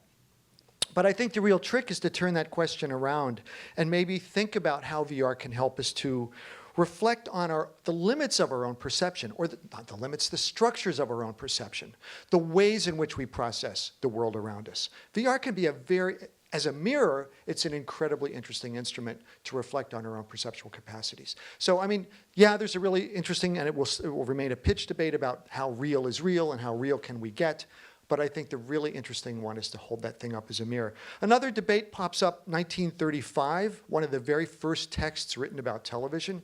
Rudolf Arnheim writes a stunning little article on, the future of a new medium. And highly recommend looking it up and reading it. Perceptual psychologist, died at age 105, sharp till the end. It's an article that's uncanny because of how many of the things that he sort of worries about with this new medium have indeed remained worries you'd recognize them as worries today. One of his big fears with television is that people will mistake what they see for what they know. That think of how we know about most of the world. I don't know how many of you have been to I don't know where else, deep in Latin America or Africa or wherever in the world. I, for one, have to say that much of my vision and sense of texture of these places and what life is like kind of seeps through those images that I can't really control. And I know better, but somehow as a fault, I do slip back to the sense that I know something when in fact I know nothing. I know nothing except the accumulated debris that's come to me in the form of highly filtered images. So I think this is something that becomes quite dangerous. It's back, that threat looms again with VR because we really do feel like we're there. And this raises lots of ethical questions that we've talked about. The whole issue of poverty tourism being a case in point.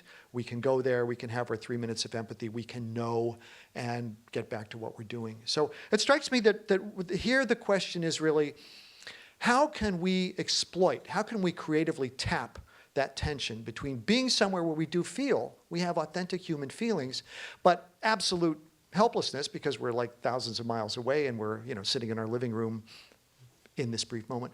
How can we exploit that tension? How can we take that tension and actually turn it into action? Turn it into something meaningful rather than just a 2-minute diversion and 2 seconds of sort of fretting about it until we get on to the me in the world. It strikes me that tension has potential. I don't have any good suggestions about what to do with it, but tensions are always things that can be directed, and if we can give this an edge, if we can find ways to sort of do something with this, that would be an incredible power where otherwise we just have something that might not be.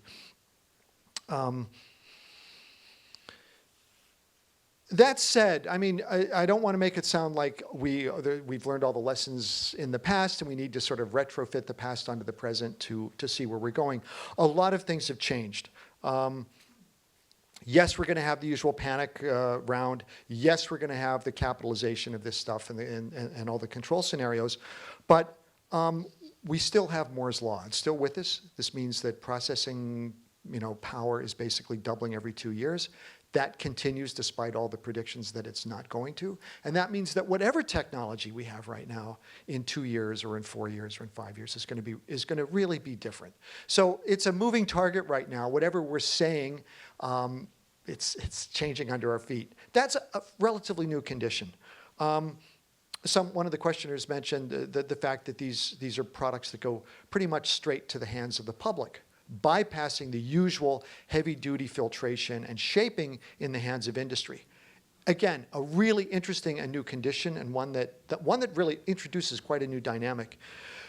Our media ecosystem over the last 15 years has gotten it's always been concentrated throughout the 20th century, but a concentration, let's say mid-century, where you had maybe 120 or 150 big media companies, we're talking today basically about 5, controlling something like 80% of what's out there in terms of legacy media forms anyway, and social media forms.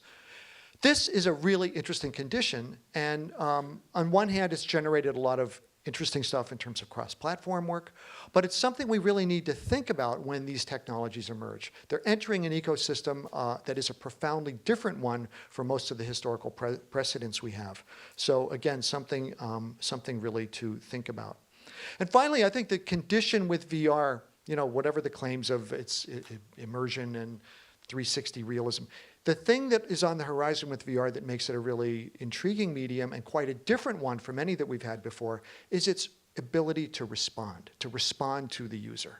That ability to respond to where we're looking, to respond to our pupils, to sort of interact with us in a way that's it's going to shift where the agency is in that particular dynamic, maybe even it out a bit. The machine will have as much agency as we do, whereas right now we're pretty much the agent in most interactive media settings, and certainly for the legacy stuff. These things are all potential game changers. They're going to really change the lessons of history and make us look at it all.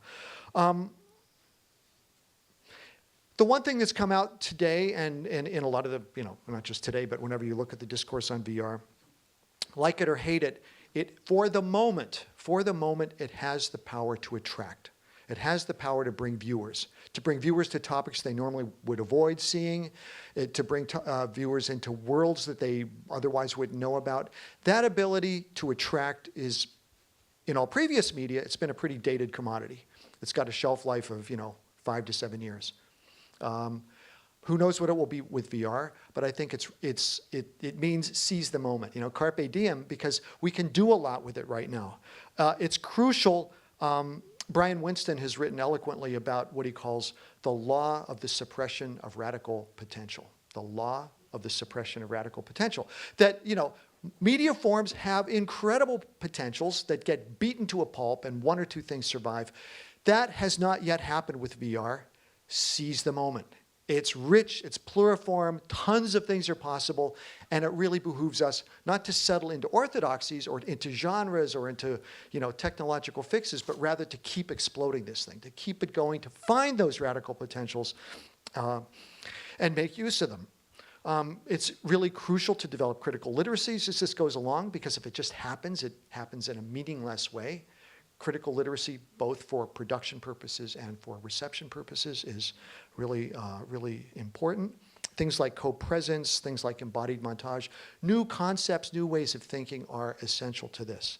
So we have this moment, we've got to seize it, and I think we're virtually there in terms of drinks before we go there. Sarah, again, thanks so much. Thank you. Thank you. Thank you. And thank you. And actually, I appreciate all the thanks, but I want to do some thanks back quickly. Dennis Tordam up there, you saw his marvelous presentation. We have a motto at MIT, it's mens in manus, mind in hands. That's Dennis. He brought a lot of his knowledge to this conference and the curation of it. He worked tirelessly on putting the exhibition together. Kat Cizek, who couldn't be here, she came up with the title, Virtually There, and has been an advisor throughout it. Julie Rosenberg, who's been working amazing and doing amazing things, making this conference all stand up. Sandra Rodriguez for emceeing. We have 3 graduate students back there doing live streams and social media, Sue Ding, Nate Saucier, and Beza Boyasuluku. I'm not going to pronounce that right. Sorry. And Emma Georgi, who is running the exhibition. All our volunteers. the speakers, and William. William has created this amazing space where you can take an idea and run with it, and not only that, but he makes it a lot better. You know, all of us, we come up with ideas, we do things, and he just raises it to a whole nother level. So thank you. And thank you to all of you, and now you can go eat and drink and be merry. Thanks.